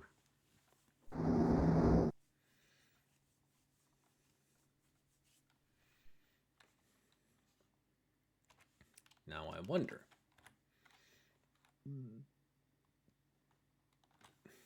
Look in eyes. It's still just sitting and smoking.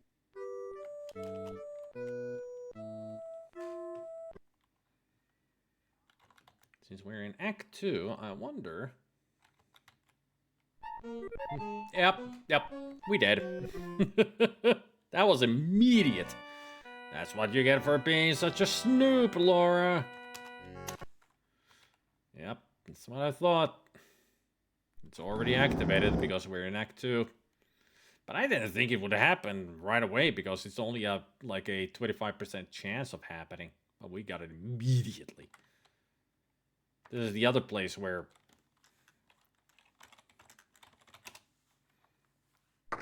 something can happen. And we're dead.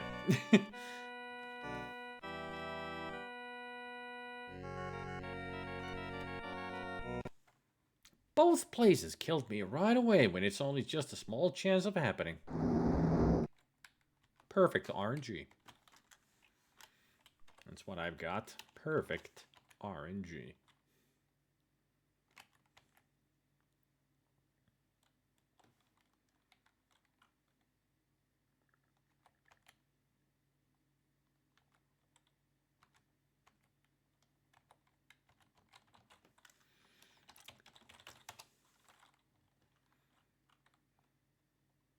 Why would you spend time with her rather than me? Gertrude is none of your business. I'm not discussing my sister with you. All right, Mr. Rude. I'll be going then. Going to check out on your elevator though. Stay out of my elevator. I won't be checking your elevator then.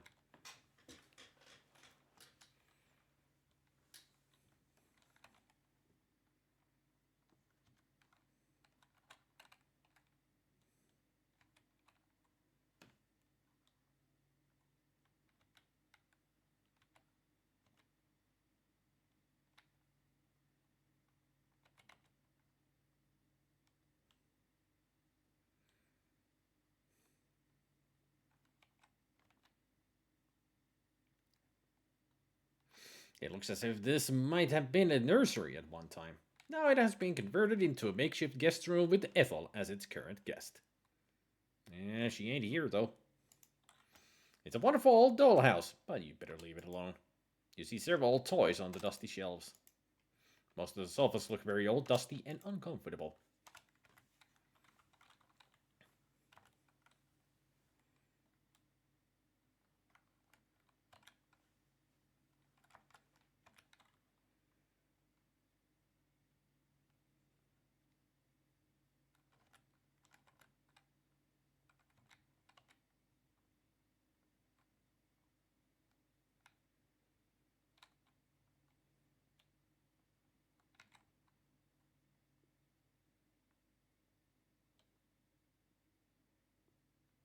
Oh. Leave me alone, you cat!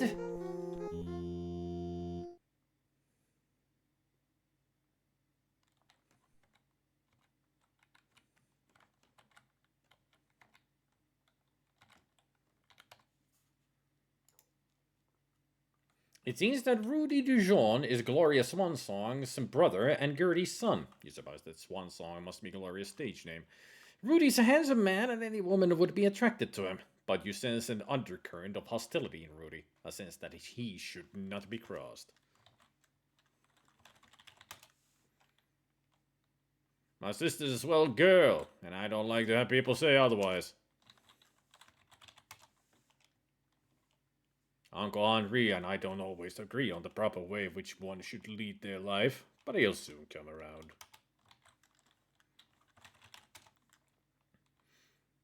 Aunt Ethel's nothing but an embarrassment to the family.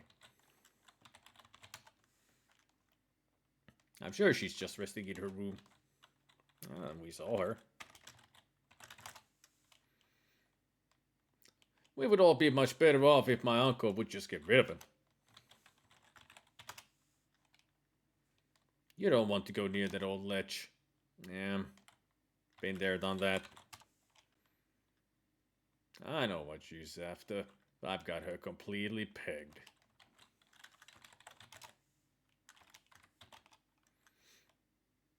How do you ever even notice him? He seems very quiet, don't you think? Yes, I've noticed that too. Lillian.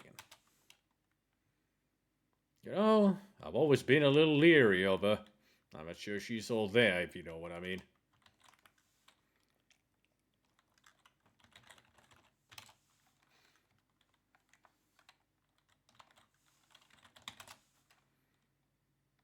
I don't think much about horses, except at the racetrack.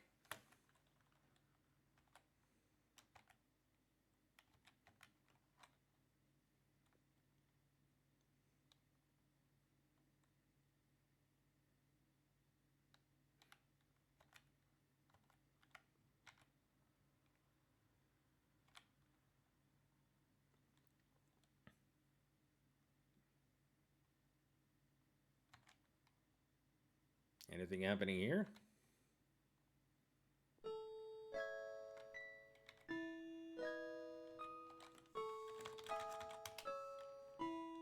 Fifi's primping at the vanity. I do not wish to talk about myself, mademoiselle. Mon Dieu, he is nothing but trouble.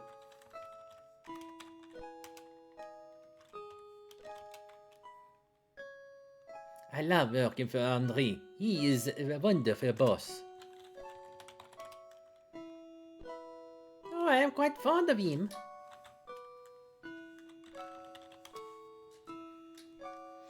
She's much like your mother, and Henri should keep his eyeballs on that family. I've said too much already, but I think he has her sights set for all of Henri's money.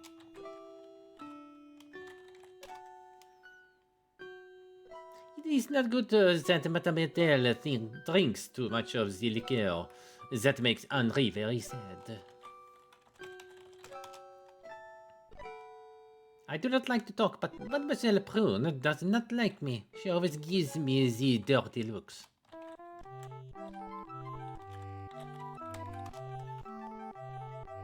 I do not like that man at all.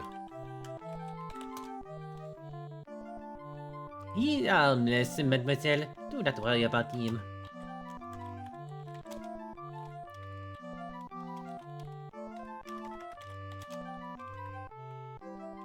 See, he is always sticking in her nose where it does not belong.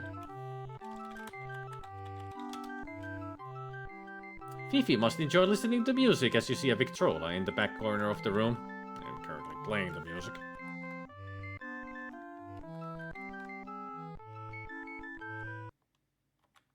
And everything goes quiet as soon as you get out of the room. That's how sound works.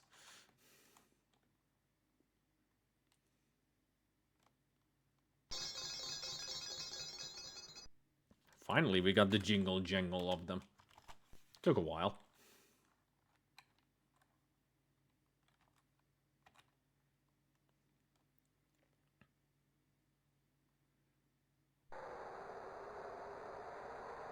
Did something happen in here? A small table is lying on its side near a wide open window. Is that cigar smoke you smell? Sniff, sniff.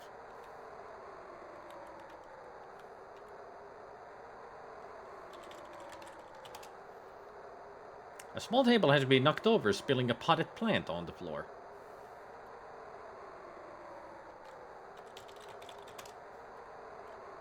Who could have opened the window? And why?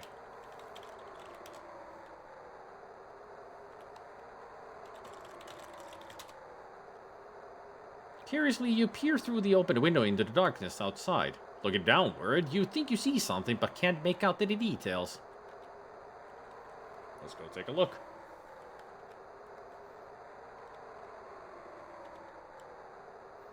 I mean, there's nobody in here, so why is the window open?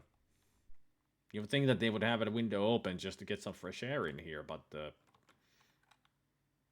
someone's walking outside on the second-story veranda. Who would it be? And how did they get there? Even we can't get there. I mean, there's no way of getting to the veranda from anywhere without walking out the windows.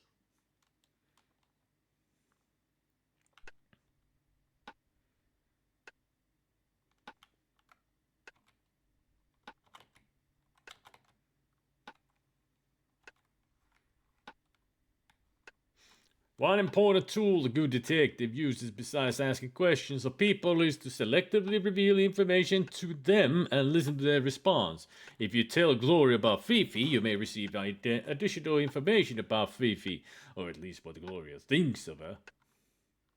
Honey, if you found any items you're confused about or would you like more information about, try showing it to others. They may reveal more information about it to you. Thanks, Daddy.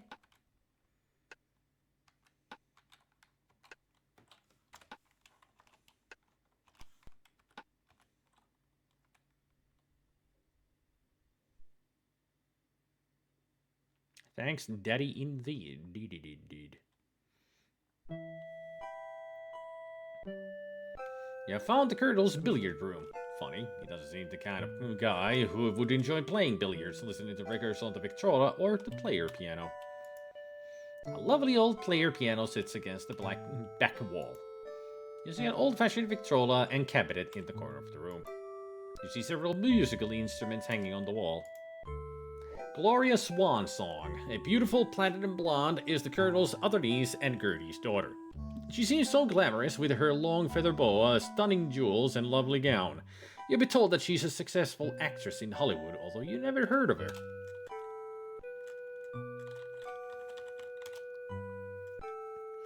It appears that Nora is more in the mood to listen to music than to talk to you.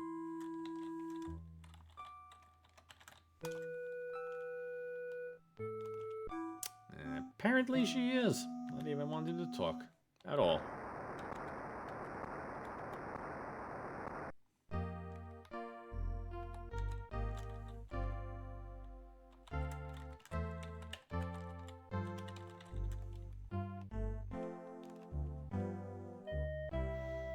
There's already a record playing.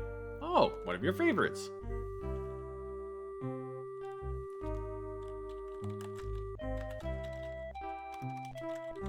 And welcome back, Goblin. You don't have it. What if I say stop, Victrola? That is not clear.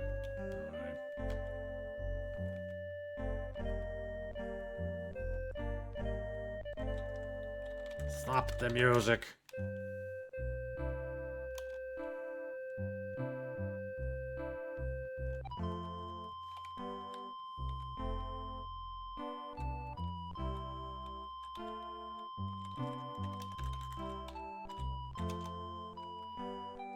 Some of these tables could use a good dusting. This is an old billiard table. as it's quite dirty and dusty, it doesn't appear as if billiards has been played much. Upon it, you see 3 balls, 2 red and 1 white. You notice a bottle of an old ship on the table. The bookcases are cramped full of books. Glory has a dreamy look on her face as she listens to the music playing on the Victrola.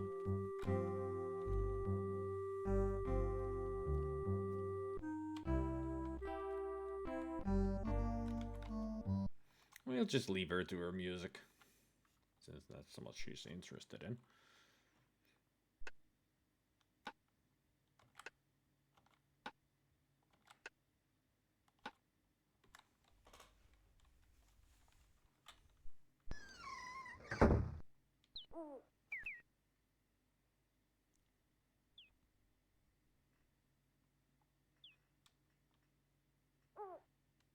This is the southwest corner of the mansion, right outside the billiard room.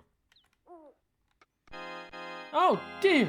It looks as if Gertie has accidentally fallen from her upstairs window and killed herself. Or was it an accident? Dun dun dun.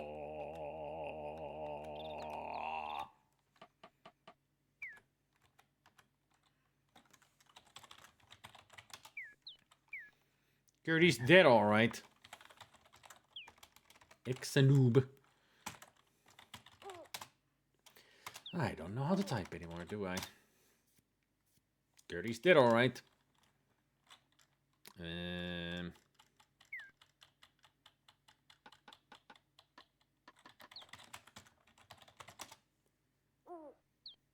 You quickly examine Gertie's body and see that she died of a broken neck. You can see no clues as to what might have happened.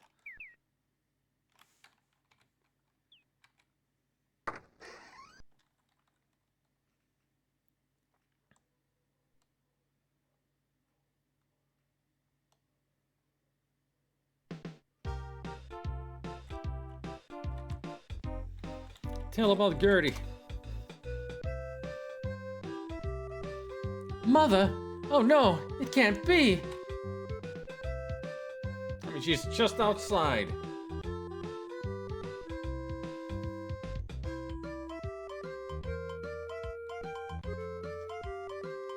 Gertie is dead. Yeah, yeah. You're very mean. There's nothing there. What do you mean there's nothing there? She was right there! Like 2 seconds ago.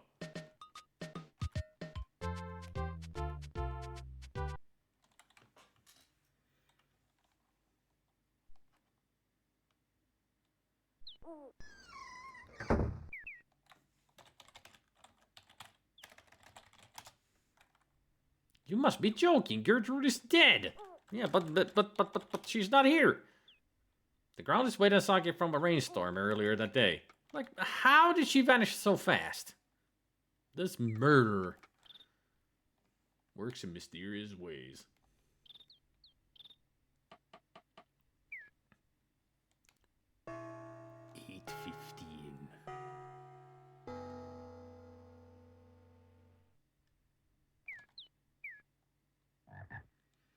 I can't go on with this any longer. I must tell him about...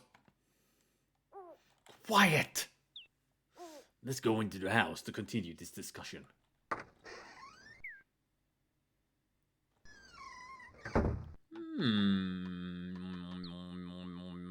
Thought plicken.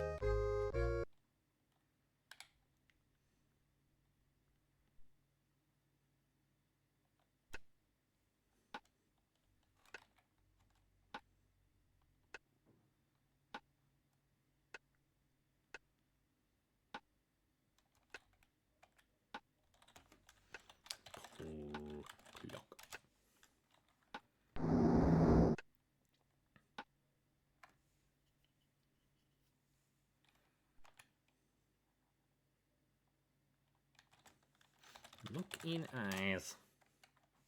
What do you mean there's nothing of interest in the library? Shit. Ah, they're in the study, which is even further. Crap.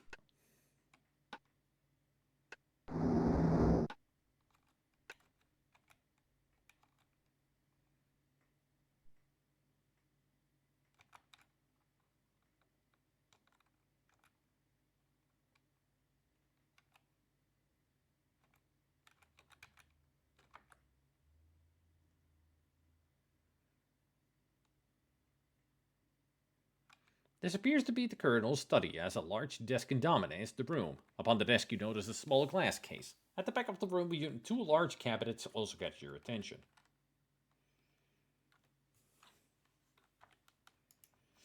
You look through the small glass case and notice a little silver derringer mounted upon a blue velvet backing. You see a stuffed eagle on top of the cabinet.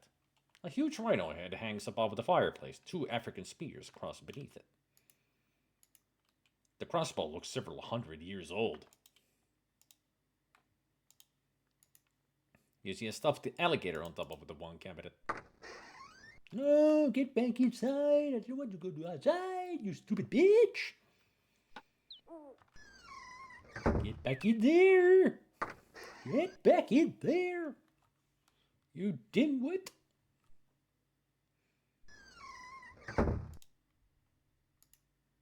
You see a large globe in the corner of the study. Whee! Yes, you can spin the globe, if you didn't know. Gee, you feel a little dizzy now.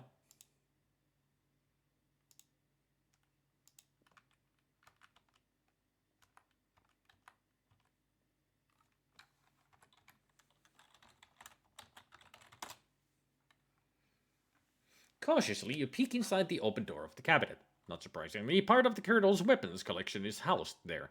Within the cabinet, you see an Australian boomerang, a steel cutlass, a pearl-handled dagger, a mace, and an antique crossbow.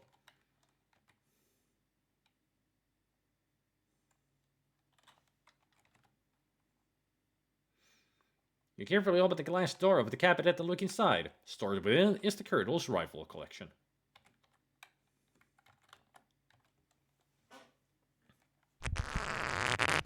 Hey,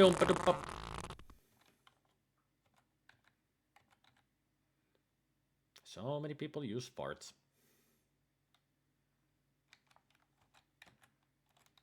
I wonder. Open gate. Close gate.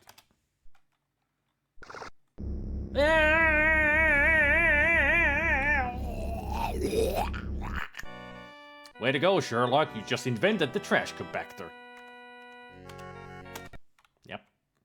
Another silly death. Of so many.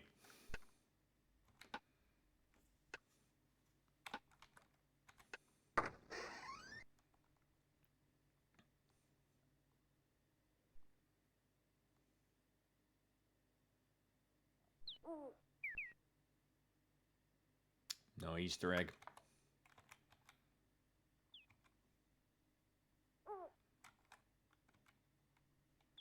This is a wonderful little garden. You wonder who planted it. Certainly not the Colonel. And in the shape of a heart. One of the most pointless areas in the whole place. Nothing ever happens there. As far as I know, nobody's ever seen anything there.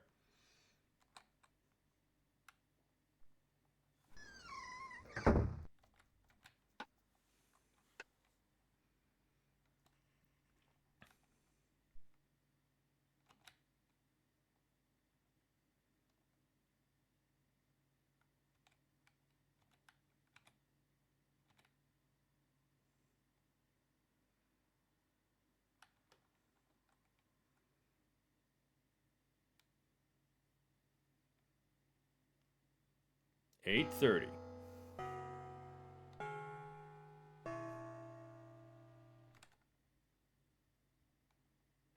Nah, child, it ain't no use getting yourself upset. Things have a way of working themselves out. I know, silly, but it just doesn't seem right. Oh, hi, Laura. Bye, Lillian. I'm going after Jeeves. Because this is the thing I was talking about earlier. You can actually go follow Jeeves as he goes doing his errands. Come and get it. There he feeds Beauregard.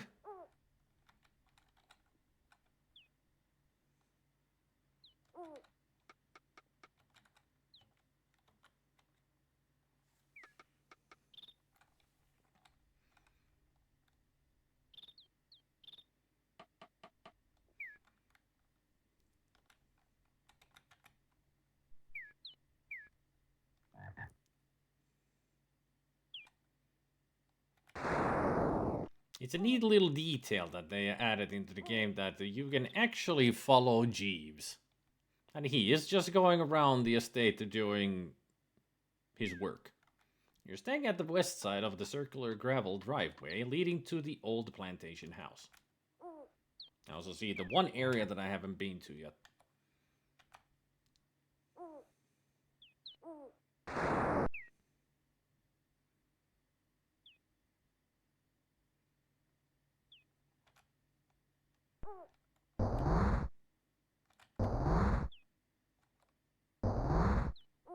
Hey, Tim.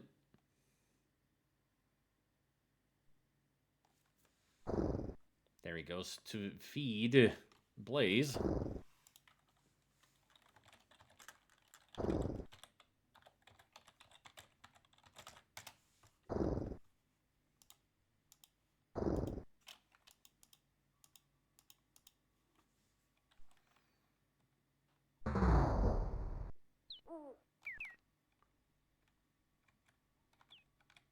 Man, I missed out on him.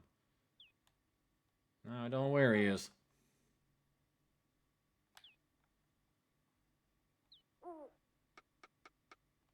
You have come upon a ramshackle little playhouse. Hanging from a nearby tree, you see an old rope swing. Seeing these long ago playthings makes you wonder about the children who used to live here. I think he actually is going next to the church. The chapel. He's in here.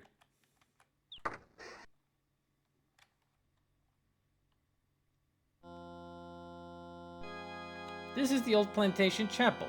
Above the pulpit, you see a beautiful stained glass window. Well, he's not here. But I know one of his errands is turn on those candles up there. He goes to light them up. Yeah, I lost track of him. Because I had to give a shout out to Tim. Oh, there he is. Hi, Jeeves. Too bad I didn't get to see you light up the candles. But that's what he was going to do. You were this close to playing SimCity on Amiga yesterday. Oh. It's a good game. Hard. But a good game.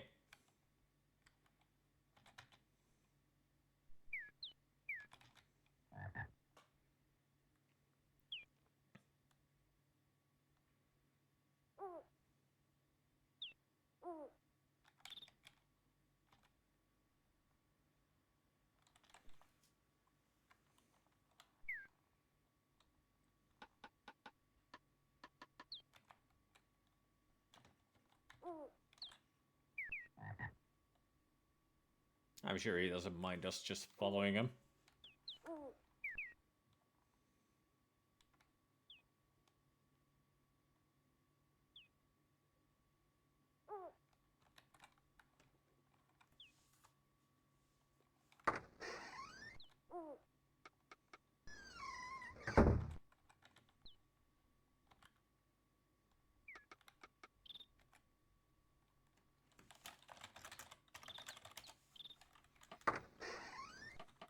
Yep, dithering. That's what it's called. This must be the butler's room. Actually, it's not too bad considering it's down in the cellar. Look at that. He fell asleep. Jeeves is lying on his bed. He must be trying to take a nap. A box of crackers is sitting on the nightstand next to Jeeves' bed. Get the crackers. You ask Jeeves if you're gonna have the crackers. He nods his head in approval. There we go. And now you may sleep. And we have 7 crackers.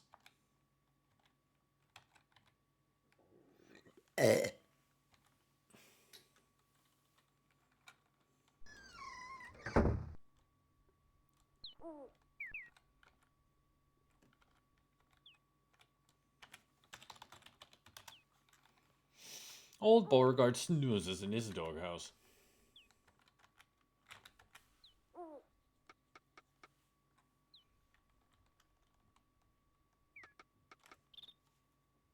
We call him Swede, not Simple. I mean, Swede is better than Simple.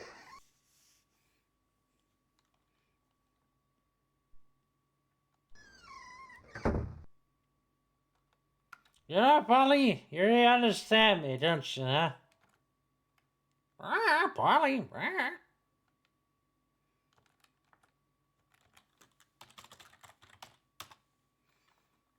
Ethel sits at the bar and, as usual, is hitting the booze. She seems to be taking an inordinate interest in the parrot.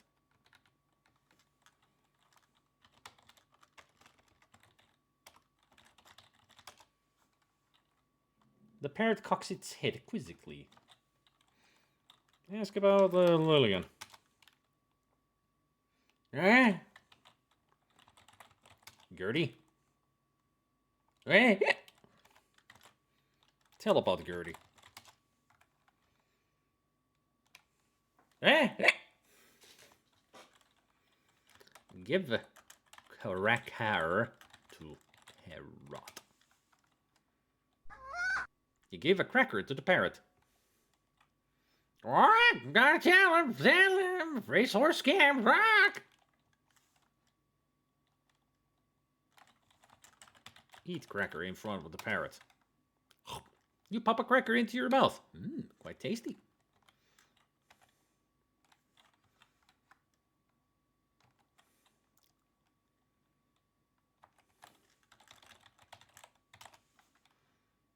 A marble statue of a lovely Greek maiden stands in the corner.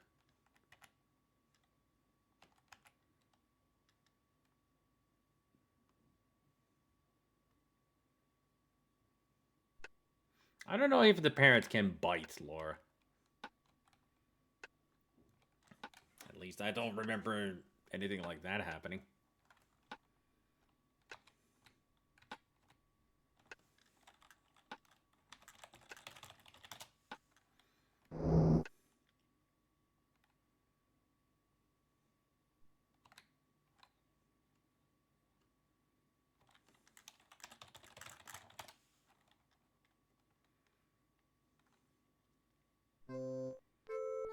You know how they all feel about me, don't you, Polly?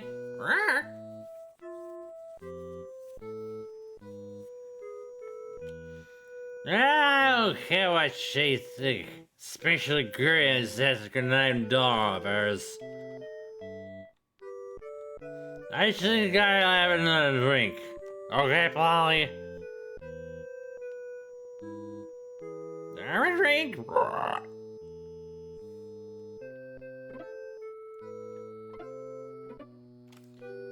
Cheers to ya.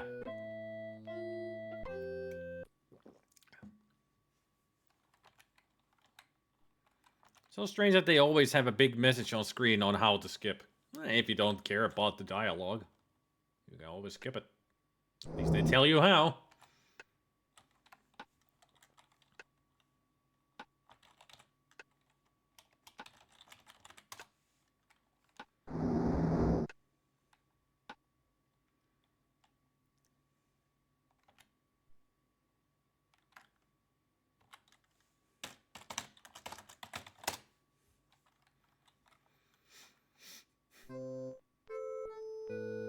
Ah, I see. 8:45.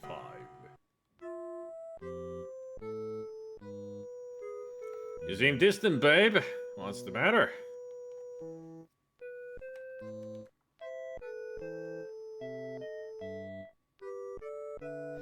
Well, darling, this is very difficult. What's difficult?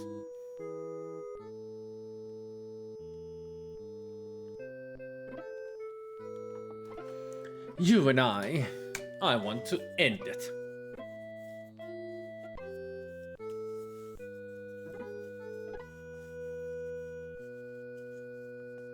Are you joking or something? That's ridiculous.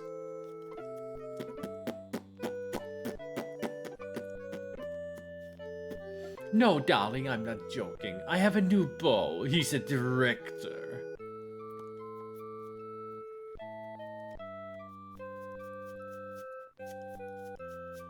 Yeah, well, I have to think about this. I mean, they're both chain smokers, so I should be smoking too between the lines. See you around, sweetheart.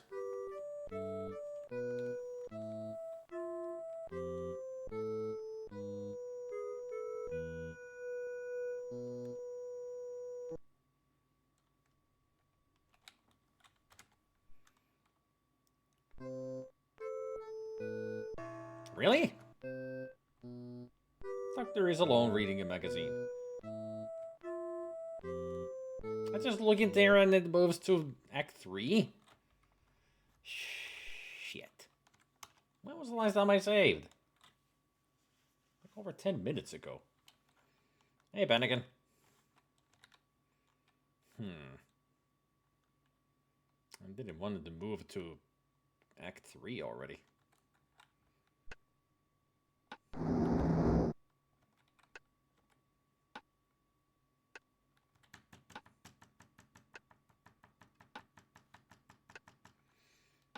I mean, there are a lot of triggers that moves the time along, but I didn't expect it to be this fast. I shouldn't go into the, I shouldn't go to those corridors first. Although that's where all the juicy things happen, when you look through the eyes of the paintings.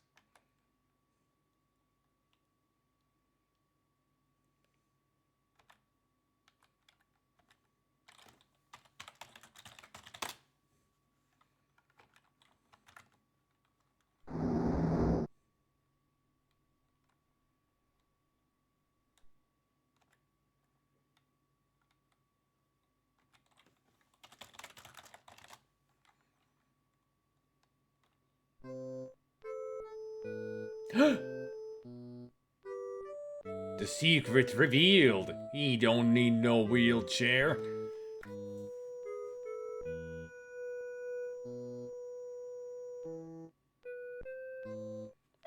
See you tomorrow, Gabriel. Have a safe drive.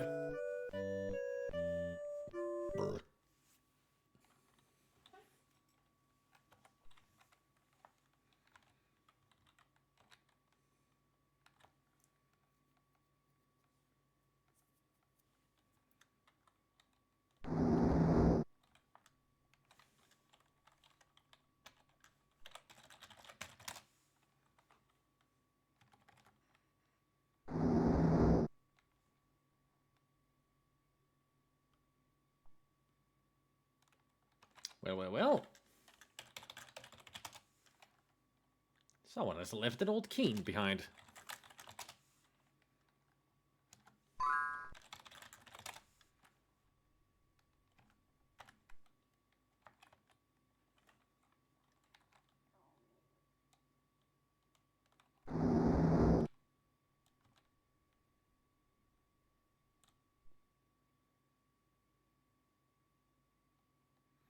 Ain't no one there.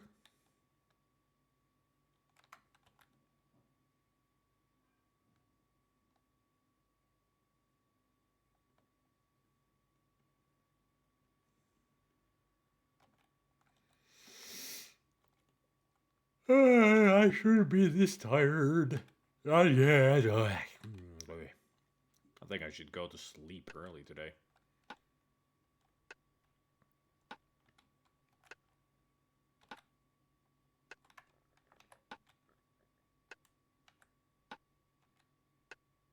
Just play for a little bit more.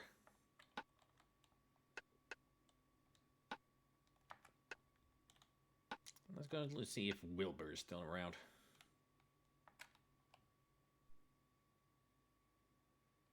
Something looks wrong here. A chair has been knocked over and there are signs of a struggle on the floor.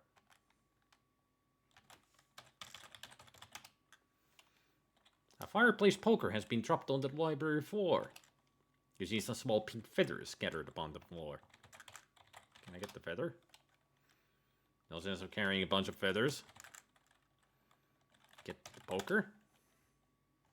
Now close it up.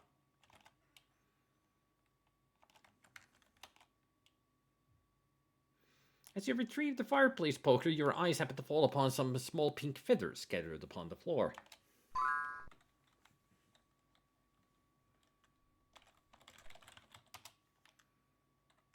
Tall French windows had grace and charms to this whole house. And somebody was walking behind them. A chair has been knocked askew.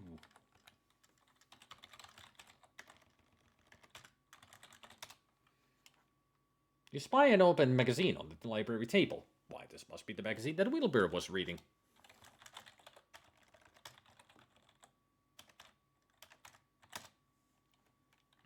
Just another thing to carry around. Better leave it here. You read the name on the magazine. It's called Racehorse Quarterly. Upon examining the open page, you see a picture of a beautiful thoroughbred named Sonny Boy. The name Sonny Boy has been circled in red. That sounds like a racehorse to me.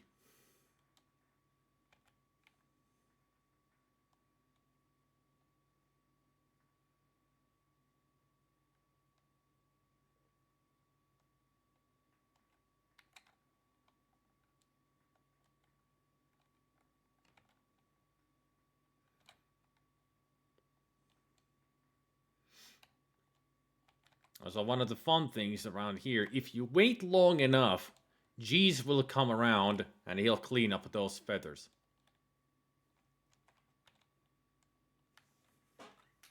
You can just sit here and wait until he does it. I mean, he's the butler. He sees a mess and he's gonna clean it up.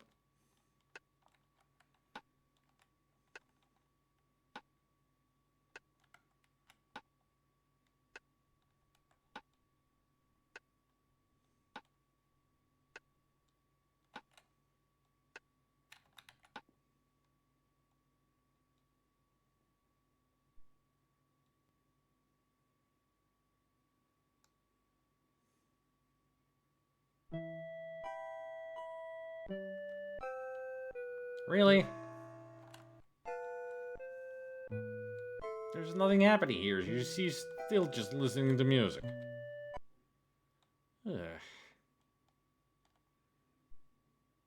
Sometimes it's really annoying how fast time goes forward in this game.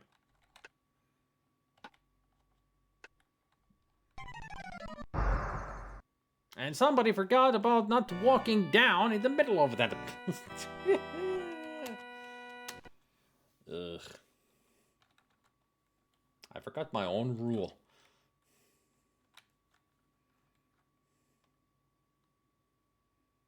That happens every time you walk in the middle of that corridor underneath the chandelier.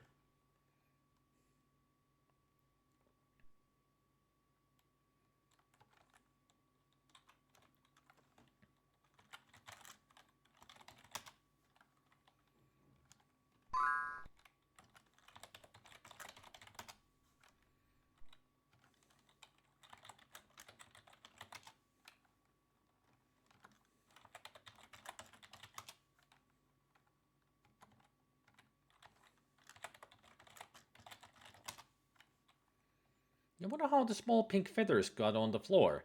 They look like they may have come from a pillow or a feather boa.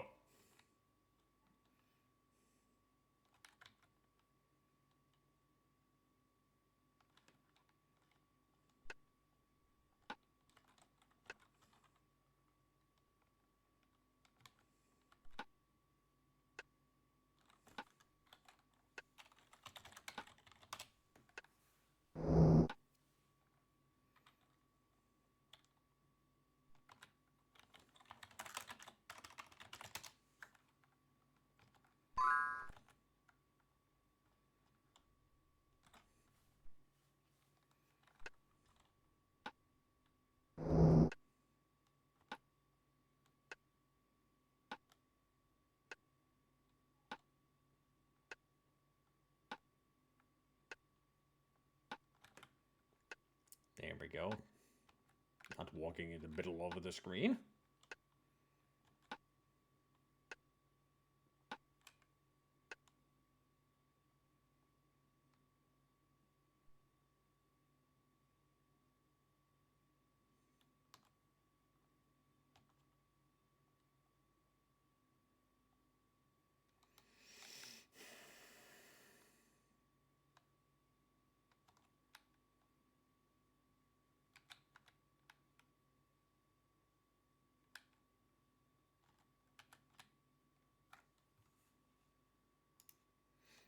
Fifi and Rudy seem to be arguing. What? Rudy's not even here. What are you talking about, game? Two glasses sit on the table near the cognac decanter. I mean, seriously, what's the game talking about? There's no Rudy in here. I think I may have found a bug. It's not supposed to be given that description.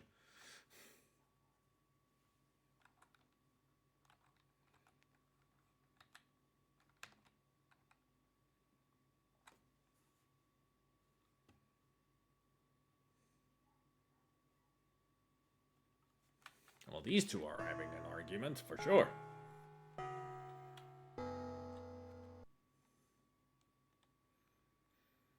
This ain't for you, kid.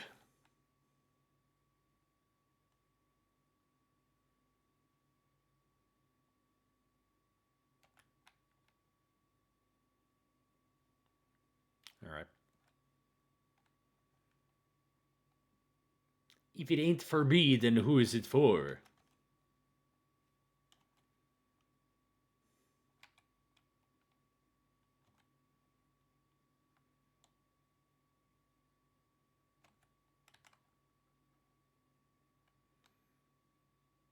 I wonder if I did go outside, I would find, probably would find at this point, Ethel would be around walking all drunk.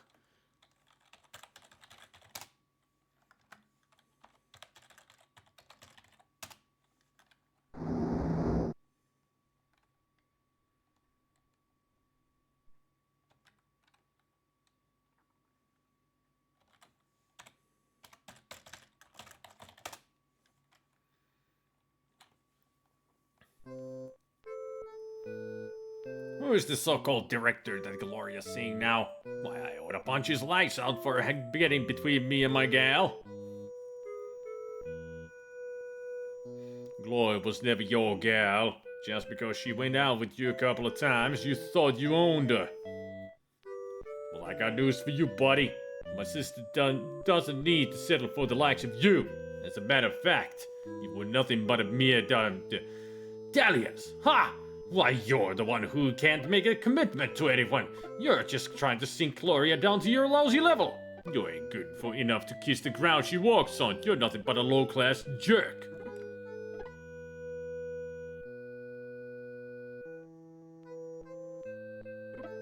Quit butting in between me and Gloria. This is none of your business. I'll handle it the way I want, and I won't be asking your permission. I'm warning you, Jack. If I see you near my sister again, I'll cut you up in little pieces and feed them to the dog. Got it?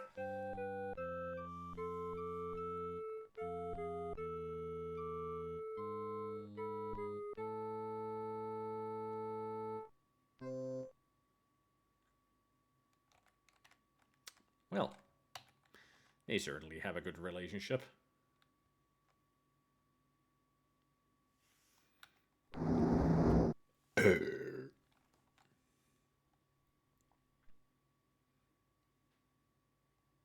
Front.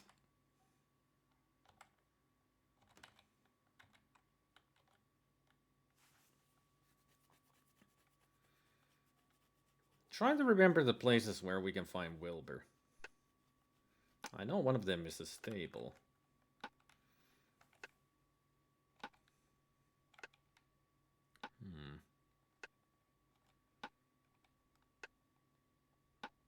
Maybe I'll go there first.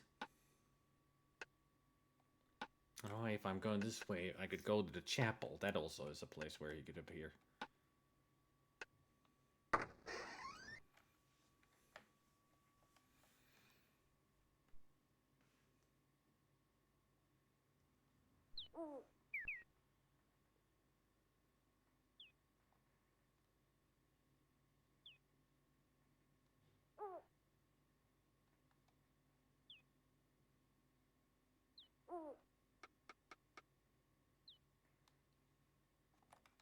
No Ethel today.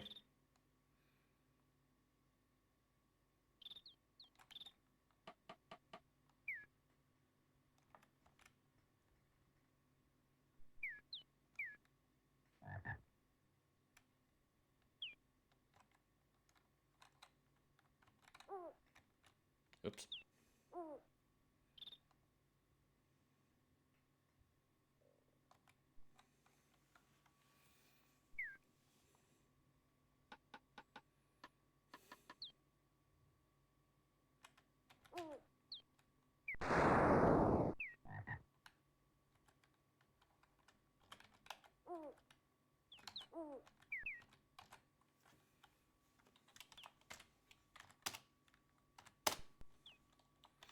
Pull rope with cane. Reaching up to the cane, you hook it onto the... and nothing happens. Oh, the bell's too rusted to move. Ah. Can't do the silly death here. I need to find the oil can.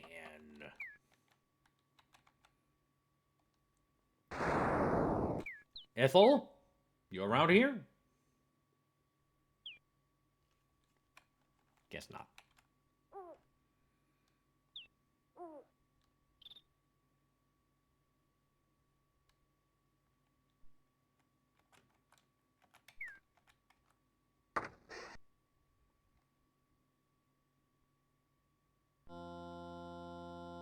There he is. Oh no! What happened to Wilbur?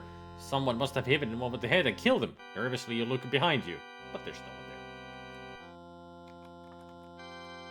there. Hey, look, the candles are lit. Just like I said that Jeeves would do.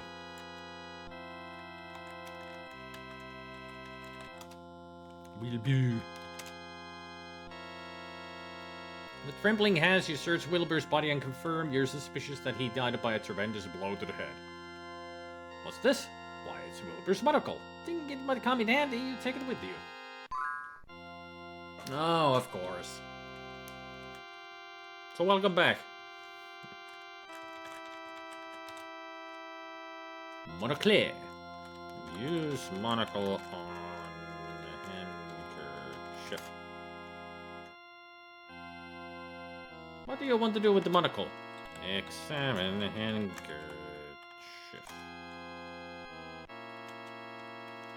With monocle. You carefully examine the white handkerchief with using Wilbur's monocle, much like a magnifying glass. Why, what's this? You see a small EP in one corner of the white lace trim. Ethel Prune. Examine poker with monocle. You examine the entire fireplace poker with a monocle. Uh-oh, there are traces of blood on it. Examine cane with monocle.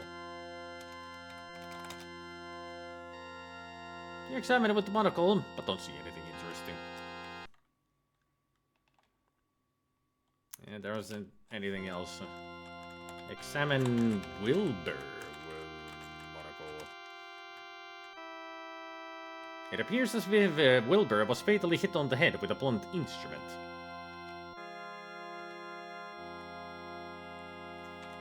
Pray.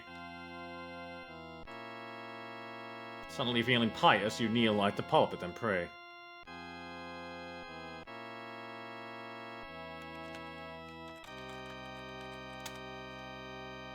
You notice candles on the wall. You see a gorgeous stained glass window. You see 4 pews in this small church. You see nothing special about the pulpit. Each alcove shelters a small statue of a religious figure.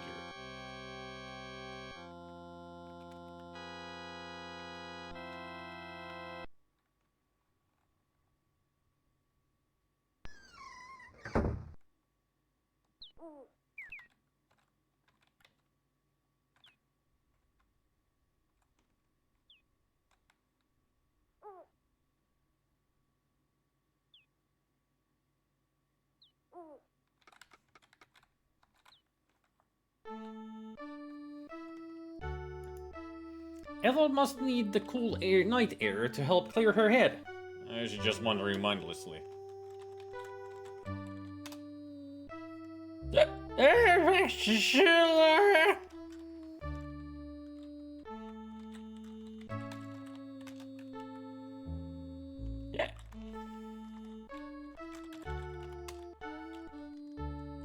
This is nice.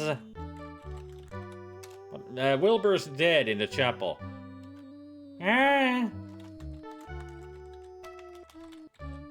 This music is great.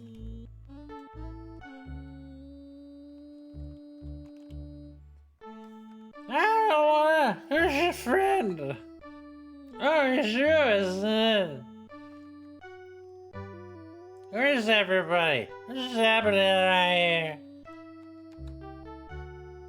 I'm gonna scare Laura. Something's not right. I can feel it. You better feel it. 2 dead already. Why did I keep doing that? Where you see that was? Oh, you that's okay. I'll find her.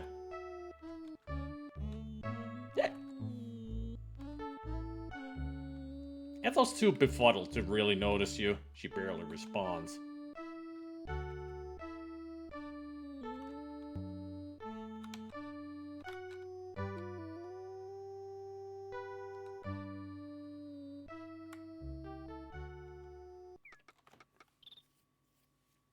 Sloshed out of her mind.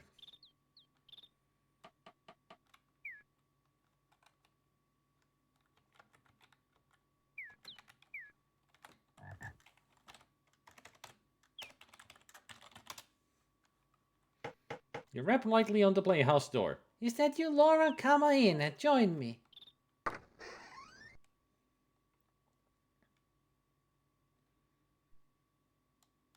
You're inside a leaky old playhouse.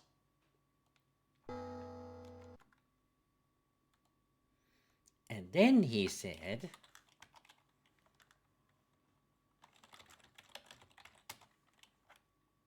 This is a bit odd. Your friends used to be reading a book to those old dolls. You're inside a leaky old playhouse.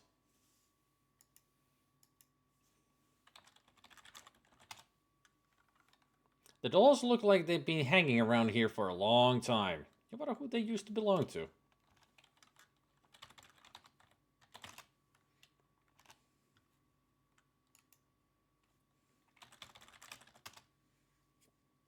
You look carefully at the walls around you, but see nothing special about them. A small child-sized table sits in one corner of the playhouse.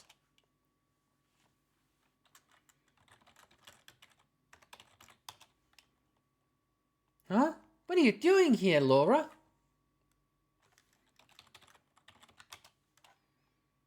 You look up at the ceiling, but see nothing of interest. So she stuck the key in the lock and...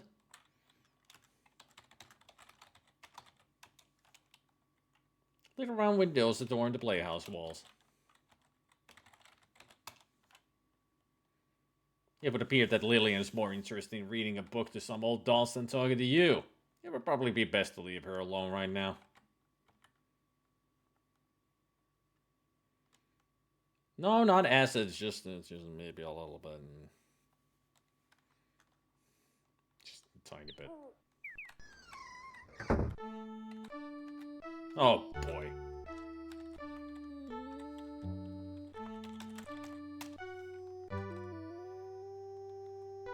Eh?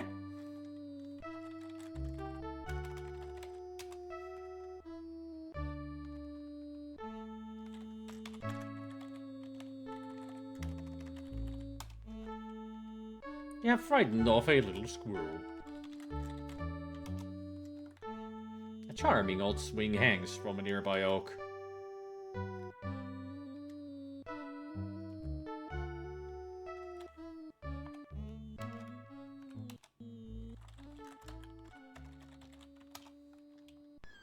Gingerly, you sit in the swing.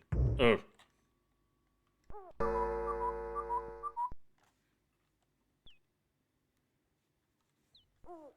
embarrassing.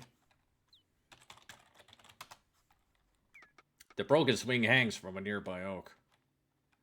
I wonder what broke it.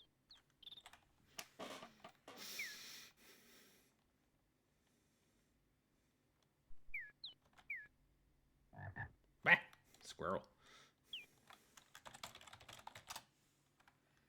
You see some large windows in the carriage house. You peek through the window but can't make out any details.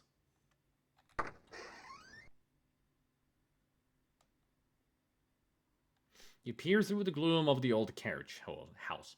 Parts of the decrepit carriage lie in the right corner, and a small rowboat named Minnow rests in the left corner. A small rowboat named Minnow in the left corner. You see parts of the old carriage in the right corner. You see a life preserver on the wall. An old anchor hangs on the wall. You see old boxes here and there. You see an old horse harness. You see an old oil can sitting on the workbench. Not close enough. What do you mean? I'm right there. Okay. Yoink.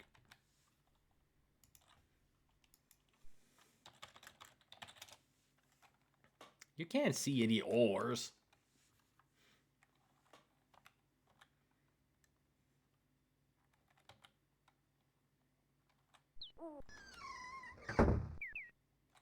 Yes, because we're gonna go sailing on the Minnow.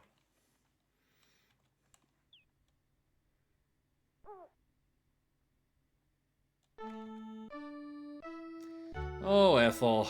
How about you just go back to your room and get some sleep?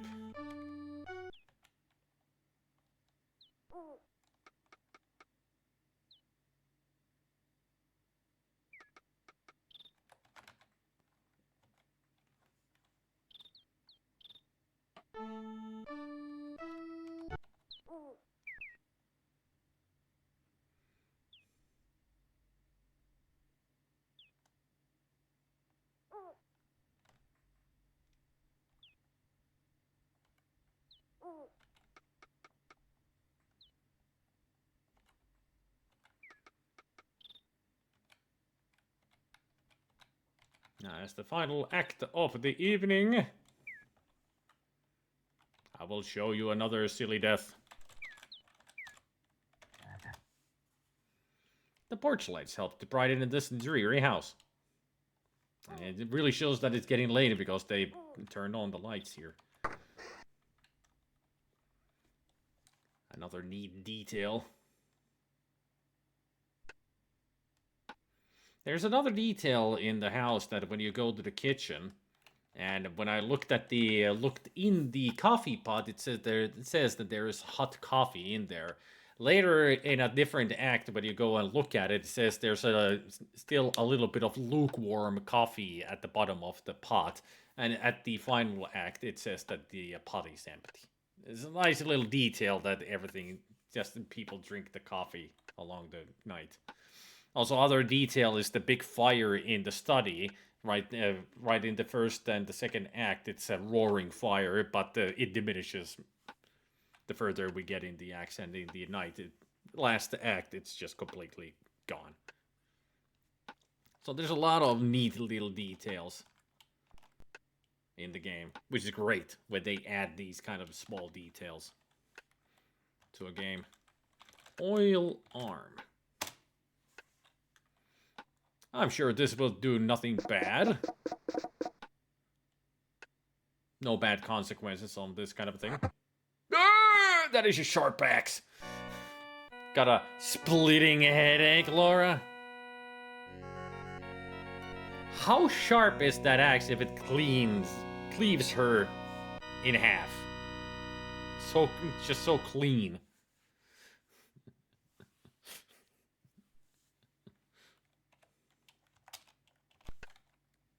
And how heavy? Well, it's a heavy axe, all right. It's one of the sillier deaths and also gruesome deaths in the game.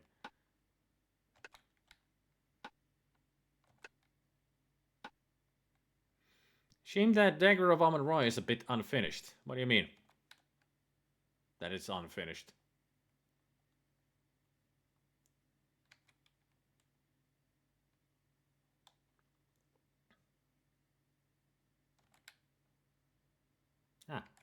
There's no more fire and steam. Now, let's see. Look in pot. A small amount of lukewarm coffee is still in the pot. And later, it'll be empty.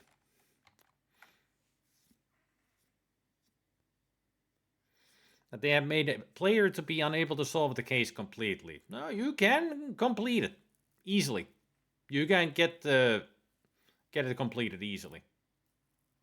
It's just difficult to get to there because of how convoluted all the clues are, but you can get the best ending easily.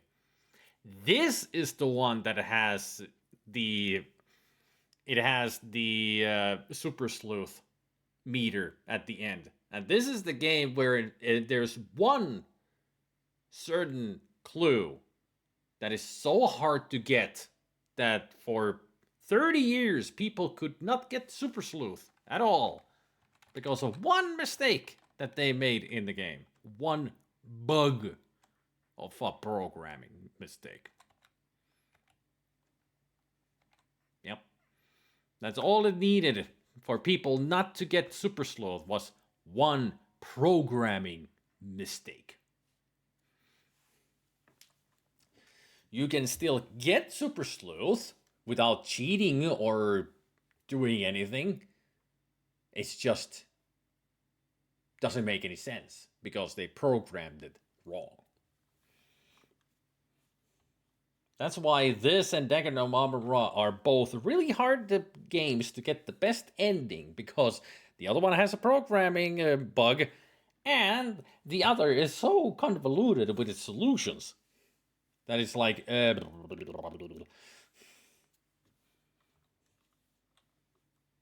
people were trying to do that stuff in 1989 without the internet. Yep. But even up to when people started streaming the game, they couldn't get the super sleuth because of the programming mistake in this game. And with AmigaLive's, it's the ending where they have the questionnaire where you're like,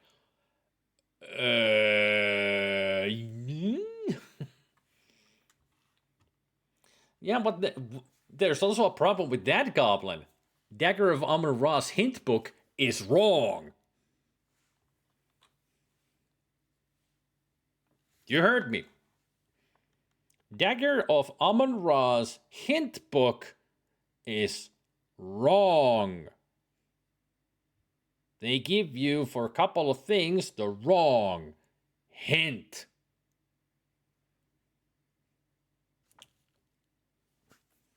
Ain't that great?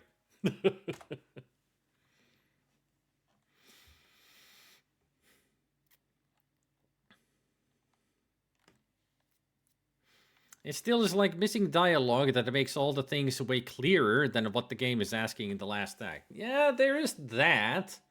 That there are... Well, it depends on if you're playing the floppy version or the CD version of AmigaLive's, because they changed things between the versions. And that also goes with dialogue. And with CD version, some of the dialogue doesn't make any sense.